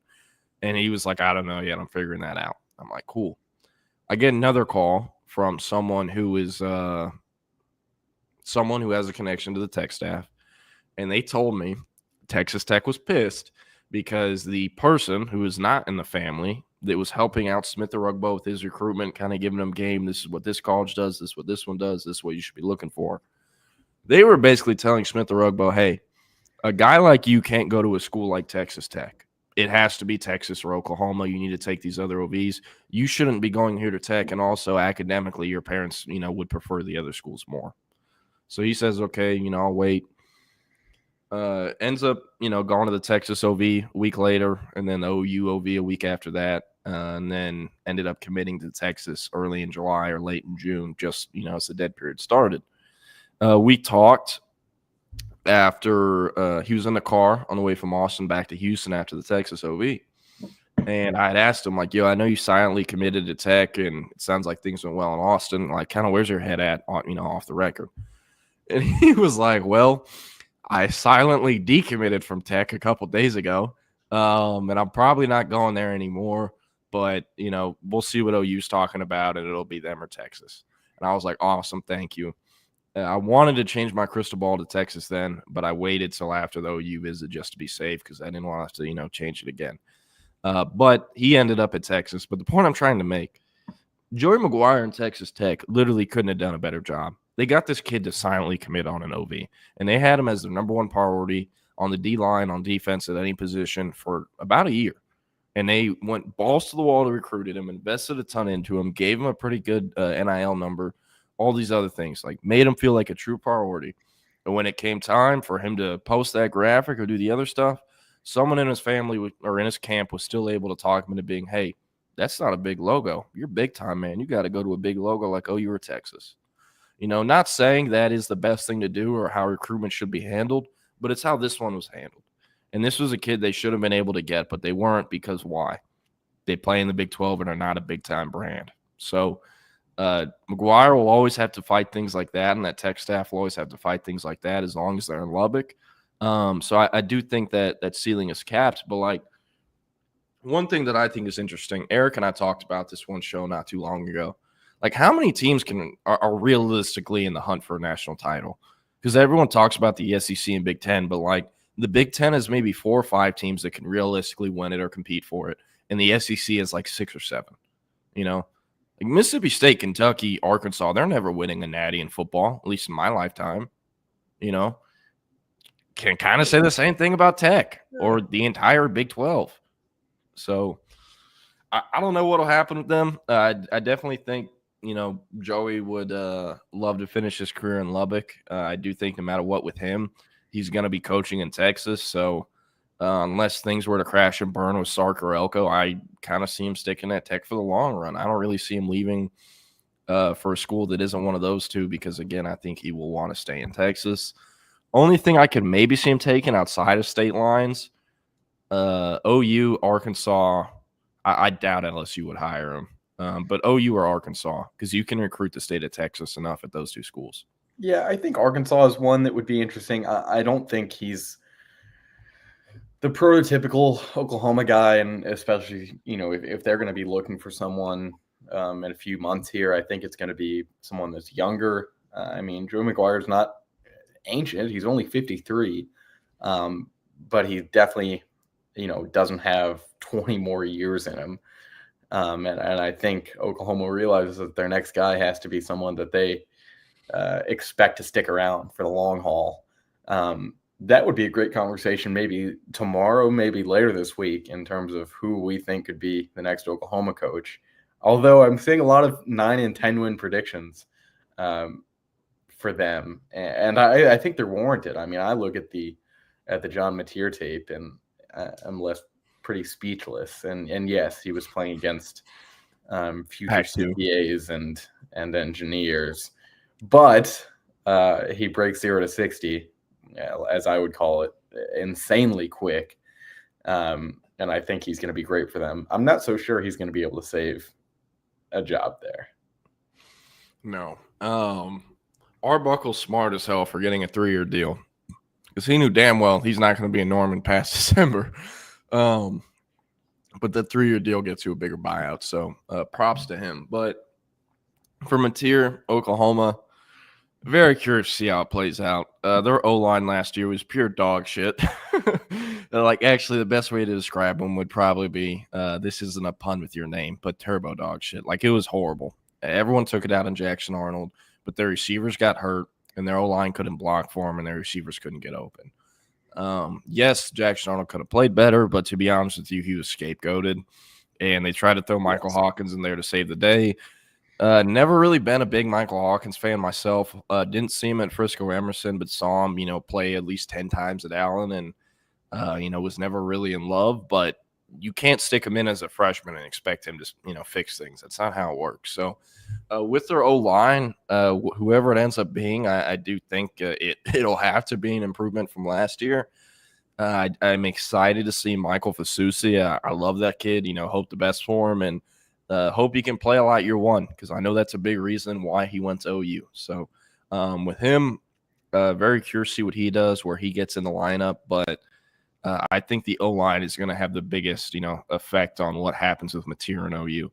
Because, yes, they lost a lot of receivers, Nick Anderson, other guys like that. But if I'm not mistaken, Coach Top, you'll probably need to fact check me on this, but I'm pretty sure Deion Burks returns another year. And, you got young guys in that room that are really impressive. Ivan Carrion, Zion Kearney, no longer Jaquez Petaway. He's now at ECU, but they have some intriguing guys. They also have Taylor Tatum going into year 2, nation's #1 running back prospect in the 2024 cycle. So they have some youth. They have some nice young depth, but they need to win now. And at a program like Oklahoma, you aren't given any grace because you have young guys coming up through the pipeline. That's just not how it works at schools like that. So but we'll see what happens. They definitely have. I mean, they're not a pro sports franchise. It's not like they're tearing it down or anything, but they have given off vibes of truly going all in for the season. For example, they dropped 2 high school receivers they had committed right before signing day, Why did they drop those kids? Not because, they did anything off the field or they were bad players, but because those kids couldn't play year one, and they have to win year one. So their thought process was, we're going to drop these 2 kids and instead replace them with 2 guys from the portal that can come in and plug and play and start and help us win, because we have to win or we get fired. So we'll see what happens, but I don't know. It's going to be an interesting chapter in the Red River second weekend of October in Dallas. Yeah, absolutely. Jordan, about 10 minutes ago, you brought up that you think, Tech is not contending for a national title, and you said that you think around 10 to 12 programs are. I'll give you my list first. And we can spend a long time. We could spend a whole hour on this, on why I'm including some of these teams. But here's who I've got in terms of who could win the national championship in the next 5 years. I will say Ohio State, to run it back, Notre Dame, Oregon, Texas, Penn State, Georgia, Tennessee. Ole Miss is kind of a fringe team for me. Clemson for sure. And I think even this year is one to look out for Clemson. Alabama. I'm going to say Miami, but I just don't think there's a way that it ever happens with Cristobal there. South Carolina. Yes, I am putting South Carolina. I actually feel more confident about South Carolina being in there than Ole Miss. I would say in the second tier in terms of no, probably not, you would put Mizzou. And then, LSU is also in the top group, as well as A&M. And I would say that Florida is right in between there. Yeah. In the Big Ten, the only ones I see that would have the infrastructure or, right guys in place, USC, Michigan, Ohio State, Penn State, Oregon.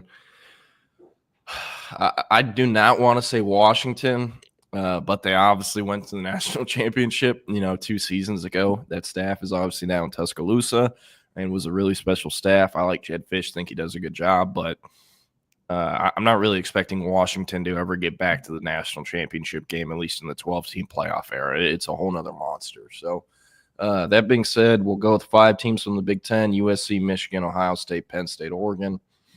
Over to the SEC, schools that I think are, have the infrastructure in place and are realistic enough to potentially win a natty in my lifetime. I'll go Georgia, Texas, Bama, Tennessee, Oklahoma, Auburn, LSU, Florida. I kind of want to do South Carolina, but I do think if Shane Beamer ever was to get it turned around enough, someone would just hire him away. I know he's the South Carolina guy still, but what happens if Florida makes that call? I think he's definitely going to have to listen to it. I'm not saying he'll take it. Yeah, but what happens if Florida calls him? What happens if LSU, OU calls him? So those are bigger jobs in South Carolina. Yeah, I think the big one when we're talking about coaches that could really turn things around, and at this place, it's hard to say turn things around because they've been wildly successful, other than a couple years, is Josh Heupel at Tennessee, who has an Oklahoma background, played there. Okay, Jordan, if Oklahoma starts out bad and it's clear that Brett Venables is a dead man walking, or he is dead before the season ends, and Tennessee makes the playoff, let's say they have a similar year. Okay, we won't say they get blown out again in the first round, but they lose in the first round or lose in the second. Mm-hmm. Does Josh Heupel feel like he can do better at Oklahoma than he has at Tennessee? I mean, Tennessee, their collective is more organized. They have more money, flowing through their program than Oklahoma does. That is the truth. Yes, he's an Oklahoma alum. Not sure where he's originally from. Again, I know he played at OU, but I don't know where he grew up. If it was State Oklahoma or whatnot, but I do think he would definitely be a name that's on everyone's hot board, when Venables gets fired. I think Dillingham will probably be the first call. If I was in charge at OU, Dillingham's probably my first call, because I'm just, going to try to be realistic. I'm not calling Kirby Smart or anyone like that, like their fans probably want them to, but With Heupel, it'll be interesting. I'm very curious to see what Tennessee does this year because when I was in Georgia not too long ago for Under Armour Land, I was talking to a few different people in the SEC markets and a few different trainers, sources, coaches, other stuff like that. And I heard something interesting about Tennessee and Nico Iamaleava, however you say it. This upcoming season is going to be his last year in Knoxville, no matter what. Whether that's him leaving for the NFL or him going to another school. And it seems like the reasoning behind that is because it's just getting, pretty expensive to afford him. So they have the number one prospect in 2026 coming in January, Faison Brandon, who's also the number one overall, number one QB as well. And is a year one guy to play. They also signed a 5-star offensive tackle, and they got Lance Hurd, who is the number one tackle prospect in the portal the cycle before. So they have a lot of money invested into that roster. In fact, more than Oklahoma does, like I said earlier. So with Nico in Tennessee, he was supposed to be the guy that elevates that program. And while I think, he also was always going to be a kind of a more long-term guy than most people thought originally, with what he's being paid, I think it's near $5 or $6 million a year or something like that. You need better results than this. You just do. You're going to get pushed out. And I think that's a possibility. So, again, we'll see what happens. I think Heupel's a really interesting coach. And I think, he would be well received in Norman, but he also is going to have to continue, sustaining success in Knoxville, or else he won't be the hire and he won't be a guy that OU fans want. So, again, Dillingham would be my first call. After that, I'd hit up Heupel. I might hit up Joey just because Joe McGuire, just see what he's talking about because, again, we did talk a lot about Tech earlier. Don't really want to talk more about them. But they didn't really have money to use at their disposal, to help in recruiting until recently. So before that, he kind of had to, build your class for $15 with a bunch of 3-star developmental takes. And I think, they did a decent enough job at it. But at OU, you have less money than pretty much everyone else in the SEC in recruiting. So you got to be good at relationship building, evaluating guys early, identifying guys early. And I think he could be successful there because of his experience at Tech dealing with a similar situation. But Dillingham is who I'm calling no matter what. Here's an interesting one, and I didn't know this until I just took a scroll at his Wikipedia. Eli Drinkwitz, born and raised in Norman, Oklahoma. Really? I'm not so sure that hate this that. is. Yeah, I'm not sure that this is one that OU fans hate him because OU Mizzou is a big time rivalry. That would be an insane hire if they did that. I don't think he provides them the upside that they're looking for. His ceiling is not incredibly high, but then again, he's done a good job at Mizzou. He did a good job in a single year at App State. I think I believe they finished the season ranked that year. I think they only lost one game, if that. So he's done very well for himself. But I think if you're looking for flair, and I do think that Oklahoma will be looking for flair in the next head coaching hire, I'm not sure that old Eli Drinkwitz, according to the all-reliable source that Wikipedia, like BK says, is Drinkwitz is born in Norman, Oklahoma to Jerry and Susie Drinkwitz, but his parents and older siblings moved to Alma, Arkansas area in 1984 when he was a year old. Hey, could he be the Arkansas hire? It looks like that's where he grew up. He went to Arkansas Tech for college, but dude, I'll be honest. Move? I mean, that's a lateral move to me, if that. Oh yeah, no, I know, and I wouldn't really expect him to take that. But dude, I'll tell you what, there are very few coaches in this world, in this industry, that I actively root against. Eli Drinkwitz is one of them. Just the corniest head coach I think I've ever really come across. It's him and Brian Kelly. They're up there. But he's a cornball. I hate the way he talks shit. He thinks he's him. You do so little with a lot more than other people have. And also, anytime I hear his name, I just think of him running up to Josh Heupel and being like, we stand on business, and then literally running away. So I'm not a fan of his. You know, the Mizzou program is whatever to me, but not a big fan of Drinkwitz. I think they have some really awesome coaches on that staff, though. The O-line coach, I'm blanking on his name right now, but originally from Texas, he does a great job. Blake Baker, now at LSU, he came from that staff. He does a pretty good job. And then, what is his name? He was at Houston, was Houston's D-line coach under Holgerson. He's now at Mizzou. He knows what he's doing. Brian Ely, maybe, something like that. Let me look this up. This is pissing me off.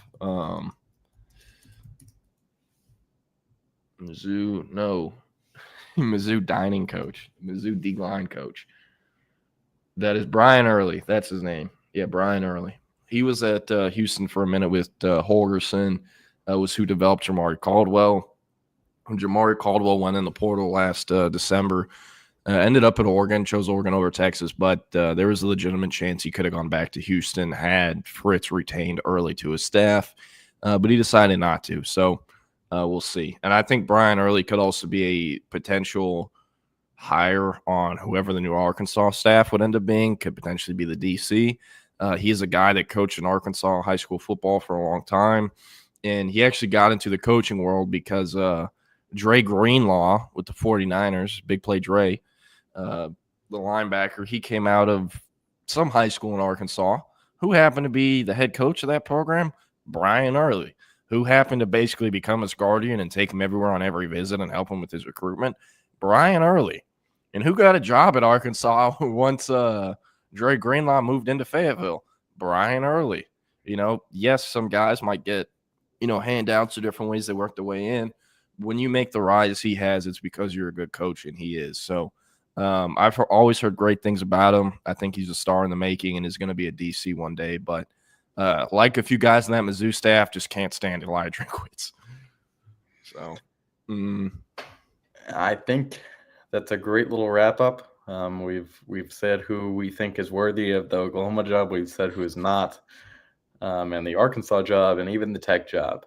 So a nice little coaching roundup for us today, and we will see you tomorrow. Anything to leave our viewers with, Jordan? No, just want to tell y'all, go get over to the Texas Sports Unfiltered app for the Midday Mashup. Today it's going to be the SEC Unfiltered crew talking about should Texas be considered the favorites to win the SEC this fall. About to end the live stream, but wherever you watch it, Facebook, Twitter, Twitch, YouTube, whatnot, we'll be back on at 2 p.m. Central with Chip and Zay. Again, they will be back at 2 p.m. Central, but until then, get over to the app for Midday Mashup, and we'll see y'all tomorrow. Appreciate y'all. See you tomorrow.